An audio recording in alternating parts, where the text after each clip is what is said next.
meeting to order. Good morning. Leave it to the guy that lives here to be late.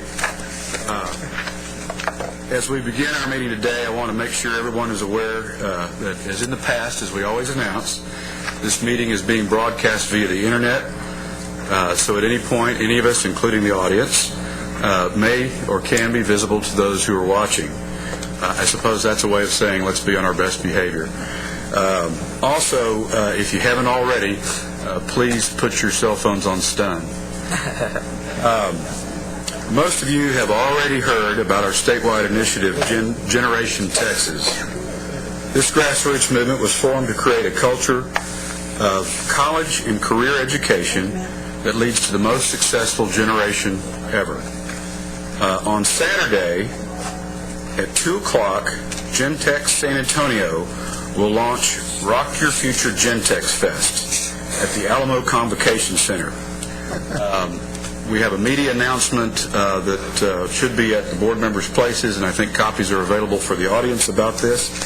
And just a break here in the announcements, our Vice Chairman, Elaine Mendoza, has personally been very involved in this. Would you like to say a couple of words about the launch? We're extremely excited, and it's very student-centric.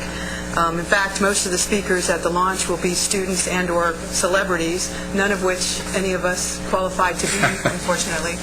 But it's very exciting. We'll have 3,000 ninth graders packed in our Alamo Gymnasium to figure out and inspire them on how they can go to college, post-secondary education, and all the exciting things that are looking forward to them for their future. So we're excited about it.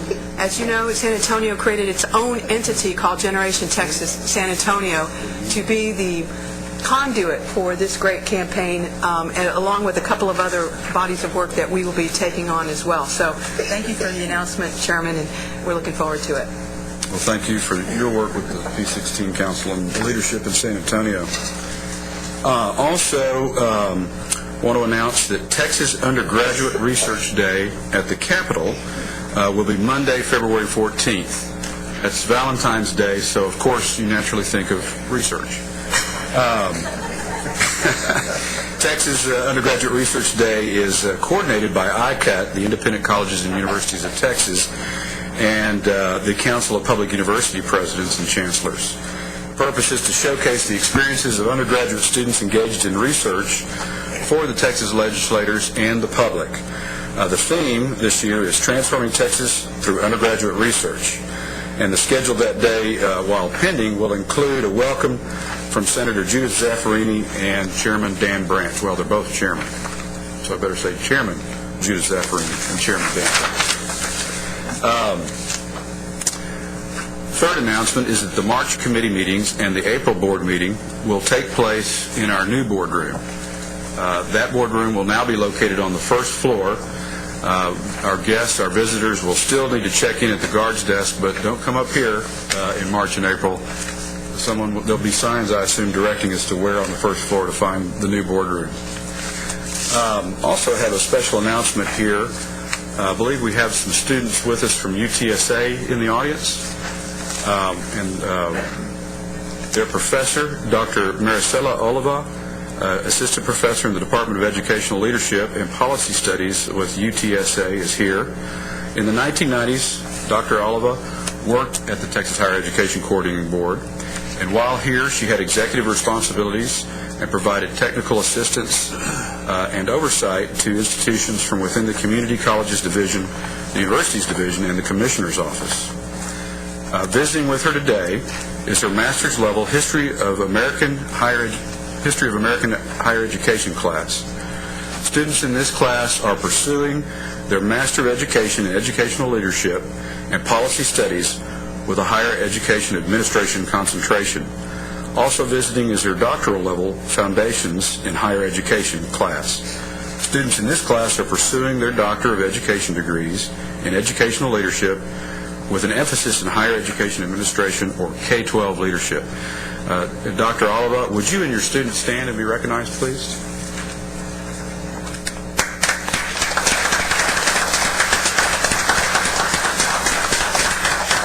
Thank you very much for being here. It's always great to have folks with us that remind us of why we do what we do. Last but not least, I'm delighted to announce that joining us today is the new or relatively new Chancellor of the TSTC system, Mike Reeser. Mike, are you here? Stand and be recognized. And Mike, what was your class year from the university in College Station? 78. So, special welcome to Mike Reeser. All right, I think that concludes our announcements. The second agenda item is for approval of the minutes from the October board meeting. Do I have a motion for the approval of these minutes? Move to approve. Approved by Vice Chairman Mendoza, seconded by Dr. Golden. All in favor? Aye. All opposed, same sign. The motion passes. Next is the consent calendar for the entire meeting. The consent calendar includes non-controversial items we think can be approved without comment or discussion in order to streamline the meeting and save time for our guests and ourselves. However, I want to point out the practice of putting most of these items, also the items involving rules, both proposals and adoptions on the consent calendar. You'll notice, however, that a few of the rules are still on our regular agenda. These are the ones that staff believes we think we will need to discuss. Now, having said that, any board member has the option to either pull an item from the consent calendar or to add an item to the consent calendar. Does any board member want to either remove or add an item to the consent calendar at this time? Yes, Mr. Chairman. I would like to remove item number 9D. We dealt with that yesterday in the agency operation. Okay, that's right. So that because that item was modified to the level of requiring approval only at the committee, it does not require board approval. Does anyone object to that? If not, I'll ask for a second. Okay. Second from Dr. Golden. All in favor of removing that item from the consent calendar, say aye. Aye. All opposed, same sign. Do I hear a motion to approve the consent calendar as modified? So moved. Second? Second. Second by Lynn. All in favor, say aye. Aye. Okay. Now we'll begin agenda item 4. This item is our major policy discussion, improving teacher effectiveness based on lessons learned from Teach for America's most successful teachers. To gain ground in a time of limited budgets, it's important to create programs that turn out far more well-prepared, certified teachers. Stephen Farr, the Chief Knowledge Officer for Teach for America, will give us a presentation of their key findings and research. Stephen, if you would come to the front table. And I think there's a handout at every member's place of the PowerPoint.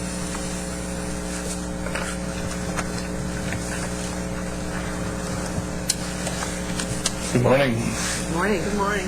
Thank you all very, very much for having me here today. I'm not sure if you saw, but I grew up just down the road in San Marcos and was a high school teacher in the Rio Grande Valley. And this is, when I got this call, my big hope was to have this boondoggle during football season, but that didn't work. But I did get out of the snow yesterday as it was hitting Washington, D.C. So I appreciate very much the chance to chat with you. What I'd love to talk about is, what I think is one of the most important questions in the world, which is, what are those teachers out there who are having a dramatic, life-changing impact in kids' lives, doing differently from teachers who aren't? That's the core of the research that I'd like to share with you. But by way of getting there, I want to just preview for a second. I want to introduce myself and the organization Teach for America just for a few minutes, then get into that research and take you behind the curtains on that, share with you some of the resources we have, and all of that, just to give you a sense, is maybe 20 or 25 minutes worth of stuff. Please, you all will feel empowered to do that. Interrupt any time with questions, but that's sort of what it would look like if we don't wander a little bit. Just to sort of let you know where I'm coming from as an organization, would you, and you all, there's a quick preview, we can go ahead to the second slide. 1993, I got into Yale Law School and Teach for America on the same day. Teach for America said, we would like to send you to the Rio Grande Valley. I grew up in San Marcos, had never been south of San Antonio. I'd like to send you to Rio Grande Valley, where the achievement gap is pretty great. We're going to support you to close the achievement gap for those kids, and we want a 2-year commitment for your willingness to work with students there. I had a hard time making that choice, but I decided to go teach in the Valley, and it honestly changed my life. This was the hardest, proudest thing I'd ever done. I taught high school English and ESL. I'm sure all of us appreciate how difficult a teacher's job is, how difficult the first year is. All of that was happening. And as you know, in the Valley, the degree of poverty in the neighborhoods, the kids I was teaching was pretty intense. I was working with migrant students, many of whom were working in the summers in the fields and were coming back to school late or leaving early. Many recent immigrants. Most of my students were literally years behind where I was at that point in high school. And it was hard, and I got better and better. I think I ended up being a pretty good teacher, but over the last 8 years, after I went to law school and was teaching at Georgetown and came back to Teach for America, I have had the opportunity to lead a team that is looking for teachers that are not just doing a good job, but who are meeting kids coming in the door 2, 3, 4 years behind at the beginning of the year. And those same kids are leaving at the end of the year caught up or ahead. They are changing the trajectory of children's lives through their interactions with students. And we've been studying what distinguishes those teachers' actions from those teachers who are getting moderate academic gains and having a moderate impact on kids' lives. And what's so exciting to me is there's actually some patterns that we see in those teachers. It's not all of what you suspect. The reason that this is so important to us as an organization, Teach for America exists to close the achievement gap. I know I'm preaching to the choir here. In the United States, for all our ideals of freedom and equality and great education, the fact is a child's zip code is the best predictor of whether a child's going to go to college. The fact is by 4th grade, children in the lowest quartile socioeconomically are already 2 or 3 years behind in reading and math. I visited a high school in LA where the freshman class had 1,000 kids and 240 crossed the stage at graduation. And then, this is something I didn't understand even as this was happening, of those 240, only 30 students getting that diploma had the prerequisites to apply to a state college. This is a national travesty. I think this is when we talk about national security, we talk about the economy. To me, I think about those 1,000 kids and where they went and what we're paying for them and all of the lost potential. And I think about my students in the Rio Grande Valley who had all the potential in the world and who are so far behind and who I just know that we can continue to do a better job serving and putting them on a path to college. So having our teachers be absolutely dramatically impactful and effective is absolutely at the core of what Teach for America intends to do. And I want to take, I'll come back if people have questions about the size, but we go a couple more ahead. I just want to frame up the theory of change for Teach for America. I think a lot of people understand, you're out there recruiting heavily on college campuses across the country to get high-achieving college seniors to agree to commit 2 years to teach in the low-income community, and that's true. But we think of that as just the first half of our mission. We are in the business of creating leaders in the long term who have the conviction that comes from leading children in poverty to a successful educational experience. So we ask for 2 years commitment. At the end of that, we remain supportive of our teachers who stay in the classroom, and of the 25,000 people that we have selected and placed over the last 20 years, about 2/3 are still in education. Those are people, very few of whom were in education before we pulled them into education, and about 1/3 are outside of education, but we celebrate those folks too, because some of them have become doctors, and guess where many of them are practicing medicine. I met a woman the other day who she had a child die of an abscess when she was teaching in inner city Baltimore. She went off to med school and she now has a health clinic in that neighborhood working with the same families that she worked with as a teacher. That leadership has passed through and changed the course of her life. Same, we have lawyers, journalists, scientists. Our theory is we will not solve the achievement gap only from working within education. We need the pressure of folks like yourselves from all sectors who are concerned about this issue, and that a key way we can do that is to galvanize the energy of our most promising young leaders toward educational equity by getting them in classrooms and supporting them to be excellent teachers. If you'll go ahead, a slide ahead, thank you. Just let's go one more. I'm going to come back to questions if you have about the program, but I'd love to just get into the meat of our studies here. Let me start with the bare bones honesty. The title of this talk was What We're Learning from Our Most Effective Teachers, and that is too few of our teachers. When we gather up all of the data, a lot of it from states, a lot of it our own, we put immense amounts of energy into rolling up that data so that we can look across the country and put it on a roughly standard measuring stick to say, who are our most and least effective teachers? Here's what we see. On the one hand, our teachers are pretty good on average. Our sort of mean line, when we look at the sort of curve of effectiveness, tends to be higher than a lot of other sources of teachers, and we're proud of that. It's not higher by much. And the other thing that we see, frankly, is that the width of that curve is really too wide. Not all of our teachers are having the sort of results that I'm about to talk about, but when we look at our data, we do see that on a curve of effectiveness, that right tail is higher and growing. We see a growing fraction of our teachers who are not just meeting our year-and-a-half bar. By the way, internally, how we set our own measures is we give ourselves credit. You can imagine there's a million footnotes on what I'm about to say. We give ourselves credit when the students in a teacher's classroom are making at least a year-and-a-half academic progress in a single calendar year. We call that significant gains. And whether it's a year-and-a-half or 1.7 or 2 is obviously not important. What we've done is try to set a standard so that we can see as an organization, are we getting better? Are more of our teachers passing that bar this year than last? And they are. We're getting better, but we're still not where we need to be in the number of teachers passing that bar.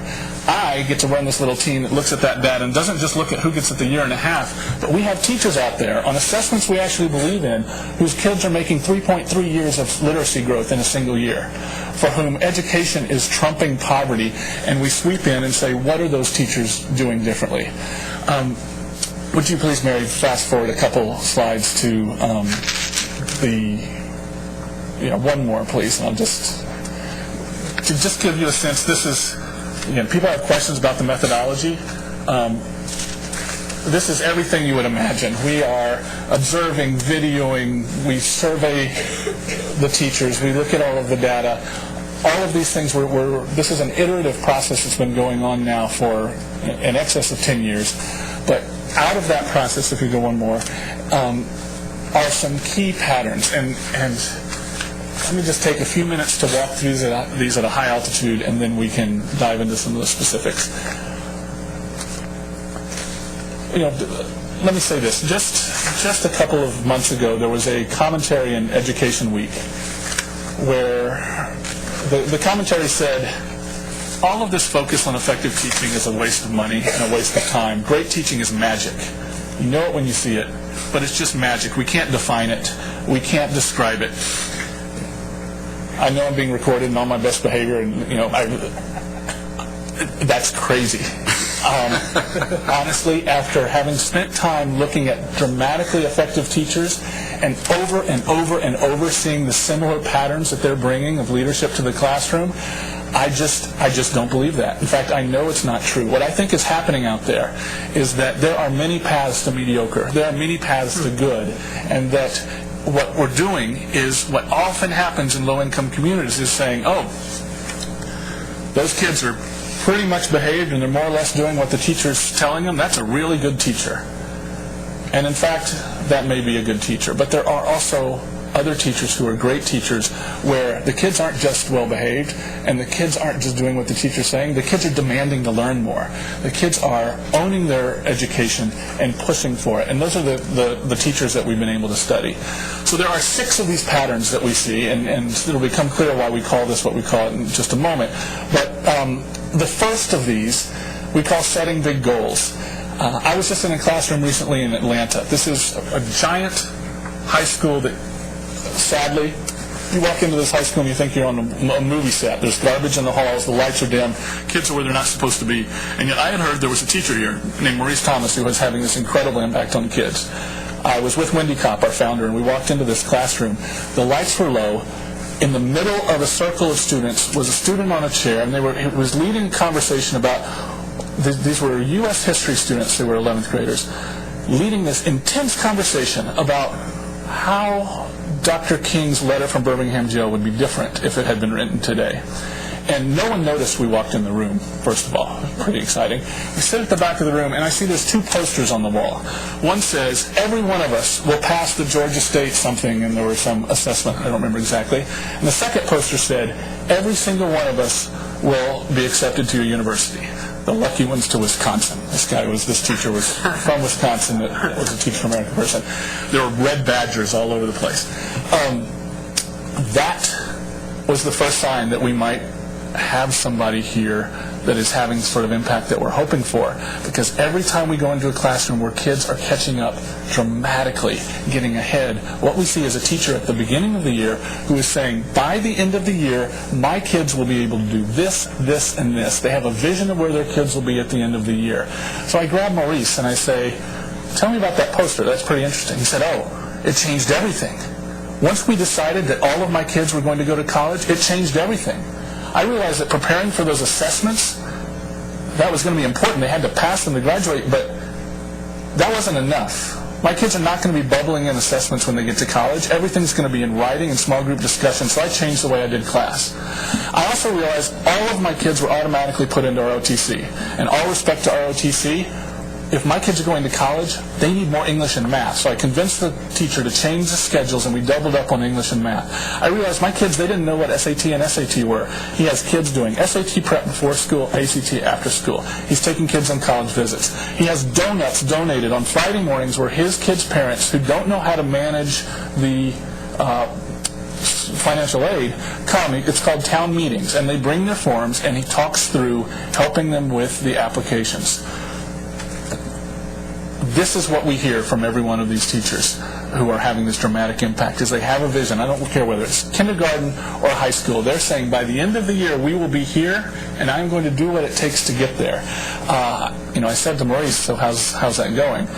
It was in the second year, and so he was following his juniors from the previous year. There were 55 of them in his U.S. history class. And he pulled out this folded sheet of paper with his 55 kids' names and all these columns where he'd written out whether they're getting a Pell Grant, where they're applying, all of this sort of stuff.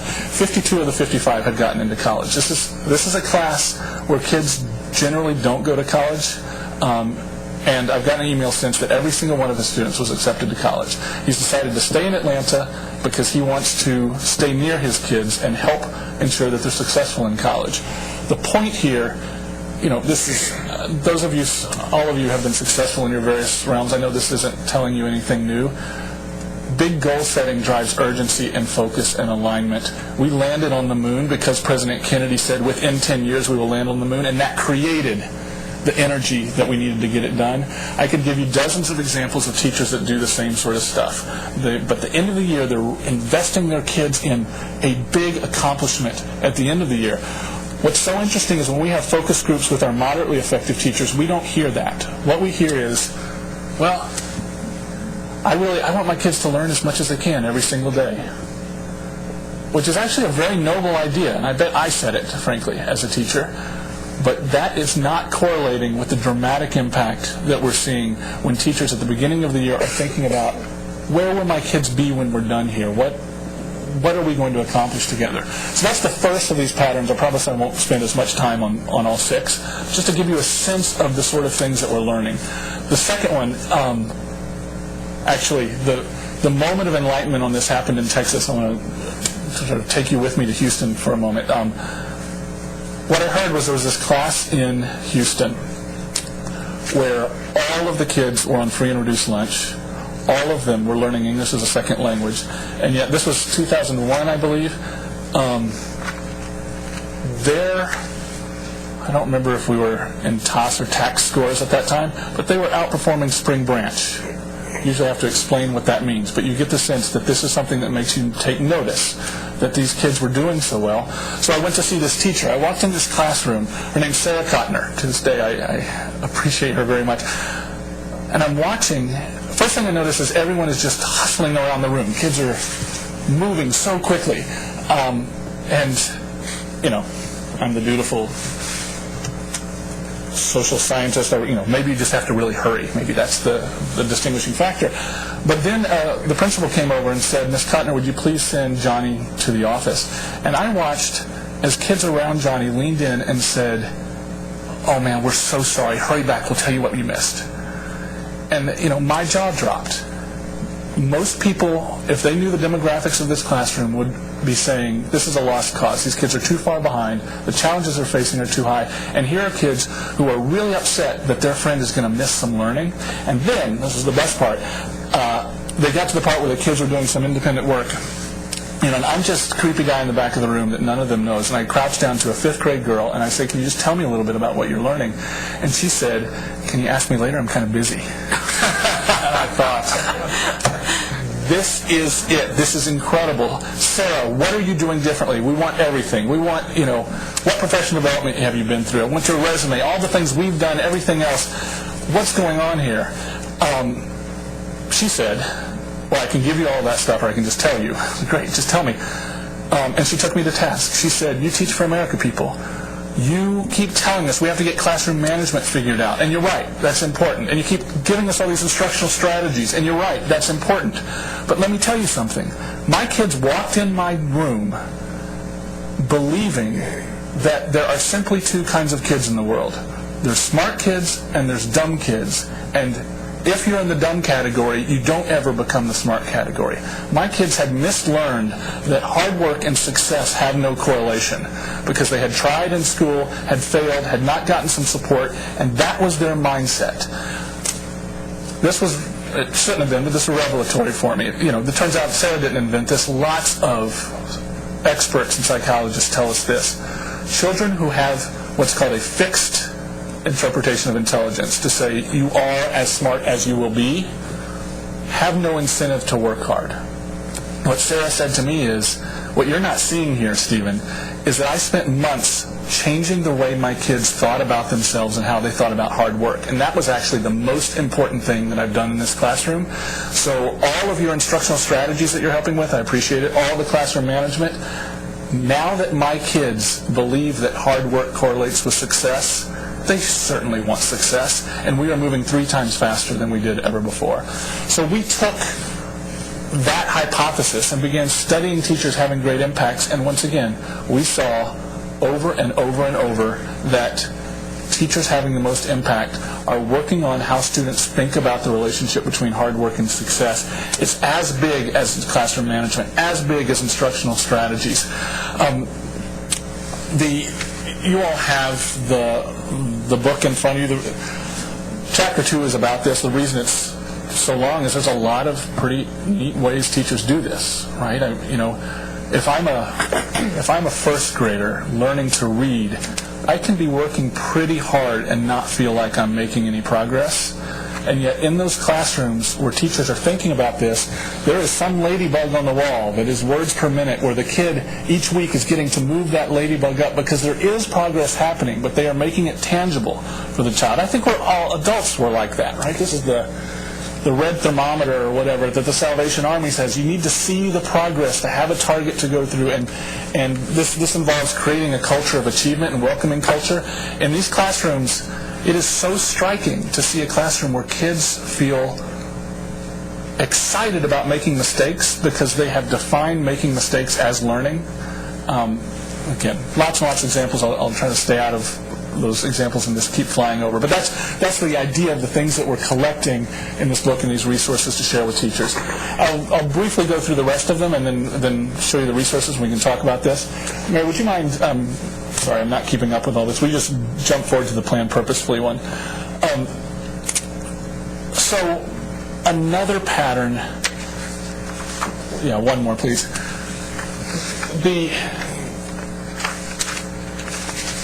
Again, I bet this is not a surprise to anyone. Our most dramatically effective teachers plan backwards.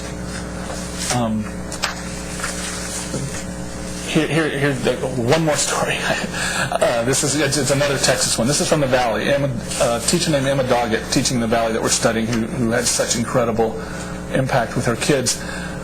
She was teaching social studies. It was junior high. The objective was something like compare and contrast the techniques used by the American British armies in the Revolutionary War. Emma, like so many new and are moderately effective teachers, like I did, frankly, when I first started, thought, okay, that's my objective. What are my kids really going to enjoy? What's really going to engage them? I'm going to make a lesson around that. And again, there's nothing wrong with that. But when you start with that question, problems arise. Here's what happened for Emma. She said, I've got this great idea. The kids are going to love this.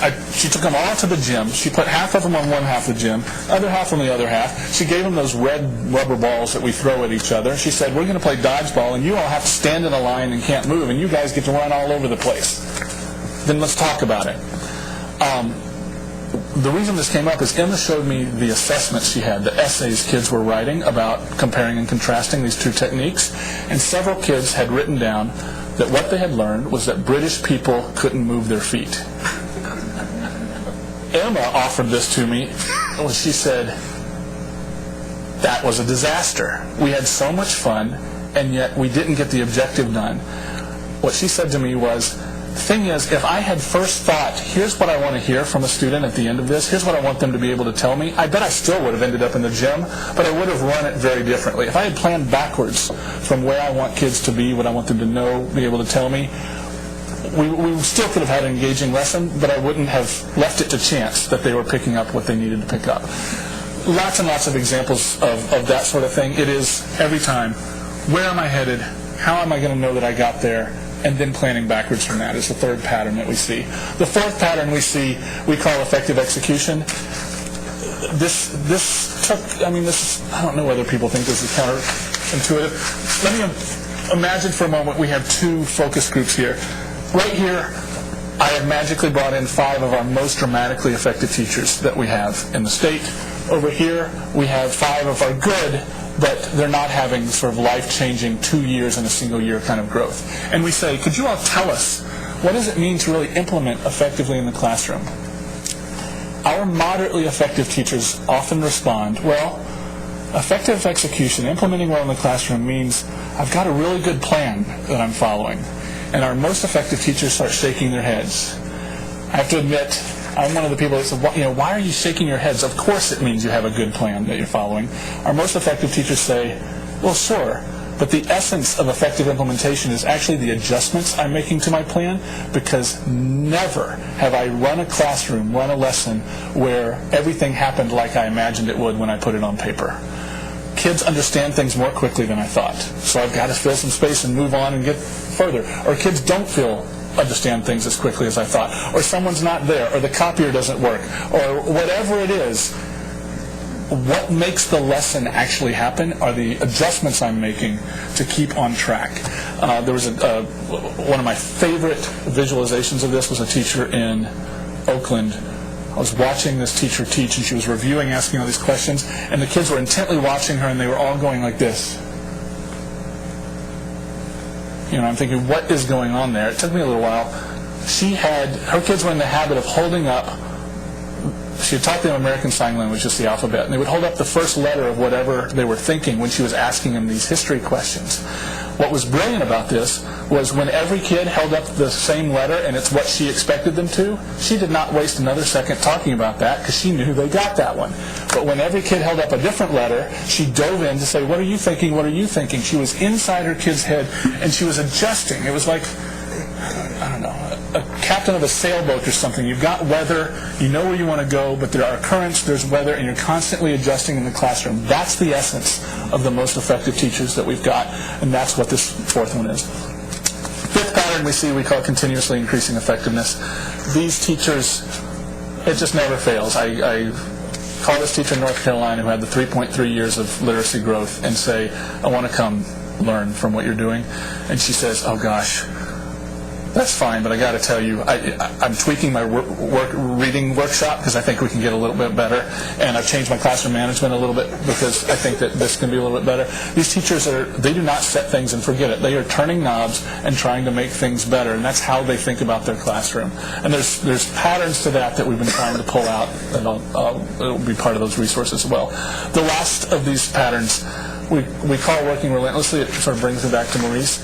Simply stated, these teachers define their role as, I am the person that gets kids to this result, whatever that takes. These are not teachers from whom we hear, oh, well, I'm not a social worker, or I'm not a nurse. These are the teachers who say, you know, Johnny's blood sugar gets low at 9:30 every morning, and if he loses it, I lose learning time of all these other kids, so I convince the cafeteria and there's an apple in my bottom drawer for Johnny. These are teachers who have, what psychologists call a strong internal locus of control. They think about what is within their control and what isn't, and they don't worry about what isn't, and they take on what is. And that often means expanding the time and resources. Maurice, just like so many of these teachers, said, when we decided that I was going to college, I just realized there's just not enough time in the day. There's not enough resources. That's why kids do come before school and kids do come after school. There's this sense of responsibility and accountability is absolutely crucial to all of this. So what I'd like to do just in a couple minutes is share with you how what I've just described is translating to support and to a training model for us at Teach for America. Basically, this is a story that goes from this high altitude that I just described, which is in this book, to a lower altitude of a rubric and a website. As I said, we call this teaching as leadership because what we're realizing is these are the same qualities you would see in a successful leader in any context, not just the classroom. This is about great leadership, just like anywhere. But as we talk to our teachers, of course, they say, okay, I got that, but I am a teacher. What are the specific actions? What are the manifestations of each of these that are going to help me with kids as a teacher?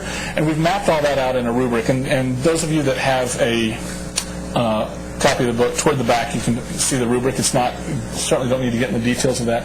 Mary, if you go a couple slides forward, you'll see, stop right there for a minute. Let me just explain what how the rubric's designed. What you see on the screen right now, if you can see it, are the general principles and the specific actions under those principles that we are finding most predictive of student achievement. And it's not anything that is, I think anyone would think is revolutionary. It's a slightly different way of thinking about it. But you see under execute effectively, there's checking for understanding. That is the teacher understanding what kids are thinking about. Go one more slide, please. And one more now. There's a professor at Harvard who studies how adults learn new behaviors, named Robert Kagan, who really influenced this on. But you can imagine what we did is list out. We've been studying the actions that lead to student achievement. The next question we get from our teachers is, okay, I understand those actions are important, but I'm not very good at these. Give me a map from not doing it well to doing it well. And that's how a rubric gets born. Robert Kagan has studied how all of us as adults, what phases we go through in learning new skills, and that is baked into this rubric, and you can see on the screen sort of what these are. Not pre-novice, you're not doing it. Novice, you're trying, but it's not successful. The real action is the beginning proficiency and advanced proficiency. The beginning proficiency, as you look at our rubric, what you'll see is a teacher performing an action as he or she was taught, but in sort of a rote technical way. So if something goes wrong, they can't really fix it. This is me in the kitchen. Right? You give me a recipe, I can generally do what the recipe says to do. When I get to eggs and I open the fridge and there's no eggs, I'm done. I'm not going to make whatever it was that was asked for it. I have friends and a wife who understands why the egg was in there and will say, well, we could probably use this or this to serve the same purpose. That's advanced proficiency. That is when you understand the purpose of each step to a degree. You've internalized it, that you are doing what gets to the purpose instead of doing exactly what you were taught. I think all of us can probably think about this in all kinds of contexts in our lives. It's the same with our teachers. Last, exemplary, these are people who are cooking from scratch. This is creating new recipes, new ways of doing it to get to the big aim. If I can just stand for a second, I don't know if people still hear me if I walk over. Can we go to the website just for a moment? So there's a rubric that has all of these. I'm walking over here because I've always wanted to do this. I feel like Wolf Blitzer, It's like the world's largest iPad.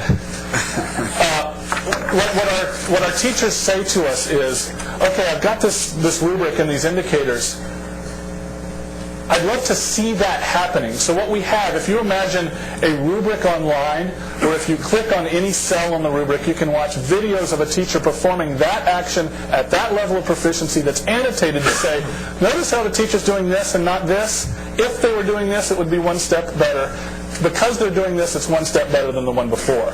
This has been gold for us. And it's just critical for our coaches' conversations with our teachers to be able to find ourselves on this rubric and say, let's watch one teacher one step better, and we'll show you what it will take to get there. So, not surprisingly, here are those 6 big principles. If we push execute effectively for a second, we get a general description of what that means, sort of at the altitude I just described to you. And here are the key. Again, this is evolving literally every day, but our current hypotheses of what the actions are that are the manifestation of this leadership principle. And I talked about check of understanding. Let's click on that one, please. What we're collecting here are 4 things. One are how-to guides. So if you're a new teacher and you're just starting, you click here and it says, how do teachers check for understanding? Select that teacher with the sign language. They're in their audience's head, so they're adjusting and knowing when people get it and don't. The thing that people really get excited about, our teachers, are the illustrations, if you mind clicking on that tab. We're collecting, these are just 5 or 7 minute video clips of a teacher performing that action at that level of proficiency. I never do this without calling out appreciation to folks like Keisha, who let us put their pre-novice video up here. Right, this is a struggling teacher on a bad day, and it takes a lot of gumption to allow all of us to learn from it. So I want to, wherever these people are, they're all in here, thank you to them. But you can kind of watch, and we won't do this right now, but you all, by the way, this is all public and available to anyone.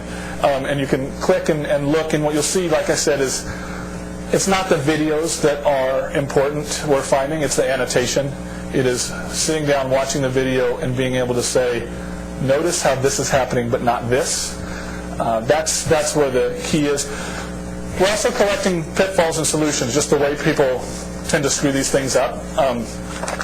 I don't know how many teachers we have in the room or how many teacher coaches we have, but probably you, like I, somewhere in your first year, this is what often happens. This is the conversation around Thanksgiving.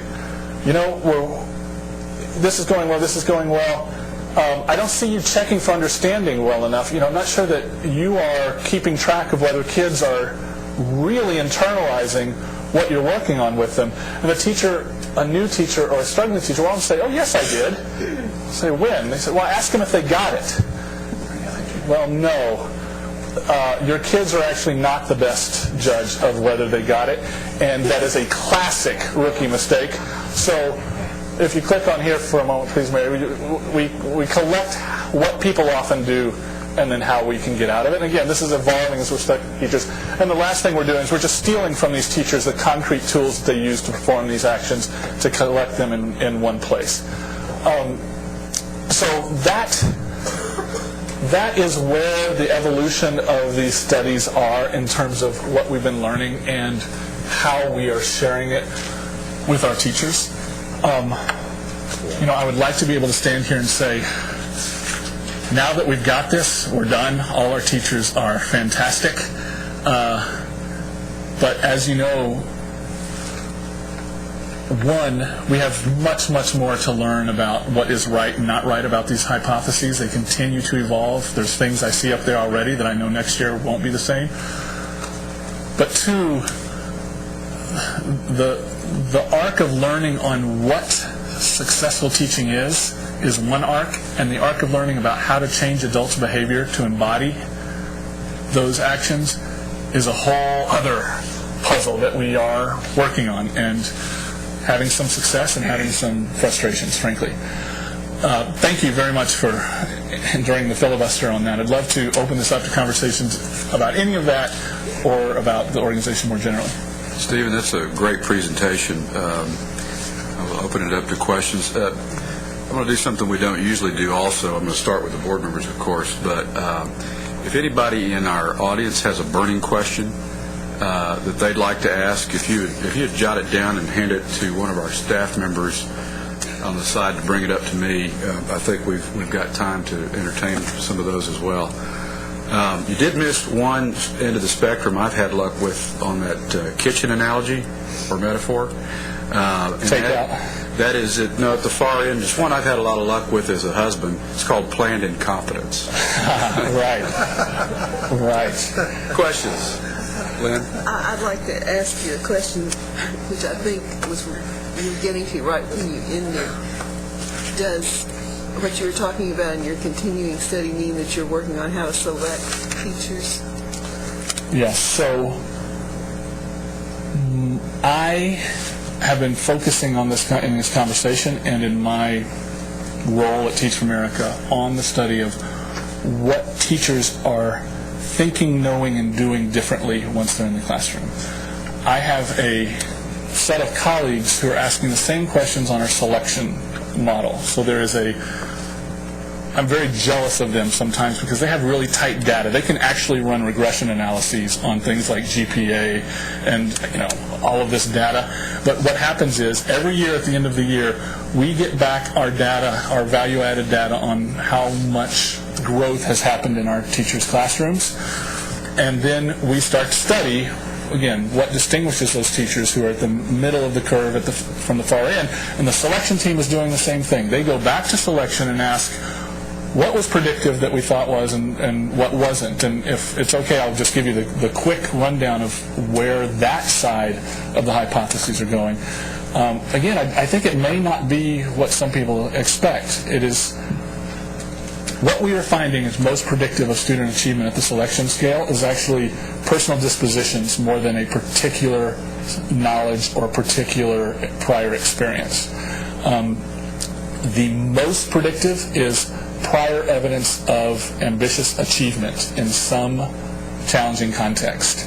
And that can really be all over the place, right? We're talking about someone who led a fraternity from near bankruptcy to solvent and growing, took on a challenge and solved it, to someone who's working their way through college, to academic stuff. We have to dive in and think about how we define that, but that's the most predictive. Then the other key predictors are critical thinking, organization skills, ability to influence and motivate. There's respect for low-income communities. There are certain flags that are absolutely so key, and certain mindsets that are hard to get at. But we have to have high expectations for kids coming in the door. We have to have an internal locus of control. So our selection model, and we had, I haven't heard the final numbers. We might have 60,000 people apply to Teach for America this year. We don't have a set core size. We take the people that meet our very rigorous rubric for selection, and that is the size of our core, usually. Sometimes there's some exceptions to that, but we will probably accept 1 in 10 or so of the people that apply. And we put them through, it is a virtual decathlon of teaching Olympics beforehand. There's a paper cut, there's a phone interview and a cut, and then people come to us and we have them for a whole day where they do sample teaching, they do personal interviews. We put them in sort of a fishbowl style where they're with some other candidates and they're discussing some articles that we give them about teaching. We have them do written immediate response essays right there. We put them through hypothetical role plays. We say, okay, you're a teacher, you promised your kids that they would get this field trip if they get the success. The budget just crashed and the principal says there's no more field trips. What happens? All of those kinds of things get wrapped up to select our course. So thank you for that question. It is our entire package. My colleagues and I fight over who gets credit for what progress we're seeing on selection and on the sort of model of what we're aiming for, but those things are interrelated, but those are parallel research questions for us. I'm going to ask just a quick follow-up because it relates, and you may have already really addressed this in what you said, but I was curious if you used any research or tools for personality profiling, strengths testing, aptitudes. Obviously in business we use those tools as a streamlined approach to finding out those things that are evidenced by someone leading their fraternity or club out of bankruptcy. Is that something your selection team has considered or is researching? It is. It's something our selection team is considering, and we do.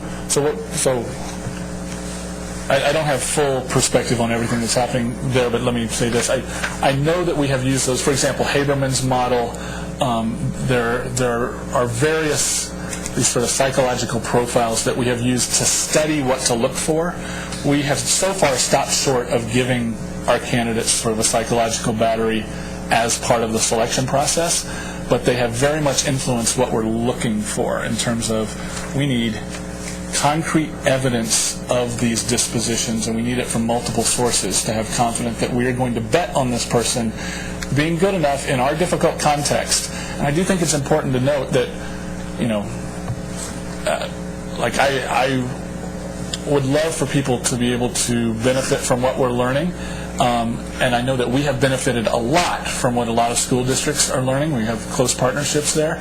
But context does matter. And what we're looking for is someone who can succeed when we are going to place them somewhere, often, frankly, in pretty dysfunctional settings to be teachers, and with our very intense, very quick training and support and be successful.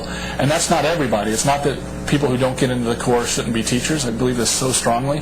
But what we're looking for, we're selecting not just for great teachers, but people who can be great in our training model. And we've been influenced by those sorts of psychological batteries.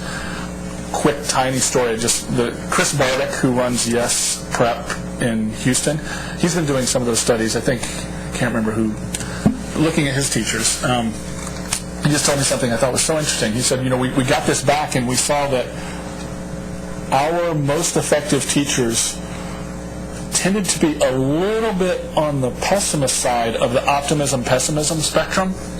And he said, and I just thought that cannot be right. These are the most fulfilled, happy people I know. What is that? And he said, but then I realized, well, it's true. These teachers always expect something else to go wrong. They are not someone who thinks it's just going to work out. These are people that are always looking for what the next challenge will be. He says, I think that's what's coming out of there. So those kind of conversations, I think we probably have something to learn from that point, for example.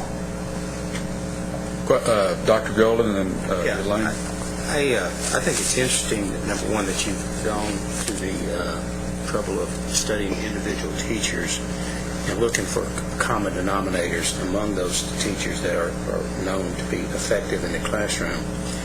But what I wonder is that here in Texas, the TEA tends to grade not individual teachers but individual districts, and they will designate certain districts as being exemplary, average, or even below average. And what I'd like to hear you comment on is the fact of a culture within an individual institution that can carry student success beyond an individual teacher, and how that can affect that teacher long term. Say that she's an outstanding individual teacher and she's in an institution where the culture isn't conducive to student success and focusing on student outcomes. What kind of effect is that going to have on that teacher long term?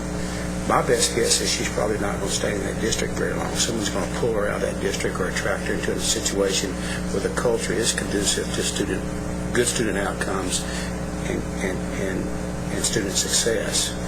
But two, I really want you to give me an idea, or the board an idea of, how does your studies reflect the effects of a culture, and how do you impact that culture? My feeling is that based on what I've seen over the years, is it starts at the leadership within your district, And I've seen good school districts that have good schools because they've got good principals that have high expectations of their faculty. Just as the teacher has high expectations of the students, high expectations are being placed on the faculty at large. I'd like to hear you comment on that. I 100% agree based on my experience and your assessment of the interplay between leadership and teachers. Let me give a couple pieces to that. I do want to be clear that this research has not asked the question that you are asking. We, for much of our history, and in most cases, we cannot count on the culture that you're describing. We haven't been able to. That is, we are placing in schools often because there is not such a culture. These are difficult places. So what you're seeing here, for better and for worse, is what it takes to create an island of excellence like Maurice did in that Atlanta school, despite what's happening. This is not a path to sustainable educational reform, right? I mean, you're absolutely right. One, these teachers are working very hard. I mean, I think some people look at this and think, oh, they're just working 24/7, but that's not actually the distinguishing factor. We've got some really very struggling teachers working 24/7. These teachers are working hard. You're absolutely right that they will not stay, and we cannot get 3 million teachers to be able to do this, but what these teachers are showing us, I think, which will marry exactly, I think, with what you're saying, is if we think of these studies of these teachers as this unfortunate laboratory of what do kids need to get on a different life path in the absence of the supports we would like to see, when the teacher has to do it all, when it's all on the teacher's shoulders, they're showing us a map of what to surround kids with. The kids don't care whether the big goals are set at the school level or in the classroom, or whether the investment is being pushed just by the teacher or by the school and their coach and their family. What the kids need is all that around them. And I can't help when I walk through, Reed Whitaker, for example, he was the youngest principal in Houston and was principal of the year. This was at Port Houston. I don't know if anyone's been to that elementary school. He took it over when it was on the verge of, I don't remember the Texas labels, but the very lowest label. 2 years later, it's an exemplary school, right? All children on free and reduced lunch. He would say exactly what you said. He would say, my job as a principal is to create a culture where everyone has high expectations, where everyone is thinking like this, where the kids are getting all of this, and where it's sustainable for the teachers to do. And he did. I mean, it's pretty remarkable. The reason I know his story, I know there are non-Teach for America stories, many of them like this, but key to his understanding of what that took was his own teaching in the classroom, where he did this for kids and said, now I'm going to do this at a school level. I just finished working on a book with our founder, Wendy Kopp, that asks this question that you're posing. Again, more anecdotally, we haven't done studies like this, but when we go to those schools like Reed's, some of them are public schools, some of them are charter schools, like ES, like the KIPS, what we see is a strong leader who has a clear vision of how that school wants to be run, is very purposefully creating culture. The only worry I have about your description of it is that so many people, I think, hear the word culture and think that's what happens when you get good people together. And yet when we talk to these principals, it is so purposeful. They sit down at the beginning of the year and say, let's think about this child's experience from the moment they wake up to the moment they go to sleep. Every decision that happens, what's our role in creating an experience that gets them college ready? And it leads to all kinds of minute decisions that then when you get to the campus you feel a sense of everyone is rowing in the same direction. So being very purposeful with culture, and part of that is bringing excellent management to schools. Our old model of one principal and 100 teachers, and to pretend that the principal is somehow accountable for those teachers' success, makes no sense in any sort of supportive management system. And when we look at the most successful schools, there is some tiered approach that if you're successful for 3 or 4 years, you get to be a master teacher to support some other, it gives room for everyone to know who their support person is. And again, these are these are best practices of effective organizations, not of education in particular. But I think, sadly, many of our education institutions are not embodying those very well. Elaine? Yes, thank you, Mr. Chairman. I'm trying to figure out exactly how to ask this, but how do you take these principles and bring them into all of our colleges of education? It seems like you all have a very rigorous process of selection, as Dr. Phillips asked. So would that mean that colleges of education need to have some sort of entrance profiling exam, and that we cannot take these principles and inculcate them into our colleges of education the way it is and begin from the beginning? Let me give a couple of opening caveats. One being, I'm sort of out of my realm of expertise here. Two, I'm the son of a professor in the School of Education right down the road at Texas State, so this is sort of dinner time conversation for years and years, as you can imagine. Here's my opinion, is that it starts with transparency of teachers' effectiveness, so that we set colleges of education, we set them up to be able to ask the question, who of the people we're producing are more and less effective, and what did we do differently for those people? I think that right now, and I know this overstates it to some degree, for the most part, we produce teachers, they go off, and we never ask or able to track back who is more and less effective and what interventions we had for those people to help them be that way.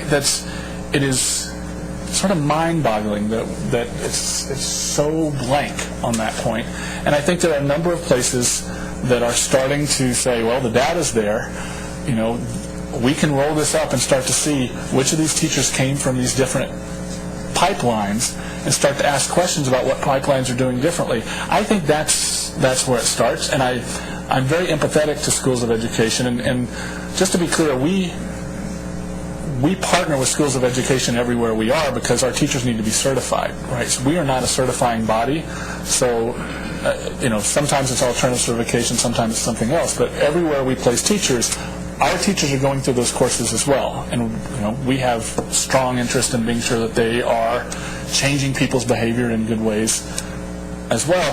And I'm empathetic to schools of education who feel pressed because they don't know those connections either. I think that setting up the system so that if I am University X, I get a report back 1, 2, 3 years later about where the people are that I produced and how well they're doing is the start. Do you find, I'm sorry, Mr. Chairman, do you find that some of these, I don't know, so do you find that some of these principles are actually being in the curriculum within the College of Education? So it varies dramatically. Let me answer this a couple ways that might sound contradictory, but I believe both of these things. I'm the biggest believer in what we're learning on the planet. I also know how messy this is and know that this is going to be different in a few years. And I would not go to any school of education and say, do this. I would go to a school of education and say, where's your system for learning this in your context? Where's the learning loop that all effective organizations have about what are we doing, how do we know whether we're successful, and how do we get more people to be successful given all of the inputs that we have? And I think that is where, if I could wave a magic wand, that's how I would be pushing. That said, I do believe that we've got to start with a hypothesis, and I believe in this one in our context, and we do crosswalk what we're learning with other organizations, other institutions, and national board standards and all of that. To oversimplify a little bit, a lot of it matches up pretty well. I think our model is louder on goal setting and louder on investment and motivational theory than most of the other models that I have looked at in terms of what we're holding teachers accountable to.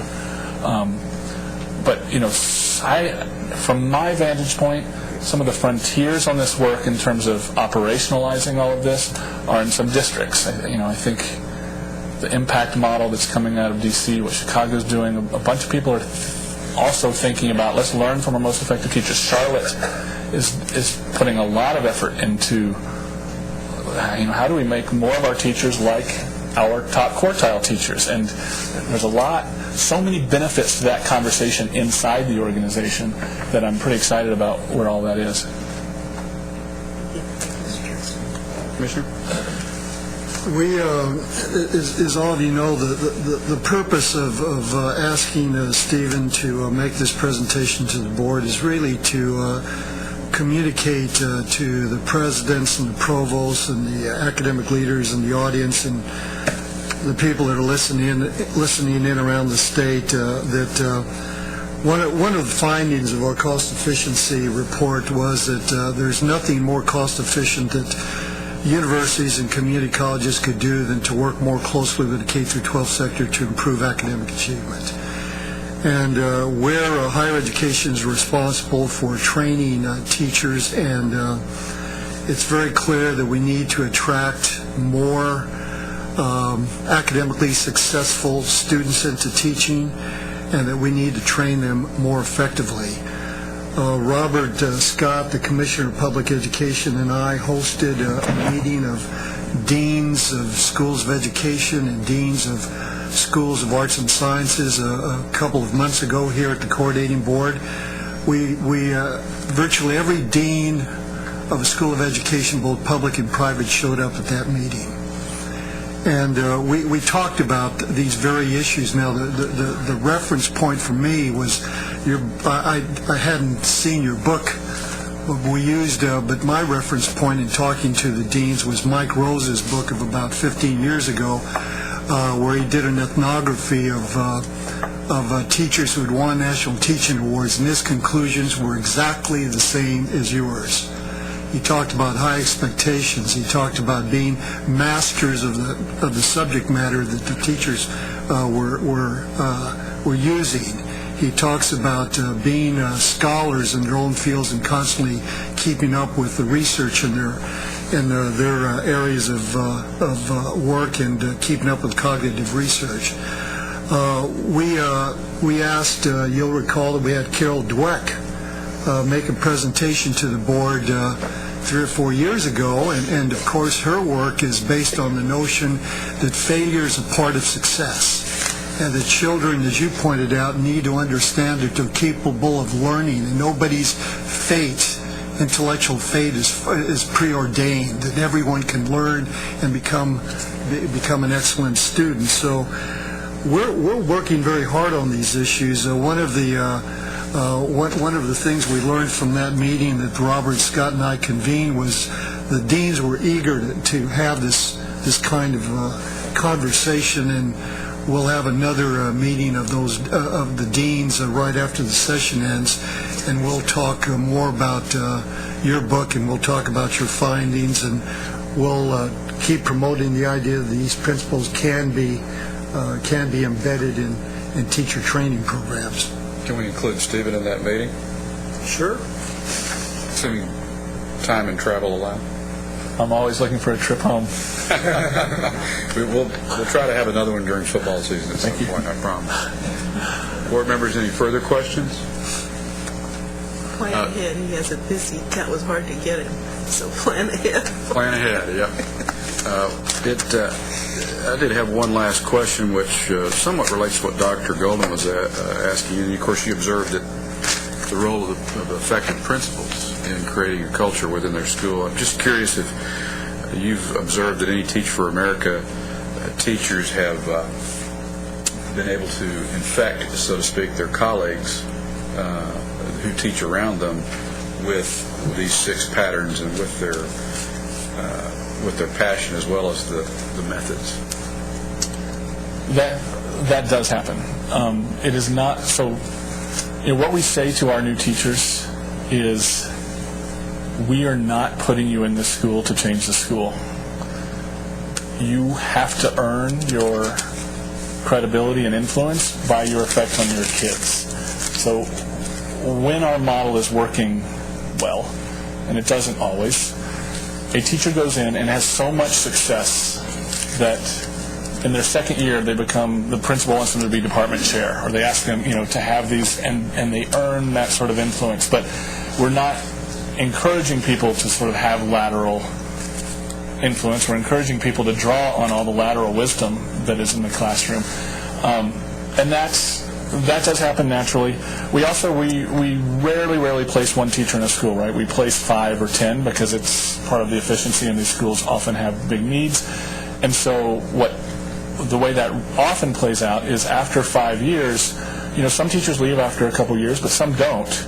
And there begins to be a different culture in the school if there's a number of people that have been filtered for high expectations very heavily as they come in, sometimes. I do want to, just to loop back to both of those questions, I'm just reminded this from the story with Maurice, and I want to emphasize the point that we are so proud of our teachers who do stay in the classroom, and about a third of all the teachers we've ever placed are still teaching, and 2/3 of the people we ever placed are still in education. Many of them have become principals, academics, policymakers in education, sort of the whole realm. After that meeting with Maurice in Atlanta, for example, and here was a teacher who is one of, I've seen lots and lots of good teachers, but this guy is one of the best, someone we want to learn from, someone who I would be so excited to have my daughter in his class. And he is changing the school, and he was doing all of this. And his principal came in afterwards, after our meeting, and said to us, I love Teach for America, but this 2-year commitment, you just have to change it. You just have to change the 2-year commitment. And we hear that a fair amount. And she left, and then we asked Maurice, what conversations have you had with your principal about whether you're going to stay after the 2 years? He said, not a one. And we said, well, what are you going to do? He said, well, I'm going to talk to her about that, but I've gotten 3 offers from KIPP schools to pay to move me to their city to teach in their schools. Those principals in schools that are successful are entering the talent fight in a way that those schools that are not successful are not. And the whole point of this was just to take you behind, when we talk about our pride that some people go off and become leaders in other sectors to influence education, some stay in the classroom, the fact is our retention numbers, we roll them up and we say 2/3 of our teachers, for example, stay beyond their 2-year commitment. They stay at least a 3rd year in teaching. But that is not 2/3 of the teachers at each school. In fact, what tends to happen is all our teachers leave from this school and all of them stay at this school. There are schools we place where they just never leave, and it comes right back to your point. Where there is a strong leader thinking about creating a leadership pipeline within that school and creating a culture, people stay and they don't want to leave. And in other places where we haven't been able, where there's not strong leadership, not just to Teach for America, everybody is jumping ship. And I think that is, and it's indicative of a lot. And for me, for our theory of change, the way to solve that is get more teachers in the classroom and make them highly effective, because this is the story of my life. I have never left my kids in the Valley. I went to law school. I was miserable for a year until I started studying education equity and civil rights. I ended up teaching civil rights because of my experience with my kids. All the work I'm doing is because of the potential I saw in my kids in the Valley that was being lost.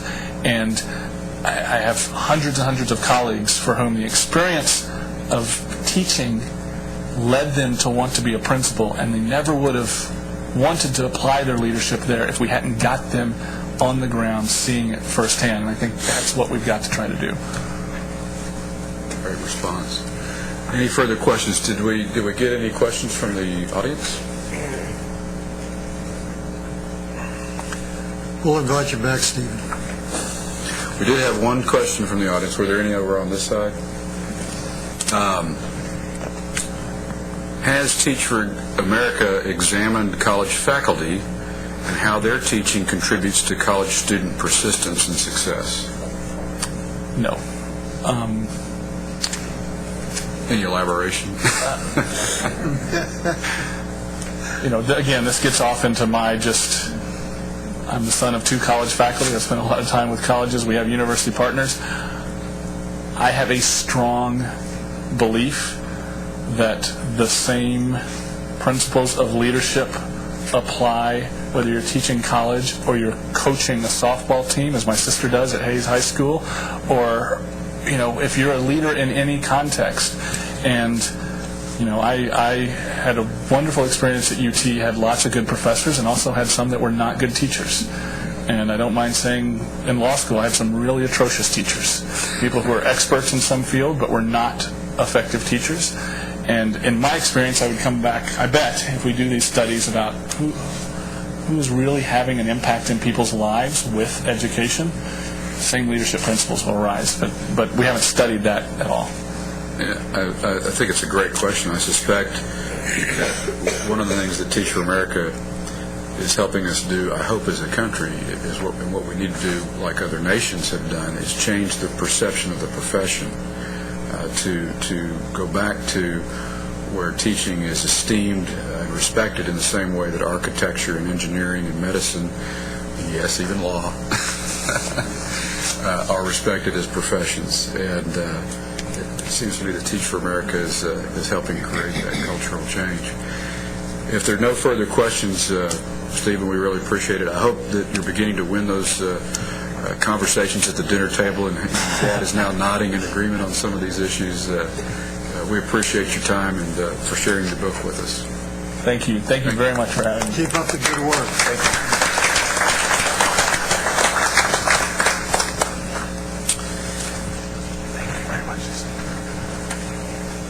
you. Now we'll move on to agenda item number 5. The recognition of excellence item is meant to showcase models of excellence within the education community and highlight the outstanding work of our education faculty and administrators in institutional programs. Today, we'll showcase Reach Out and Read. This program was created to immunize children against illiteracy. Kim Anderson, the director of Reach Out and Read at the University of Texas Health Science Center, Reach Out and Read Texas, as the program is called, will provide us with an overview of this program. Kim?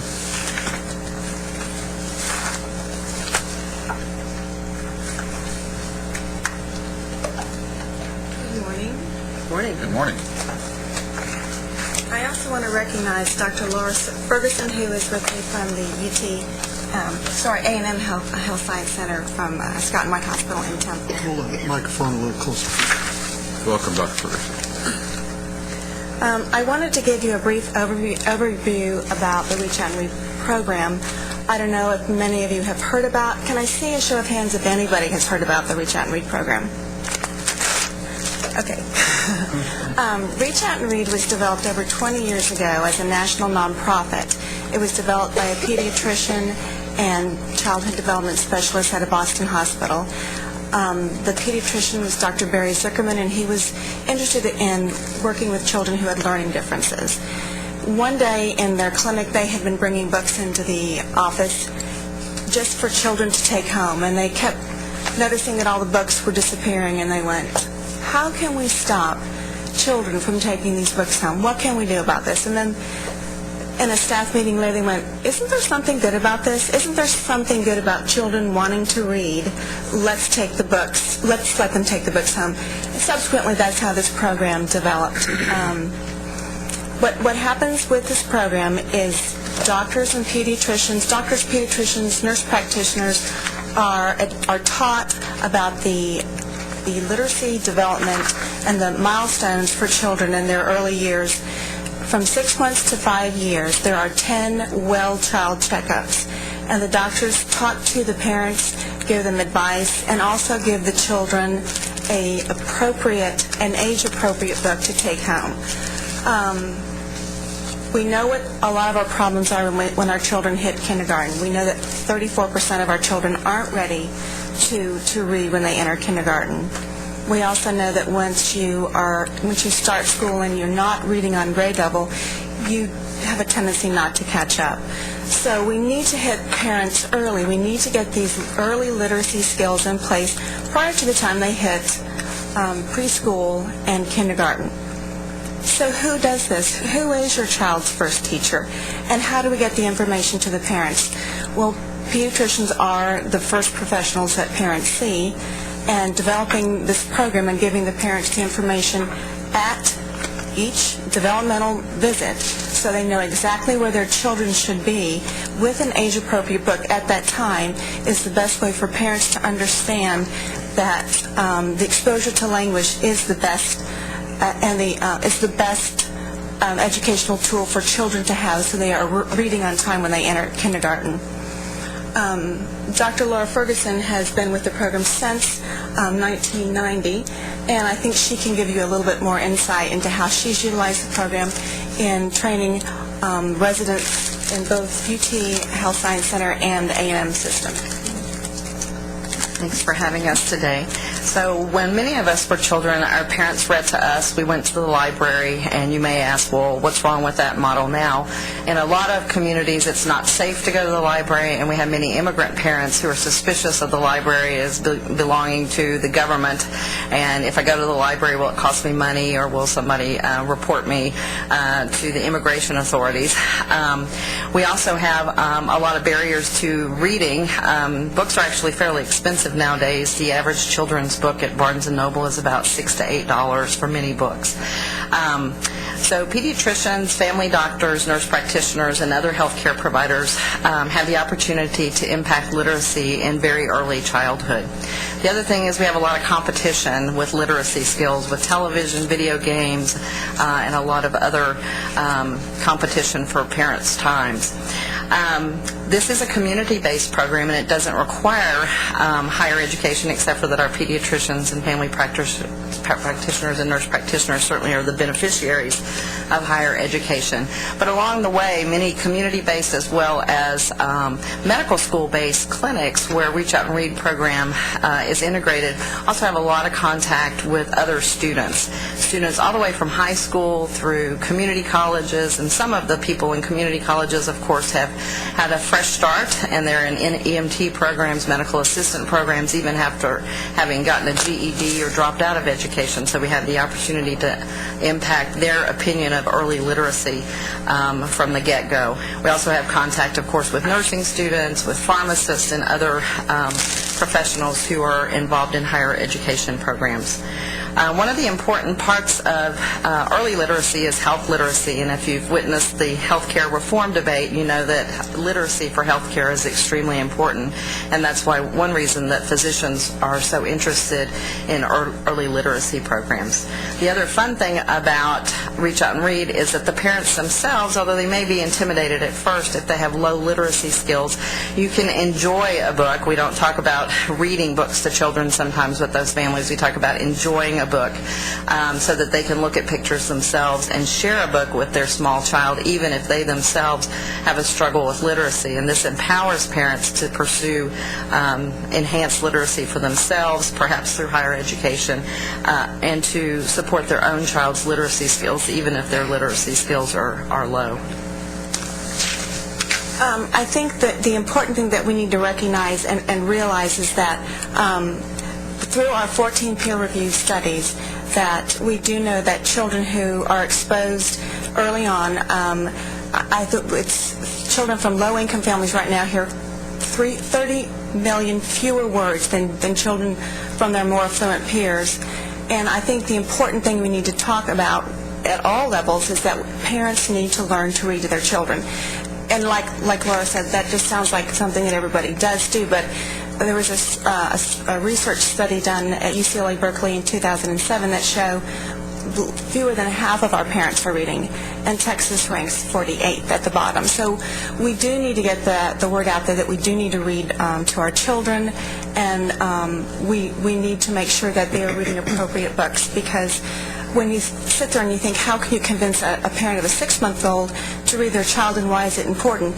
Equally, why is it important that if my 18-month-old child doesn't want to stop and sit down and listen, the parent sometimes just would say, well, they're just not interested. But the exposure to language, and you can't get that rich vocabulary in any other venue than you can in children's books. So it's critically important that we get the message out to parents so we can have these children come come to kindergarten prepared to learn. Any questions? Questions, members? Chairman, two questions. One,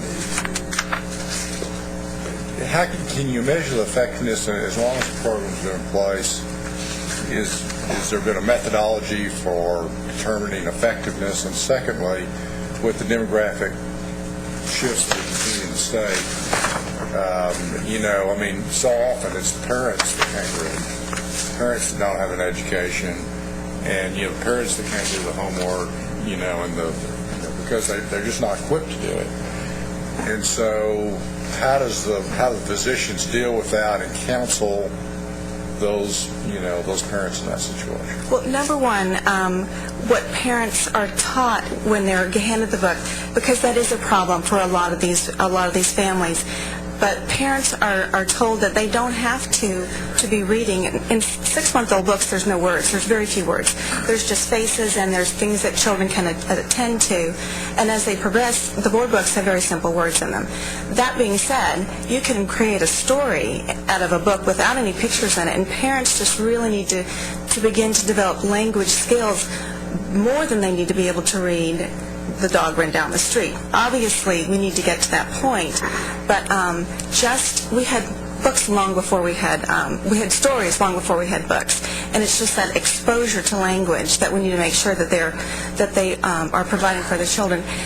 The other thing that I think confuses parents is that if English isn't their first language, they're hesitant to use. They want to use English words, and then they're very halting in their speech. It's not something that's going to flow easily for them. So our doctors are telling the parents that they need to use the language that they're comfortable in. They need to have their child's that first language developed fully before they can go into another language. And many of our clinics have access to adult literacy programs that they would send the parents to, library programs that they can send the parents to. So we do know that's a problem, but basically we're trying to talk about vocabulary words before they get into kindergarten. And the books are really, obviously they're easy, but they just need to begin to start. Commissioner? You asked about the methodology. If you go to the reachoutandread.org webpage, the list of research publications is there, and two important things to know are that 2 research studies have showed improvement in the Hispanic family with the Reach Out and Read program, and then overall all families have improved in the amount of time that they spend with books with their children, and with the child identifying reading as one of their favorite activities. So there actually is a research publication that's available at reachoutandread.org. Commissioner? I have 2 questions. First of all, you said that this program was embedded in the training for pediatricians in the A&M and UT systems. What about the other health science centers in the state? All of the medical schools have clinics where this program's implemented. And actually, you don't have to be a member of a medical school committee. There are many community-based pediatricians in private practice who also have this in their program. And the second question is, I know that institutions of higher education, academic institutions, not health science centers, have been involved in promoting this program. So can you give us a bit of information about how institutions of higher education can support this program? Well, it's true that we do have other institutions. I think what I would like to see is more of participation between some of the education programs, because obviously this is the start of where medicine and research and education kind of combine from the child's very, very beginning. And I would like to see some of our programs down in the valleys, some of the education programs, colleges of education, go into our clinics and participate as volunteer readers, so they can show parents and how to read to their children, which again sounds silly because some parents don't know to ask the open-ended questions, to show inflection in their voice. They just are not comfortable with reading, especially if it's not in their language. Great identification there. Lynn? I was just thinking about the presentation we just had and their method of showing, how to do it right. I wonder if you're thinking at all about developing something for, YouTube or a computer website where a parent could see how to read. On our national website, there is access to that. There is. Good. Actually, there's also training videos. There's training videos for the provider, so the pediatrician, and there's a training video for volunteers. And Kim and I have spent a lot of time emphasizing the giving out of the book and the physician addressing how to help children with literacy skills, but we didn't mention too much about the third prong of the program, which is to have a volunteer reader in the office, which frankly is a big barrier nationwide, trying to find people who will come into waiting rooms and read. And we have a lot of retired folks who do that, and we have some moms who don't work outside the home that do that. But in almost every setting in the United States where we have the Reach Out and Read program, trying to find and sustain the volunteer reader in the waiting room is one of the weakest points. So we've tried college students, especially those interested in education, to come in, and of course they're going to be time limited because they're going to move on and do something else. We do have corporate sponsors in some communities where people take their lunch hour and come and read, and modeling that behavior is really important. The expectation that a 2-year-old would sit still from front to back of a book is not, based in reality. And so showing a parent that it needs to be child-driven, and that if you want to read the back page 50 times and not read the first page at all that time, that's okay. I just happen to know quite a few young, very young parents and poor parents, but they're not so poor that they don't all have cell phones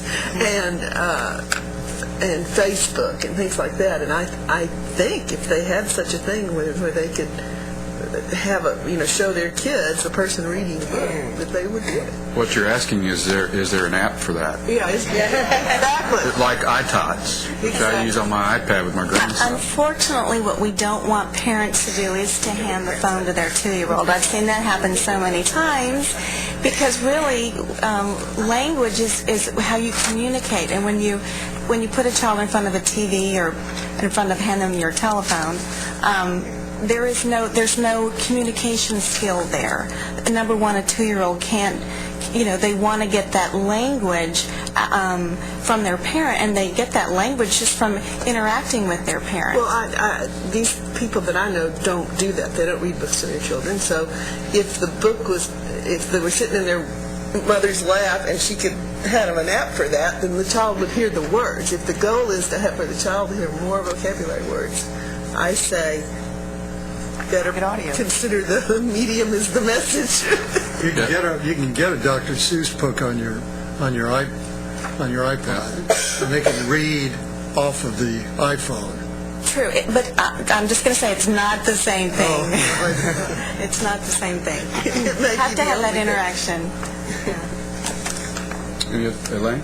Really quickly, in San Antonio, we know our Library Foundation provides a kit for every newborn. When they're born, they get a whole reading kit, both in English and Spanish, depending on the preference. That seems like a perfect linkage to what the Health Science Center, I hope, they're on the list, the Health Science Center in San Antonio is doing.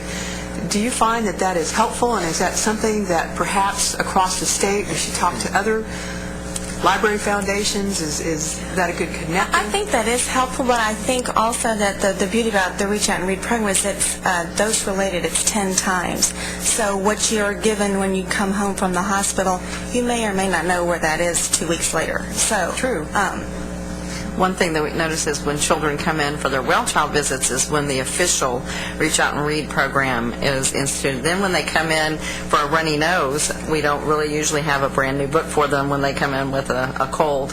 And so we supplement most Reach Out and Read programs with used books that we can give away to siblings who are also jealous when they come into the office and watch their sibling get a brand new book. And so it's also the anticipatory guidance, which is what we call the advice we give at one visit anticipating what the parent will need before the next visit. We talk about health literacy. We talk about getting a library card. We talk about the parent taking the child to story hour at the library. And we just demystify the library and other literacy things. And we do refer to adult literacy programs. Awesome. Please. But yes, I think every hospital should send parents home with information about the importance of early literacy. Along with that, are you all targeting FQHCs, federally qualified health centers? And surely there's an intersection between federal dollars and what you all are doing. Yes, all the federally qualified health centers in Houston certainly have Reach Out and Read programs. Wonderful. And many of the federally qualified health centers are also tied to institutions of higher education because medical schools typically have residency programs or medical students who rotate through those centers. Great. Thank you. Thank you, Mr. Chairman. Sure. Any other questions, members? One last question I had is back on the challenge of getting volunteer readers. Are you exploring with colleges of education some way in which the volunteer reading could be integrated into coursework or internship, some manner in which the student would get credit or it would contribute to their credit? It's an excellent idea, and we've not been able to do that so far, but we will certainly work towards that. At the lower level, many high schools now require service hours, so we have been able to attract high school students. We've also had some Eagle Scouts, some Girl Scout Gold Award people who are seeking those things, and certainly the education programs is a good idea. Maybe it qualifies for a merit badge. Well, thank you very much. Excellent work.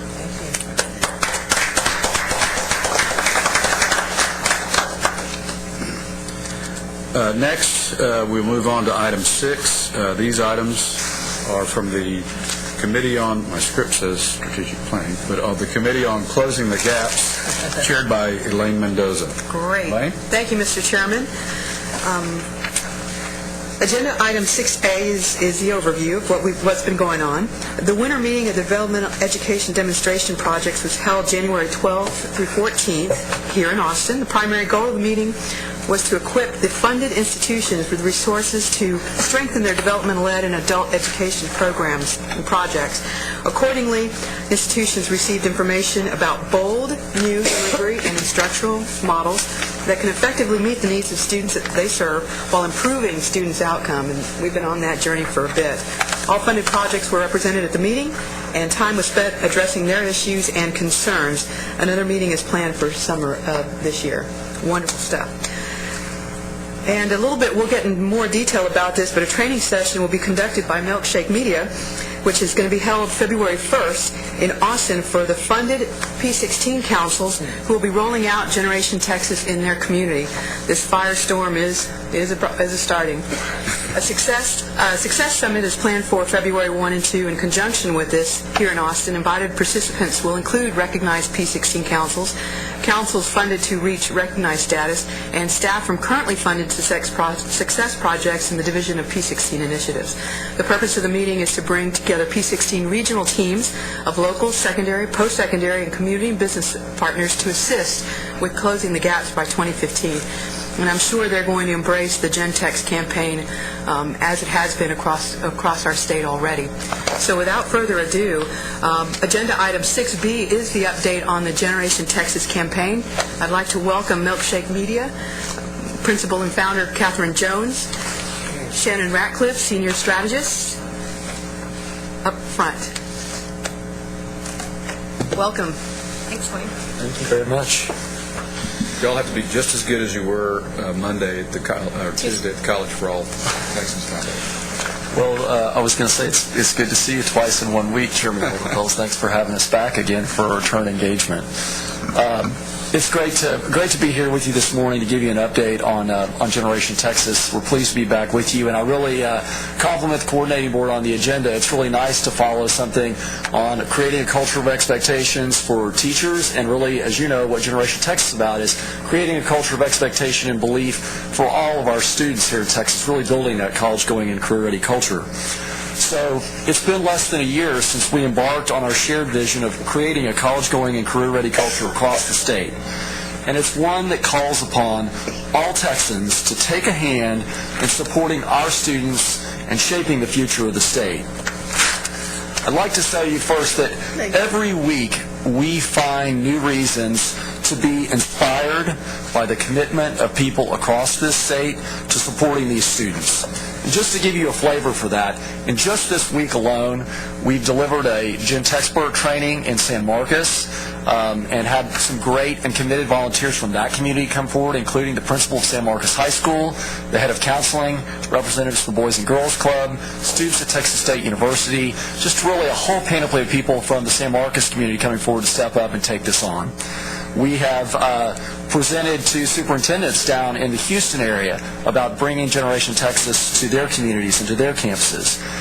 We're very much looking forward to Saturday and participating in a major launch event in San Antonio with the vice chair and with the San Antonio community in Generation Texas San Antonio. We're holding a P16 Training Institute on Tuesday to help the P16 institutes fully implement this across the state. And then the following day, we'll be presenting to the ESC Region 20 counselors. So you can see that a week in the life of Generation Texas is a busy one, but every time that we go to one of these events, we come away energized and enthusiastic because you can really see the passion and commitment of people across the state. And I really wish for each of you that you can attend one of these events at some place along the way, because I really do think it'll give you a flavor that I can't possibly give you sitting before you today, but I'll do my best. So Generation Texas is off and running, and the early proof of traction is strong. What I'd first like to talk to you about is how a student encounters Generation Texas. How do they experience it? And we'll talk about the brand and campaign system that we built, the infrastructure that we built in less than a year. And some of these images are really intended to show you that Generation Texas brand, one thing we've learned for sure is that students respond powerfully to this brand. It draws them in. And why is that important? It's important in this way.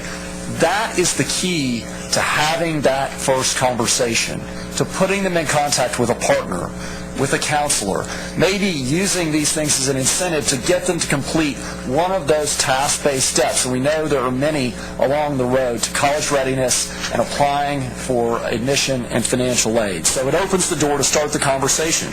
They connect with a counselor or partner. Maybe then they go to the website, to gentex.org, and what do they find there? 21 stories, video stories, of students who are just like them. And why is that important?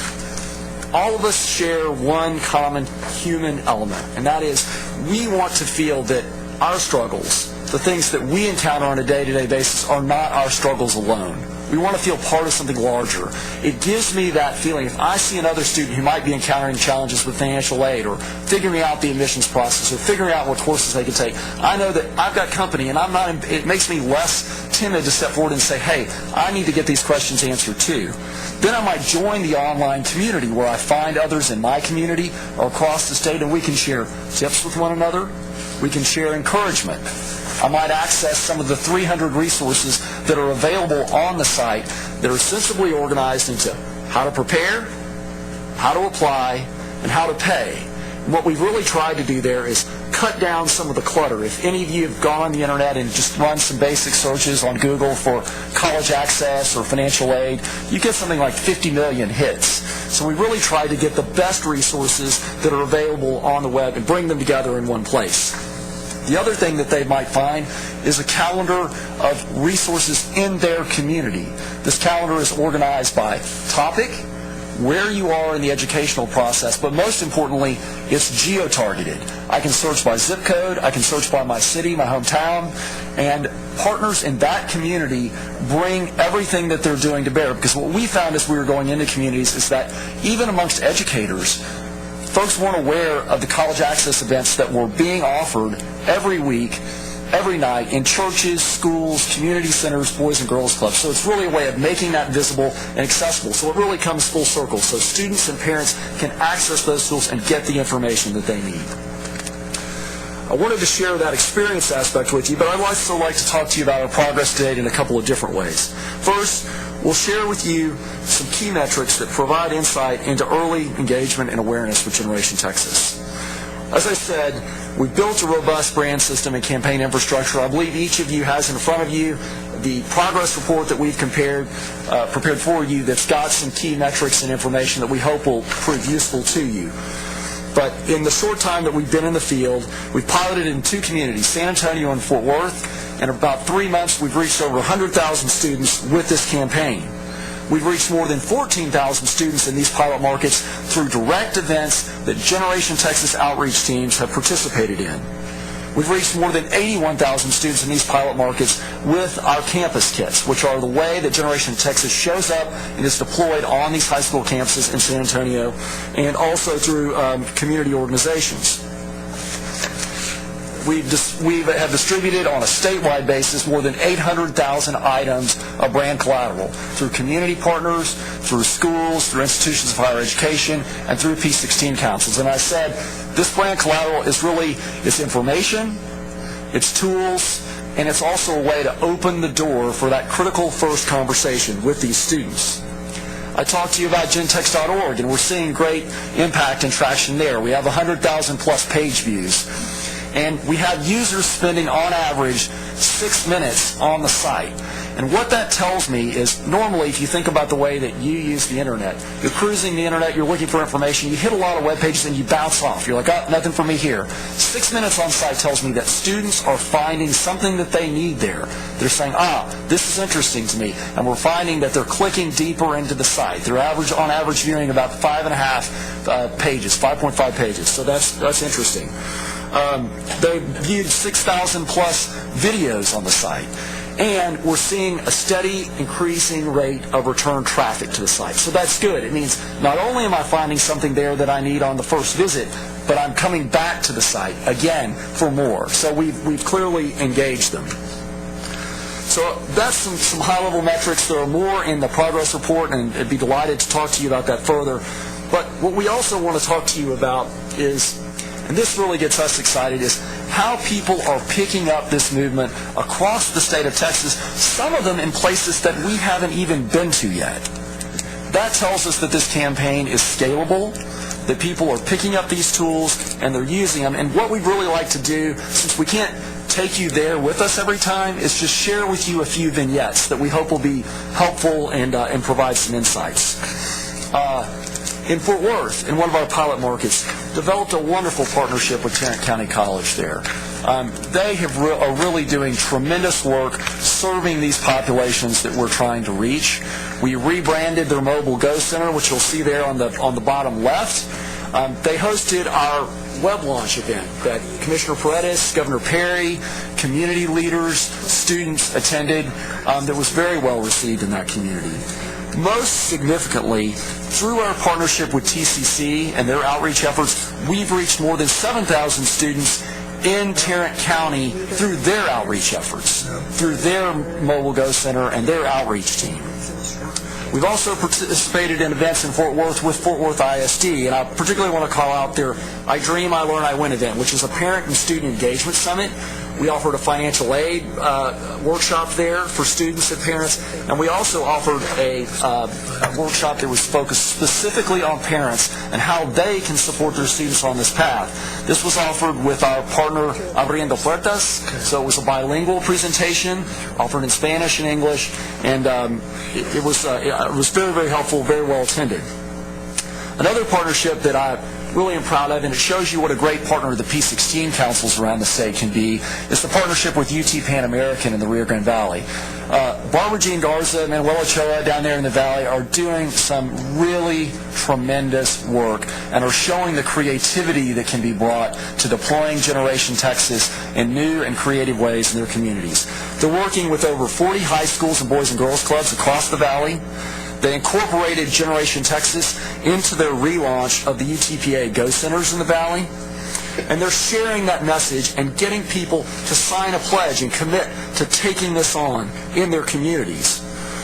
Some of the things they're working on right now are, I know Barbara is working with students down there and counselors to get folks from the high school G-forces and have them be student ambassadors for Generation Texas who travel with the UTPA outreach team and share the message and information of Generation Texas. And that peer-to-peer communication is just really terribly effective. I'm going to pass it to Kat, and she's going to tell you about a couple other great examples we'd like to share with you. Sure. two other non-pilot communities that have really picked this up and run with it in interesting ways that I wanted to give you some highlights from. One is Beaumont, the Southeast Texas P16 Council and their Kids College program co-branded with Generation Texas. And one of the things that they did that was really neat was they had a career day where some of the kids went, I have some images up here, some of the kids going to one of the TV stations and learning about all the different careers there and the kind of training you need for that. The kids, while they were there, actually made a piece about Generation Texas and what they want to do with their lives that played on the news that week. You can see this featured in the news section of generationtexas.org, and I encourage you to go check that out. Lubbock is another community that has done some really, really innovative things with the brand. Through working with Janie Ramirez and the South Plains Closing the Gaps Council, she's put together an amazing group of students who actually, their whole class that is focused on Generation Texas. They put together a Generation Texas Student Leadership Council that brought hundreds of kids from the region together for a day-long workshop all around Generation Texas. Those kids also went to, we met a bunch of them that you could see there when they came and spoke to the P16 Institute and talked to all the P16s about how students can take this on and lead the movement in their communities. Those same students went to the City Council and the Chamber of Commerce in Lubbock and asked them for support, for a proclamation, and for funding so that they could create all the t-shirts and swag that they wanted. And then probably my favorite thing that the Lubbock students did was they started to think about how they could really get to the families in their community. And one of the things that they entrepreneurially came up with is the fact that they realized all the families they wanted to reach all go out for breakfast every Sunday, and they go to certain restaurants. So they approached those restaurants and they said, can we come here and set up a Generation Texas table on Sunday mornings and talk to all the families as they come here for breakfast? And so they've been doing that. These are the kinds of ways that communities are taking this on, and these are communities that we haven't even been specifically focused on reaching out to yet. One of the other pilots that's been extremely successful and our shining star is San Antonio. One of the things that we've really learned about why San Antonio has been able to embrace and take on the Generation Texas movement in such a big way is because of the incredible infrastructure that the P16 Council of Greater Bexar County has put in place. That P16 had really laid the foundation of bringing the business leaders, the higher education leaders, the public education leaders, and the elected officials to the same table in a way that actually everybody honestly put their egos and agendas aside and committed to saying that the continuum of education in that community is absolutely their priority. I cannot emphasize how much we have experienced this in the way that every single component of that community will step up and embrace this and take it on. It's something that we're going to look for as we enter some of the new communities because it's essential in how quickly a community can take this on. One of the things that the P16 had also been doing is they had already focused on how important it was to them to build a college-going culture in their community, and so they were ready to take on Generation Texas and fully embraced it. They so fully embraced it, they have launched a Generation Texas San Antonio, a new 501c3, exclusively devoted to creating a college-going culture in this community, and they're taking on the brand as part of the way that they're doing this. The superintendents, and there are 15 different independent school districts in San Antonio that we've been working with, all came together for one meeting where we got to present to them all at once. They all unanimously agreed they wanted this in their schools. They helped us facilitate quickly working with their PIOs and all their principals to get this into every school. So campus kits have been distributed to close to 50 high schools across San Antonio. And then there's been a number of events that we participated in, including the Harlandale Cultural Arts Parade, which you see there, a really neat float that the Avid kids from across San Antonio came together and built and marched with, and we're really proud about being Generation Texas. Another great event was the College Extravaganza, which was an outreach event at the George Gerwin Center that we went to, which attracted more than 30,000 students to that event. And then the one that Shannon mentioned that we're very excited about is this weekend. You're all invited to it. We would love to see you all there. It's really going to be an amazing event. It's called the Rock Your Future Gen Tex Fest, and it's this Saturday. And it's focused on 9th graders from across San Antonio. Again, around 11 or 12 ISDs are sending their students and busing them in with superintendent support. And it's going to be kind of a major college pep rally. All the students will leave inspired about the fact that college is for them and that they have access to it, as well as there's 5 specific points that we're focusing them on that they can start doing in 9th grade to start preparing for going to college.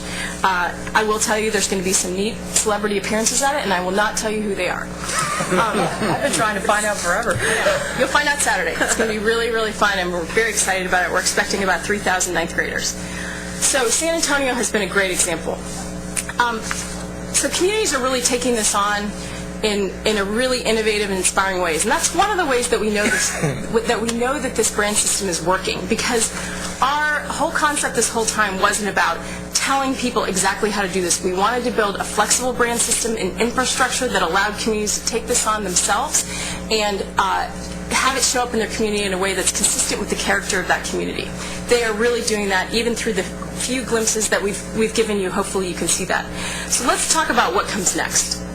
What comes next is that to take this statewide, moving on from the exclusive focus on the pilot markets, part of what we're doing now is we've identified 5 target markets that align with the high growth areas identified in Closing the Gaps by 2015 that we are going to focus on. Those 5 markets are the Dallas-Fort Worth Metroplex, so we'll expand from Fort Worth into the entire Metroplex into Dallas. Houston, we'll continue to focus on San Antonio, the Rio Grande Valley, and we'll reach out to El Paso. Those are the 5 target markets that we plan to expand into this spring so that we're positioned for an entire school year going into the 2011-2012 school year to be able to run the movement and the campaign for an entire year in those target markets. In addition, we'll continue to support some of the smaller communities through the P16 councils, because those have proven to be such great channels to deploy and implement the campaign and its components so that those folks can launch the movement in their communities. As we move into these 5 targets, we will focus on 3 core strategies. Building an army of ambassadors, continuing to build and evolve the brand and merchandising system, and then celebrity endorsements and PR, which is a new strategy. Let me talk you through a little bit of the tactics under each one. First of all, building an army of ambassadors, in many ways, this is the most important strategy out there, because we've always said this would never be a top-down campaign from the state. This has got to be a bottom-up, grassroots campaign that communities and people take on, so the families of that community decide that this is very, very important to them and a value they want to hold and something they want to take hold of. What we found as we enter communities is that each community already has existing channels that are points of deployment for Generation Texas. And that is how we enter these communities and how we continue to enter those. These are chambers of commerce. These are businesses. These are institutions of higher education. These are public education. These are programs and partners that are out there, like the College Advising Corps or Aberrando Puertas. And in addition, we have a grassroots ambassador program that we call our Gen Texpert program that Shannon referenced. And that's a program where very engaged parents, teachers, educators, counselors, elected officials, business leaders, you name it, who say, they hear about this and they say, I want to be a leader of this, I want to be an ambassador of this. We go in and we do trainings of roughly about 30 people, Speakers Bureau trainings, where we train them on the messages of Generation Texas, as well as the messages of the college and career readiness standards, of the college application process, and of the financial aid process. And then they leave the training equipped with a kit of promotional materials that they can take back and distribute to their families, their neighbors, their schools, their church groups, their friends, their circle of influence at their business, whatever the right circle is for them. So the Army of Ambassadors will be something we continue to focus on. 2 of the major components of that I want to talk about specifically. One is that corporate partnerships will be particularly important, especially given the economic setting that we're all in right now, and we know that they could play a very big role in what they can bring to this movement. So we will focus quite a bit on that. The other partnership that we are putting in place is one with Advise Texas, which is the Texas College Advising Corps, and their new brand to align with Generation Texas is called Advise Texas. And one of the reasons I want to point this out is that they are going to be expanding from 15 advisors to 120 advisors next school year that will be in the exact same 5 target markets that we're focusing on.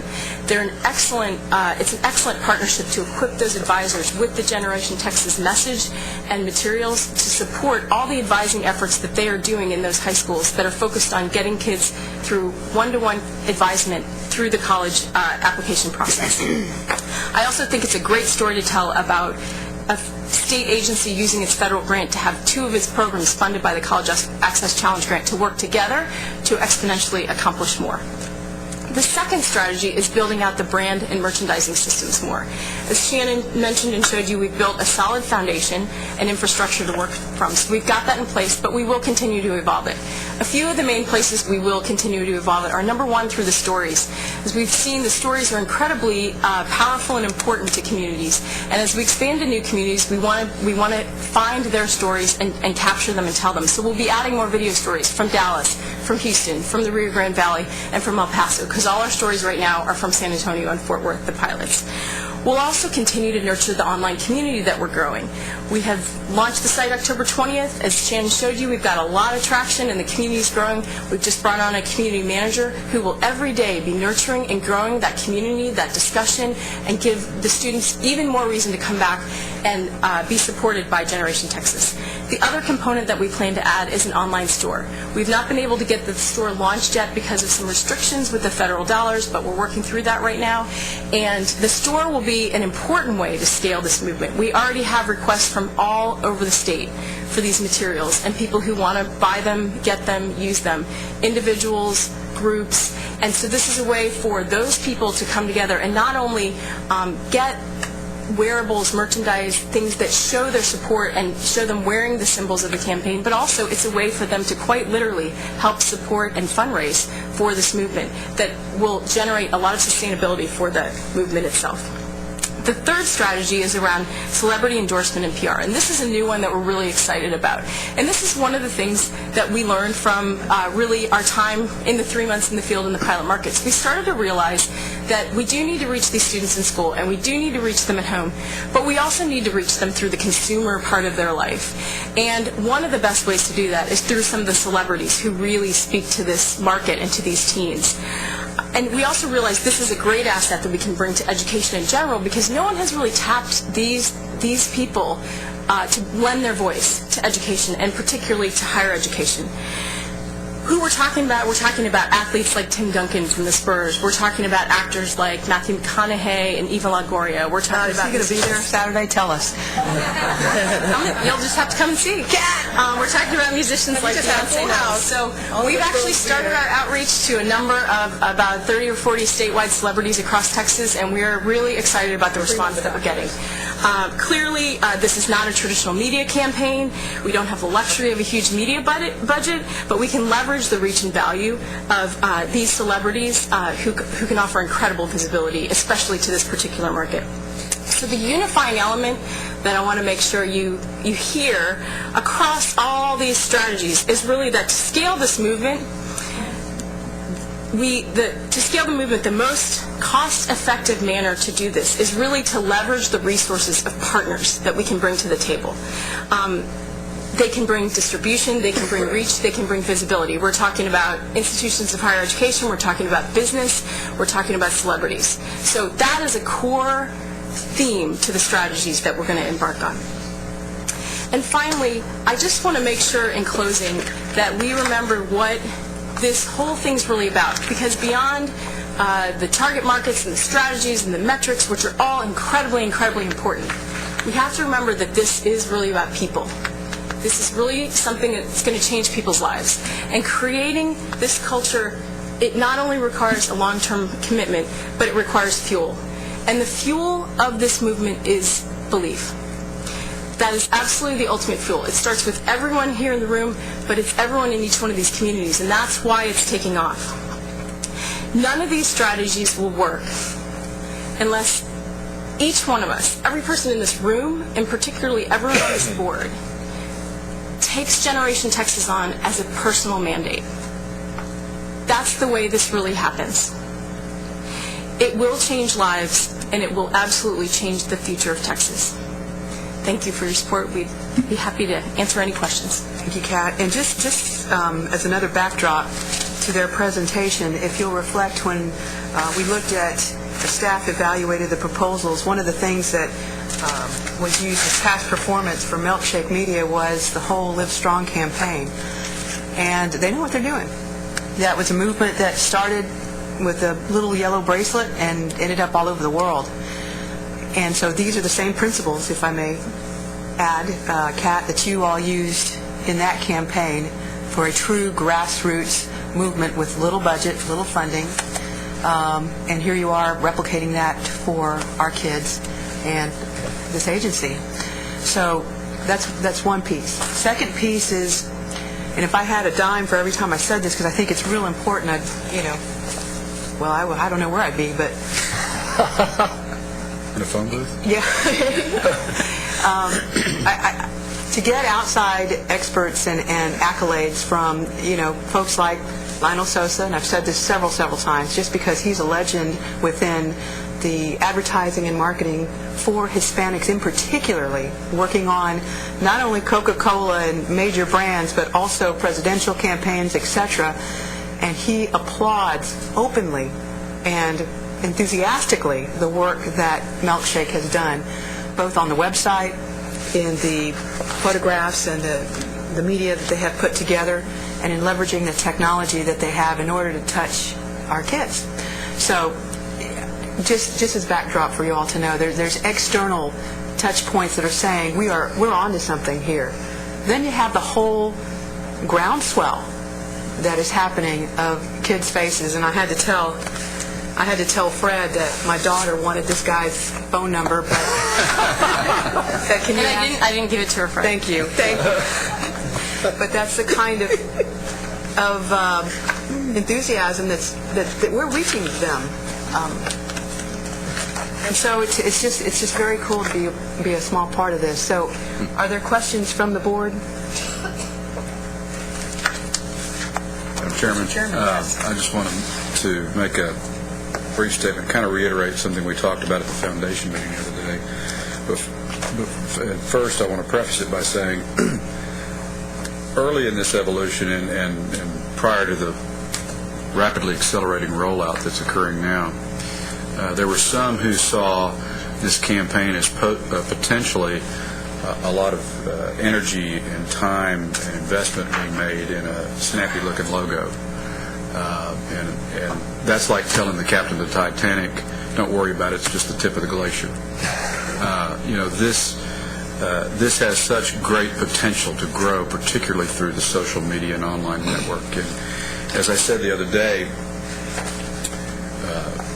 I told the story about, when my oldest daughter started college, Facebook didn't exist. And she never envisioned just a few short years ago that how it would explode and affect lives after college. College students of her long ago generation of the class of 05 thought, well, this was just for their college experience. So I see gym techs evolving as a community as these students enter college and learn to succeed in college, graduate and want to participate in contributing back to the folks who follow them. So, as we talked the other day, I think there will be very many months, 16, 24 months, where we'll need to add a fourth section to your three sections on how to prepare, how to apply, and how to pay. A fourth section on how to succeed, and tie it to our performance metrics, a few key simple metrics. And then a fifth section eventually on how to contribute, how to give back. And that's the future of what this campaign can do. But it's going to depend on the private sector to fund it so we can sustain it, because this is something that's a decade-long investment and beyond. And it will take us beyond closing the gaps. So I appreciate it. Mr. Chairman, you make a really great point, and the thing that I've been really enthusiastic to see is that you don't have to wait until these students have gotten, we want them all to get out of college, but you don't have to wait until they've got out of college until they can start to give back, because one of the most powerful things is a first-generation student who's made into higher education and can go back to their neighborhood, to their community, and speak to others and say, wow, this has made all the difference for me. And that is a much more compelling message than I could deliver to them. It's someone that they know, that they recognize, that they already have a relationship of trust with. And that's a terribly powerful thing, because they're modeling it for those students that are coming behind them. So they're giving back very early on, and we've seen that with the students at UT Pan American, for instance, a great example. Well, another great one that can be your homework, not that you need any, is to watch Janet Gonzalez's video. She's one of our video stories. She's an amazing, remarkable young woman. She's from the Rio Grande Valley. She is at Texas Women's University right now. She is the first Hispanic president of the student body there, and she has so much passion for helping everyone get on this path. She is absolutely an incredible spokesperson. She's the one who led Governor Perry through a demo of the website, and she's remarkable. Her video is fantastic. Great, great. Well, Fred, to your point, our community is so serious. We went through, and thanks to Bill and Milkshake's help with their attorneys, we've licensed Generation Texas to make sure that we're showing we are real serious, and we want to carry this forward for many, many years to come. Were there questions that I interrupted over here? Yes. I just want to say, I think this is just an outstanding, it's an amazing program. It kind of catches, they're talking about motivating teachers just earlier, and this is one that really catches the entire community. I want to say I'm real excited to see what happens in San Antonio with this. I think you just have your next Gen Techspert here. I know. All right. We're talking to you after.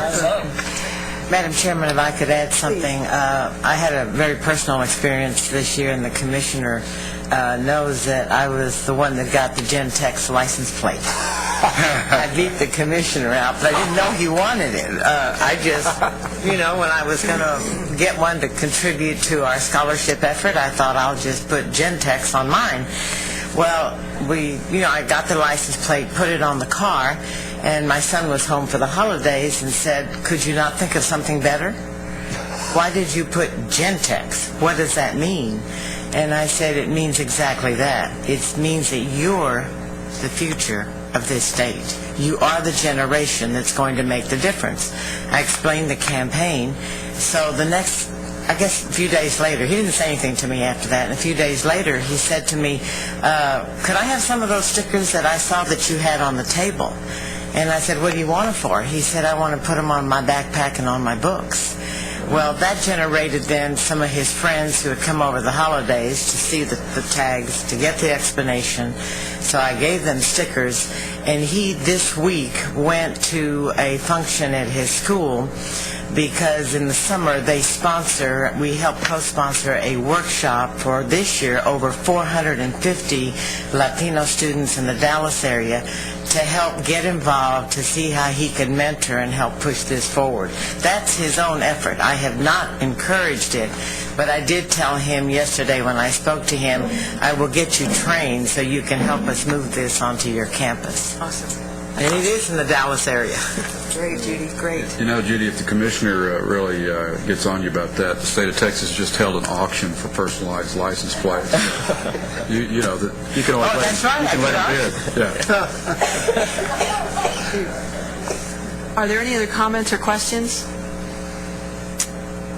Thank you both very, very much. Look forward to seeing you on Saturday. Yep. And those who are attending, if you've never heard a drum line in a gymnasium, just know it gets really, really loud, so you might want to prepare for that.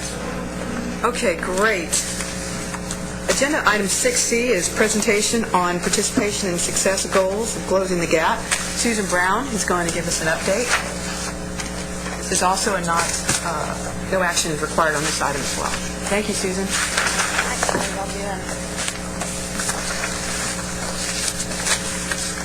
Got a low seat here. Okay. Thank you very much, and I'm going to do this a little bit differently than we have in the past, and I'm going to show you something very different at the end that we want to get some feedback on. So we're going to also incorporate, along with the participation success, how we're doing, we're going to talk a little bit about an agenda item that was on the consent calendar, which is the participation forecast. So we're going to combine those two. This is just a reminder that our goal for closing the gaps in participation is to increase enrollment by 630,000 more students.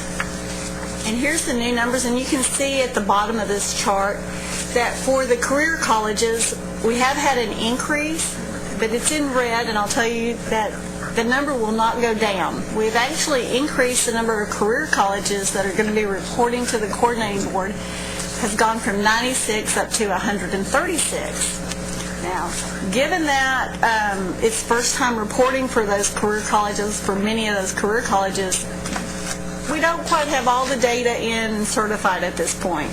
This is just from those institutions that have already gotten their information into us. So we're working on it, but getting them to prepare the information and get it submitted the right way on the first year kind of takes a little bit of training, shall we say. And so this number is going up, but I wanted to let you know that we have included those career colleges in here. 60% of the increase. Yes. I'm sorry to interrupt. That's all right. Go ahead. Would you define career college for me? Those are the for-profit career colleges that offer associate degrees or bachelor's degrees. Okay. So at this point, the community colleges, the two-year colleges, are 60% of the growth. That's not a big surprise. We all know that they've been growing very rapidly. So, Hispanic enrollment is 35% of the growth. You will look at the other ethnic group, and there's a couple of things that are going on in that one. So that's why you see that they were actually 50% of the change. That other group is made up of two basic parts. One part of that is the unknown. Those are students who do not classify an ethnic category, and that was actually about half of that increase. So about 23,000 students just did not put what their ethnicity is. So that's one part of it. The other part is we had ethnic code changes that I talked to, I think, the Strategic Planning Committee about at the prior meeting, where students are now given the option of selecting multiple categories.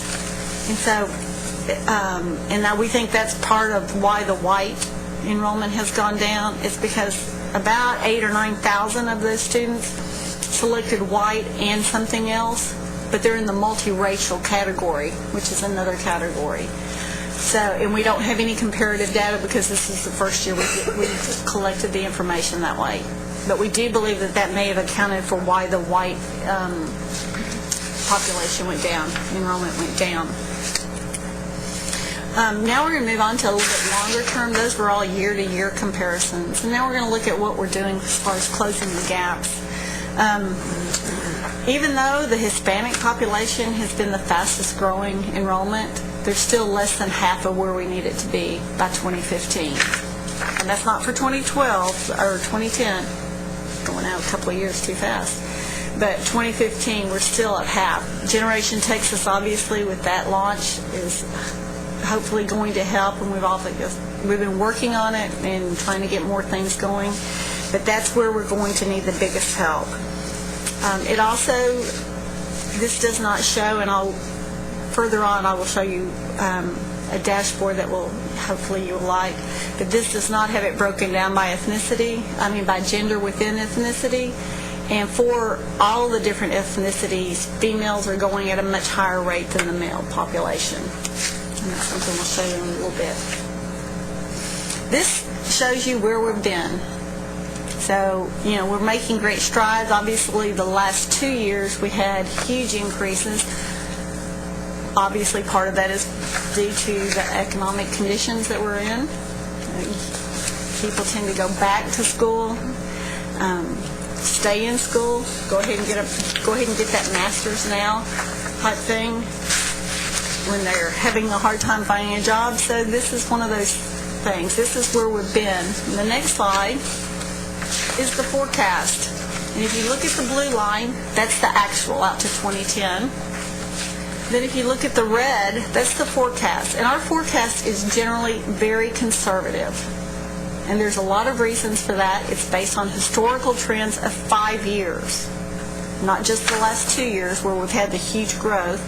3 prior years to that, things were fairly flat.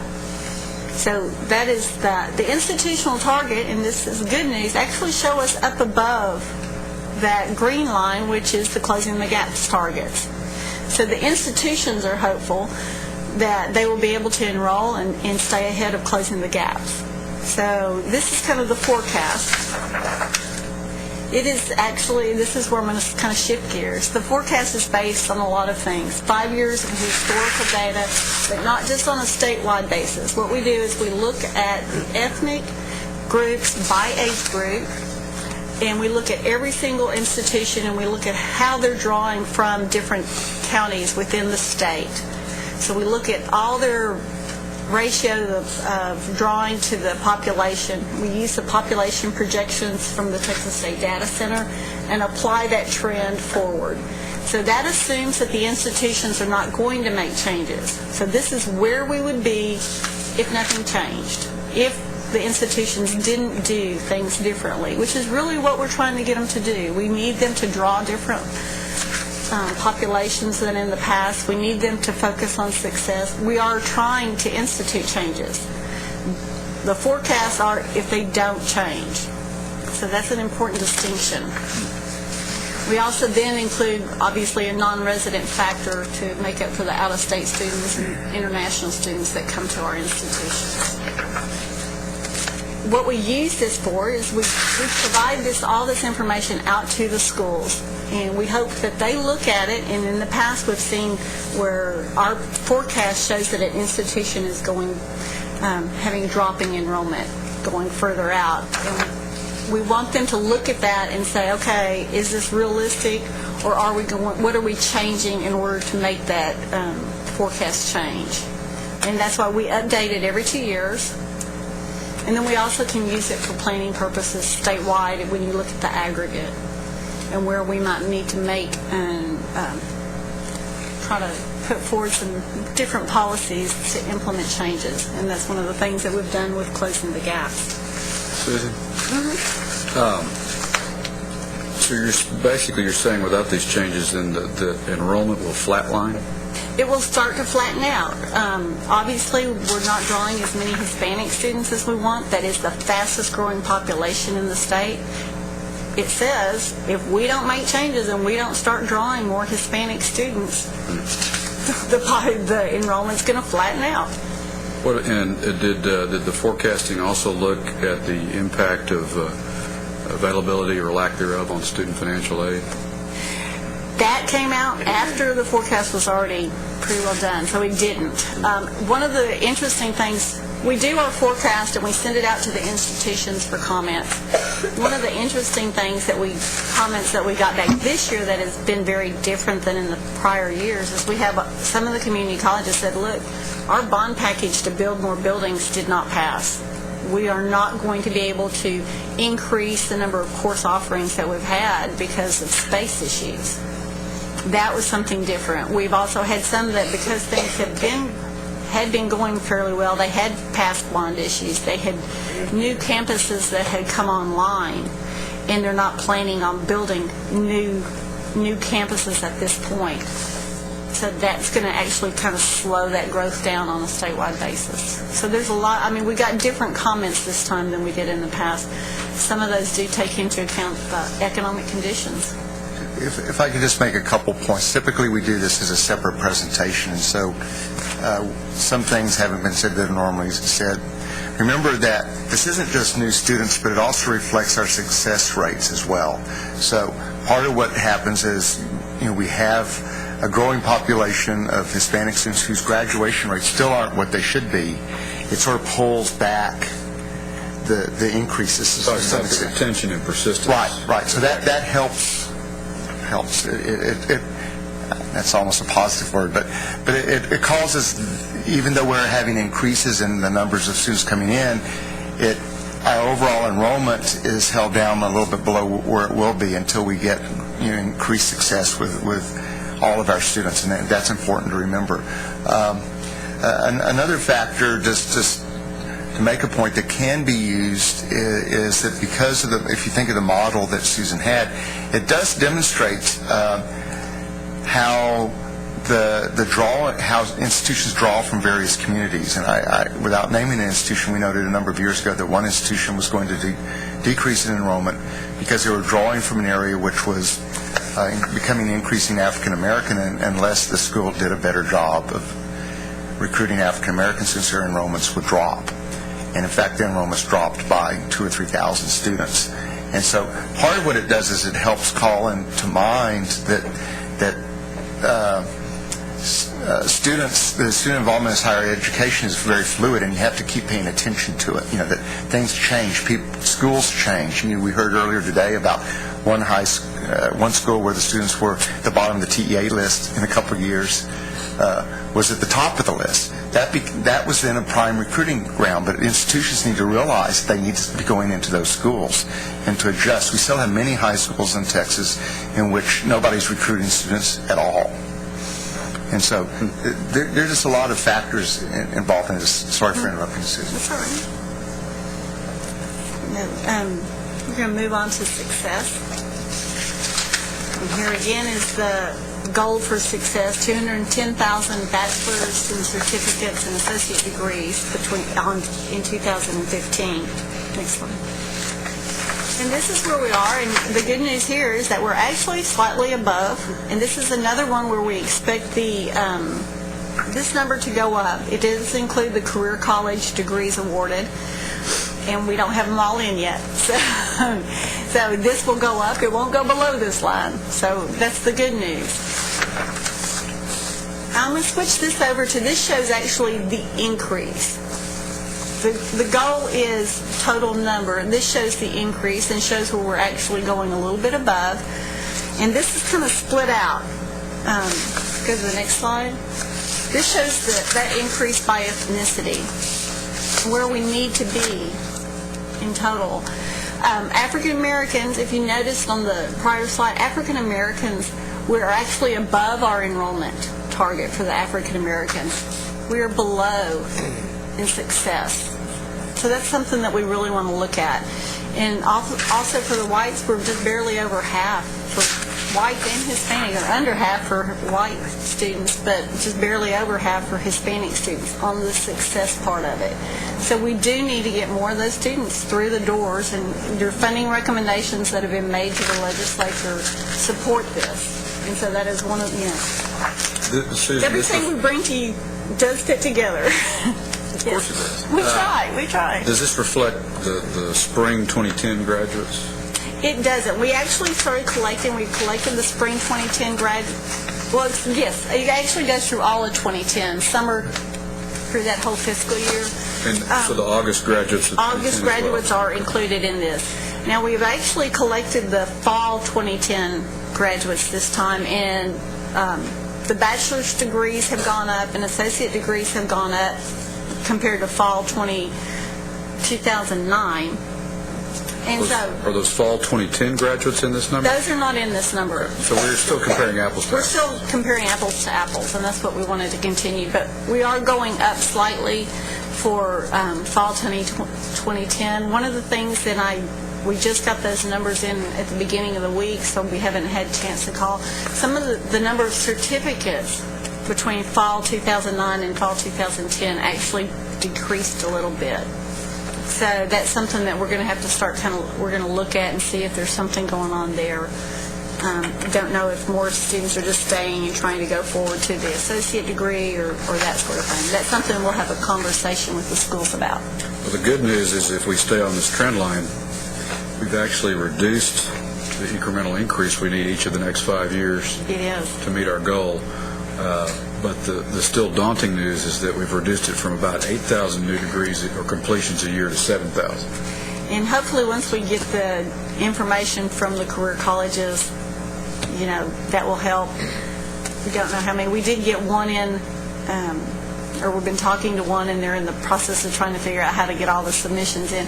They have an enrollment of 11,000, and they do offer bachelor's degrees. So that, once we get those in and we start really getting a good handle on those career colleges, that will also help towards our goals.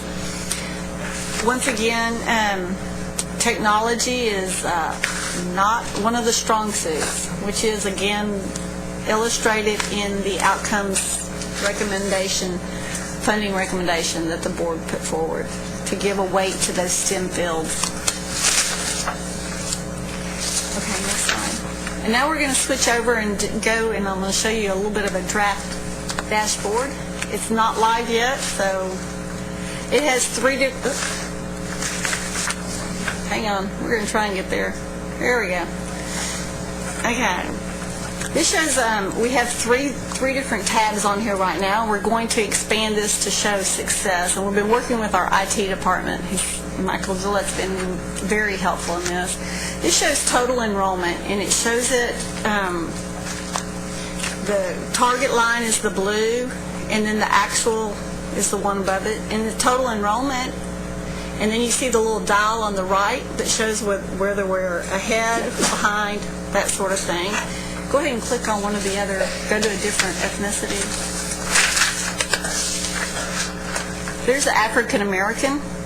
So that shows it on a graph. And then if you go down below, scroll down that page, it has the associate's degrees.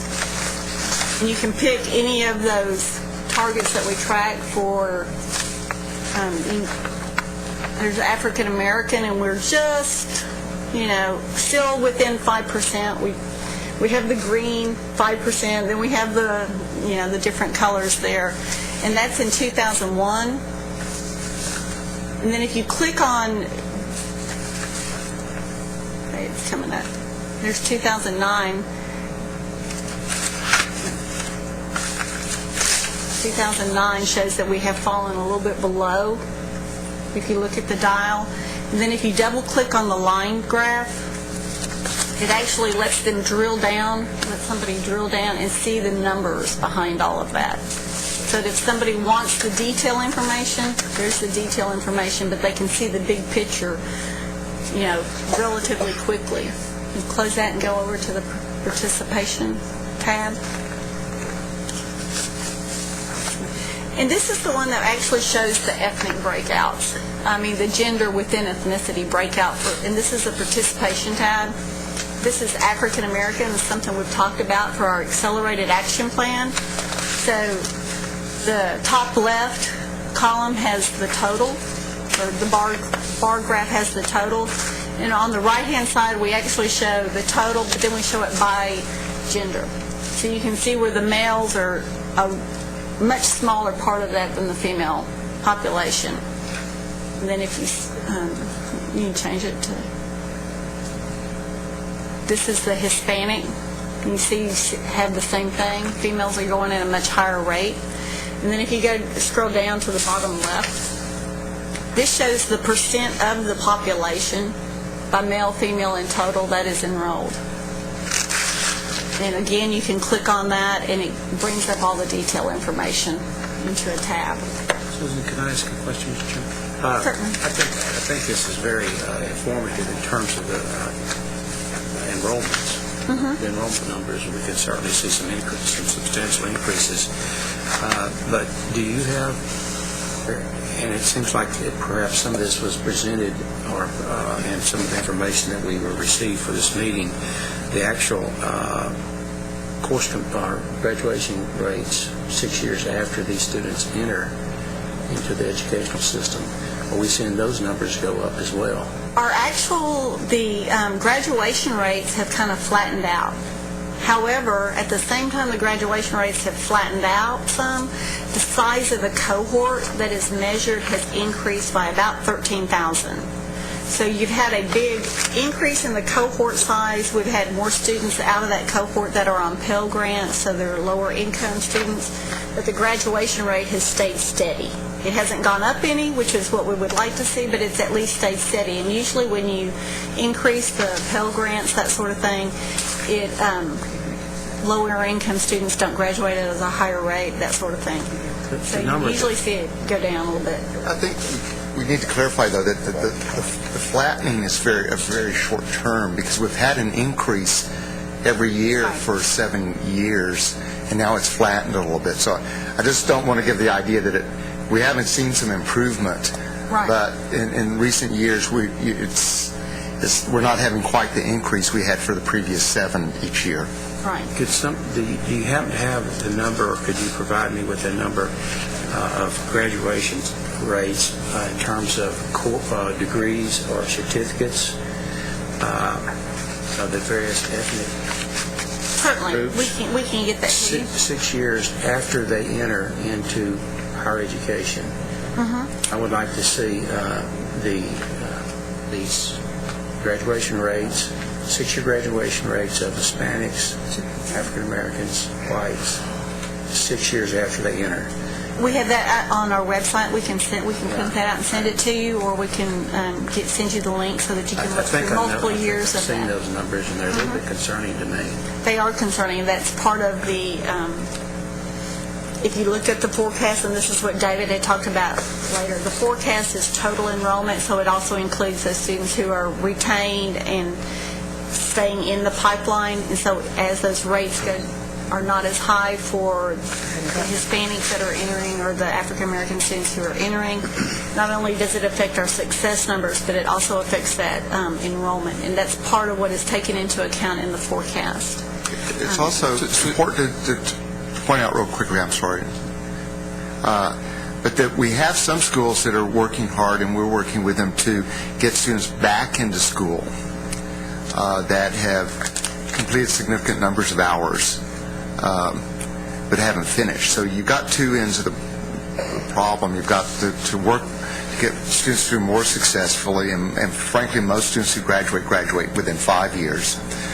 We followed them 10 years, and you don't have much increase. But we know that we've got thousands of students who have invested a lot of their time, and the state's invested a lot of time, and they haven't graduated. So we've just identified, I think it's 6 institutions, McGregor, 6 or 7 institutions that are developing pilot programs to get students back into school to finish the degree who are very near completion. So I'm sorry, Mr. Rogers.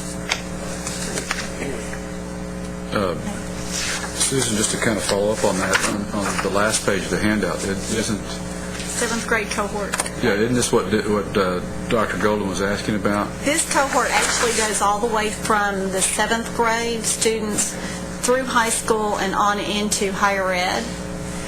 And we have it, and then if you can, this is for all the ethnicities, and then if you select one individual ethnic group, it brings it up to where I can see it. So, but this shows the percent that are in the 7th grade, then it goes on down to the ones X% graduate from high school. I can't quite see that far. And then the number that graduate from college out of that cohort. So this is the 7th grade I've seen cohort. some This of is those something. numbers, and they are quite concerning to me. They are very concerning. And I'm not sure, well, there's a lot of things that we're doing to try to, as an agency, to try to make those numbers improve. We are. We're trying very hard. One of the things that we're going to be adding to this, obviously, is the success tab and that sort of thing, and we'll be having that available. And this will help policymakers have a very quick overview of where we're at on closing the gaps. And you heard at the last meeting about how the pathway in the communities where it's been established are taking numbers that are in more detail and using it at the local level to make changes. So it's something that has to be done, at the state level, but at the local level. And with some efforts Susan has underway in terms of getting more detailed information because of an IES grant, we'll be able to expand the pathway project to even more districts much more readily, and they'll be able to look more closely even at their own classrooms if they want to, and their own performance of individual teachers on a local level to see where they need to make changes. Thank you. Chairman? One comment, one question. One thing I noticed is it appears, as opposed to the handout, that you've changed the masthead on the site, which yes. I applaud you on. It's closing the gaps instead of academic affairs. No, that was our very first draft, and I just did screenshots. I love technology when it works. Well, I'm glad to see it. Just in case it didn't work, I had screenshots available. I think it makes it a little more user-friendly because that's what people coming to the site and it will be linked to closing the gaps and then to our policy area. Well, so I have a follow-up question relating to either links or drilling down. Can we also get to the individual institution statistics, or what do they call them, the performance resumes? From this page? Not from this page yet, but we will. Yeah. Keyword being this is the draft, and actually the higher ed data site, is being redesigned, and we got it for test yesterday, so we're testing that, and that does link to the online resumes and all that. And this will be there will be links to this along with the online resumes and that sort of thing. I'd really encourage that we have a way to get from here within the least amount of clicks possible, We're 2 or trying. 3, to those online institutional resumes. Right, and this is one that will be an evolving. We'll probably put out the statewide, and then we will be figuring out how to links to all the different institutions and that sort of thing. One more question. This is, Commissioner, the kind of thing that when we had a meeting several months ago with Chairman Branch, he was talking about creating a war room with the key closing the gaps metrics posted. I realize this is kind of an online war room, but we may want to think about virtual. Thank you. We may want to think about taking some of these and literally putting them on the walls in an appropriate place to keep that challenge in front of us every day, every week for the next 5 years. We'd actually talked about having that on screens in the Commissioner's conference room some months ago. I think it's important to point out, I don't think Susan mentioned it, actually there were a lot of interviews made of various people at different levels to talk about what data was really needed for the presentations. And one of the challenges that we'll have going forward is to have the right information, but not have so much information that you can't find what you need. And so I think the point you made is very important, but we've been challenged in some ways by having too much information available and people not being able to find exactly what they want. So any feedback we can get from anyone on that is really helpful as we move forward. And as a final note, I promise, part of this is we recognize the few key metrics.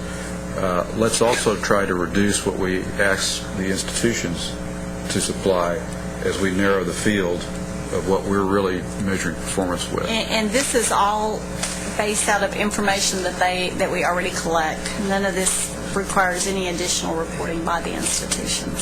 So that's one of the things that we really do work on. But if it's stuff that doesn't drive our dashboard or a key building block to that dashboard, then let's see what we can eliminate.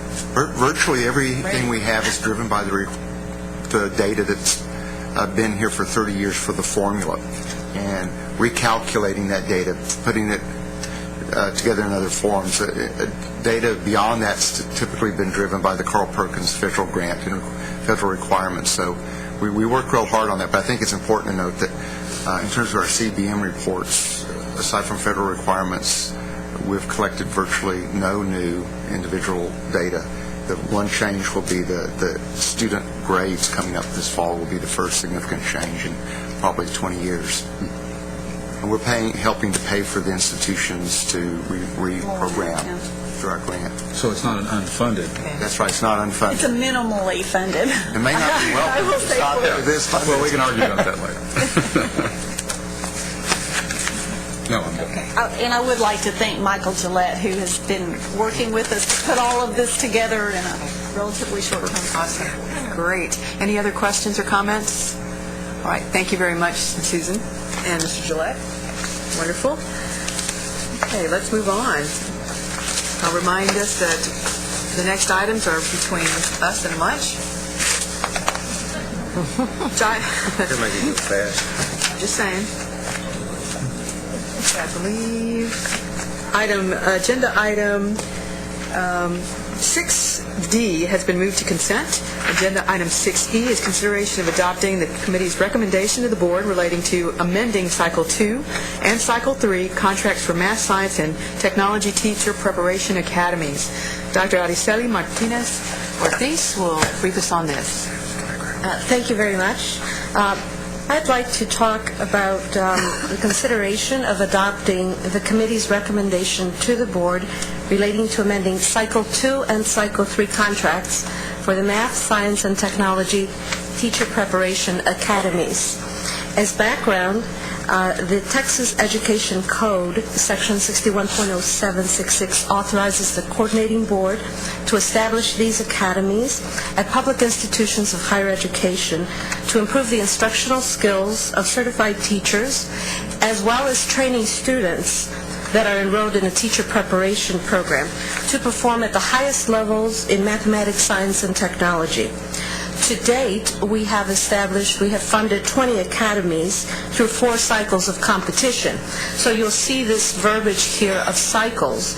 If we go back up to the top now, the total project cost in Cycle 2 was noted there at $3.325 million, and this item proposes an amendment for those cycles of an additional $600,000 for the new total of $3.925. The Cycle 3 academies' total project cost already funded is $6.211 million, and this proposed amendment adds $750,000 for a new total of $6.961. Again, the source of funding and the authority is listed below. We did present this item with a detailed presentation on the background of the academies, how they're performing, and in general, we have received early evaluation data that talks about the number of teachers and students being prepared to be teachers, currently at over 1,000, and so all of these academies are meeting their commitment to prepare these teachers. The programs that are in place do align very nicely to a lot of the comments that were made this morning by Mr. Farr about focusing on bringing in the best new practices that not only focus on academics, since these are math, science, and technology programs, but they also focus on leadership, they also focus on mentorship, on pedagogical practices, and certainly on reaching out as leaders to their communities. The newer cycles of these academies also include elements that ask the academies, the teachers, to put on programs for high school students. So we're trying to get to the high school students and motivate them about teaching as an excellent profession, especially in mathematics, science, and technology. We're preparing the students in the colleges as teachers, and then we are also preparing the teachers that are already in practice that are coming back to receive even further skills. In the second page, you can see the detail of each of those awards. In the Cycle 2 that I mentioned, we have 5 academies that are currently funded. 3 of those requested additional funding, and we recommend that funding. In April 2009, a Cycle 3 academies were funded, and those are 9 additional academies that you can see listed in that chart with their current amounts. And of those, 5 academies are being recommended for additional funding. Extending the contracts at this time for these academies that have requested the extensions will allow for them to recruit new students, new teachers, and to provide the services as soon as possible, beginning in the spring of 2011 and going on into the summer programs, which is when they deliver a lot of their services. In addition, the current students and participants will continue to receive their programs, and this will contribute to helping us to have more certified teachers in math, science, or technology, or better prepared teachers in math, science, and technology. Thank you, Dr. Ortiz. Are there any questions? Committee members, you may recall that Dr. Ortiz and Dr. Salinas from Texas State University briefed us at the committee about the success and the metrics that we're using to measure how well these programs are performing. It was enlightening and I think quite inspiring. So are there any questions or comments? The only question I have is, Commissioner, how does this get cut 2012, 2013? I think it did. Yeah, under the House bill it did. Totally cut? Totally cut. And then 25%, 25%. 25%. Right. It would be a shame. We're making a lot of progress here. And of course, as Commissioner pointed out earlier, our most cost-effective strategy is get the students to be prepared. Ready for college. And math is a linchpin to all of that. And then you look at our STEM graduates that Susan presented, that we are woefully behind in STEM graduates. And you can see the house of cards as it stands. So, any further comments? Or is barely standing. Dr. Ortiz, thank you. May I have a motion to approve? So moved. Thank you, Lynn. Second? that you, Carol? Thank you very much. I have a motion and a second. All in favor, aye. Opposed, same sign. Motion carries. Thank you very much. Right. Agenda item 6F is consideration of adopting the committee's recommendation to the board relating to the approval of amendments to provide additional funding and extend contracts to 2012 for teacher quality grants projects. Dr. Laredo. Requesting approval of the federal fiscal year 2010 funds to extend current grants and provide funding to support the continuation of their activities. The current 2-year grants were approved by you in April of 2009, and some were amended in April of 2010. All current grantees in the cycles of this project were given the opportunity to request an extension and additional funds. There was a review and criteria process with a proposal that had to be submitted for how they would use the additional funding should it be awarded. Several federal and state proposed or implemented changes influenced the decision to request continuation grants rather than a 1-year grant, and these are outlined in your blue pages. And so we are asking that those that have been listed, who have applied and have gone through a review process, internal and external, be provided the additional funds that we have available to us from 2010, totaling in the amount of $6.15 million, bringing the grand total to $18,739,649,000. Okay, once again, we deliberated this and looked at results at our last meeting and maybe underscore both internal and external reviews of these programs. Are there any questions or comments? These, you know, are also connected to the continued enhancement and skill development of teachers in the science and math areas. Any further questions or comments? Hearing none, may I have a motion to adopt the committee's recommendation to the board relating to the approval of amendments to provide additional funding and extend contracts to 2012 for teacher quality grants projects? So moved. Second. All right. Thank you, Dr. Golden. Second by Harold. All in favor, aye. Aye. Opposed, same sign. Motion carries. Thank you very much. Agenda item 6G is consideration of adopting the committee's recommendation to the board relating to the approval to add additional sites for the AVID post-secondary project with increased funding to the institutions of higher education. Dr. Laredo. Madam Chair, you remember that last time at our committee meeting we had a presentation by Eileen Furier from the AVID project, who explained where we were at this point and the momentum that this project has taken off with. I just recently, last week, attended an advisory board for AVID with educators across the country who are looking at the post-secondary model. They represented both the public ed side of the house and the university side of the house with researchers in terms of this development of the model. What we have found in Texas is that the model is taking hold, and institutions are coming to ask that they also be included.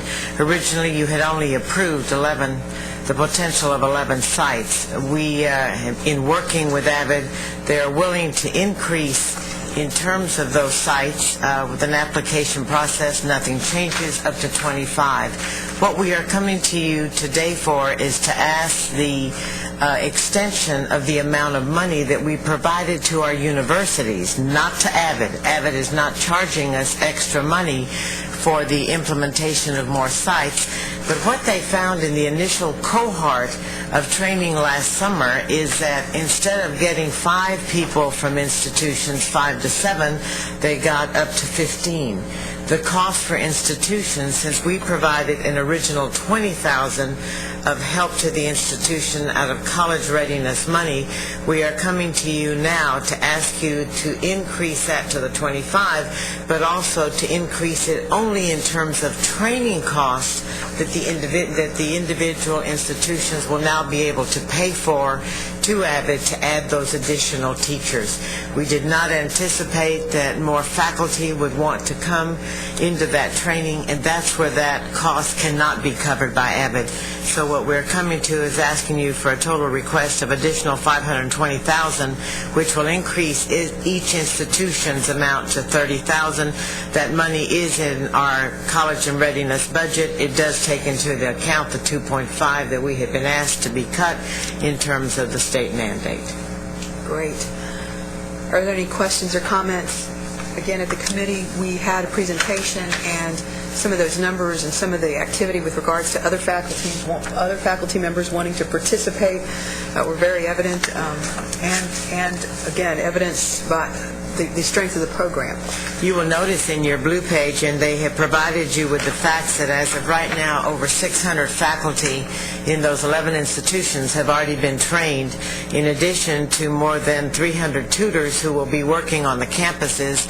And now that as we look at the population of those institutions, we know that we will be able to impact over 10,000 students beginning with fall of 2011. That is why we are asking for that increase, because of also looking at the demographics of our Closing the Gap and the other institutions that now want to be part of that cohort. So whoever in the audience asked a question about faculty members and teaching, this is one point that we can touch on in helping that in terms of effectiveness. So, are there any questions or comments? Okay. Madam Chairman, I mentioned this before, and I can't remember what the answer was, but is it likely that AVID will develop into our main DevEd effort in Texas? I think it's definitely in tandem with DevEd, so that students who might have, as they've gone through DevEd, for example, and made that quick jump into credit-bearing courses, because in that DevEd redesign, it is looking at alternative ways so we don't get tracked into a 2-year program. But then moving those students into that first course that becomes the feeder course that helps students acclimate to college will then tighten their skills that they have also developed in that developmental education program. But certainly also the student that comes into college post-secondary who didn't go the DevEd route but still could be a student that has, some fears. I mean, just because we go to college doesn't mean we all are ready for that world. And that's what AVID does. It gives you all those tools. So I think it's a two-part answer, because it taps into both kinds of students. Because the universities are looking at implementing AVID as their main orientation course. It's that main course that all students will be coming through, so that regardless of which route you came through. That would help. Yeah. At social capital. That's right. Mm-hmm. Any other questions? Lynn? No more? Thank you. Okay. Great. I move we approve. Okay, I have a motion to adopt the committee's recommendation to the board relating to the approval to add additional sites for the AVID post-secondary project with increased funding to the institutions of higher education. Do I have a second? Second. Thank you, Wallace. All in favor, aye? Aye. Opposed, same sign. Motion carried. And that concludes the items for presentation and discussion for the Committee on Closing the Gaps. Mr. Chairman. Thank you, Madam Chairman. Although we have a flexibility here, I think since our executive session was scheduled for noon, what I'd like to do is still break till noon. We're running 20 minutes approximately ahead, and take out of order, if it's okay with you, Chairman Phillips, your section, and go ahead and go through as many items as we can, and then at noon we'll stop for our executive. Oh, okay.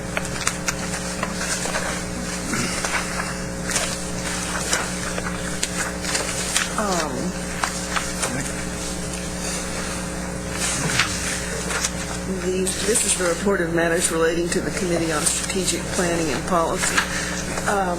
Susan or McGregor, do either one of you want to say anything about an overview of what's been going on since last we presented? I don't have anything, so I didn't know if anybody else did. No, ma'am, not at this time. I think we can just move forward with the items.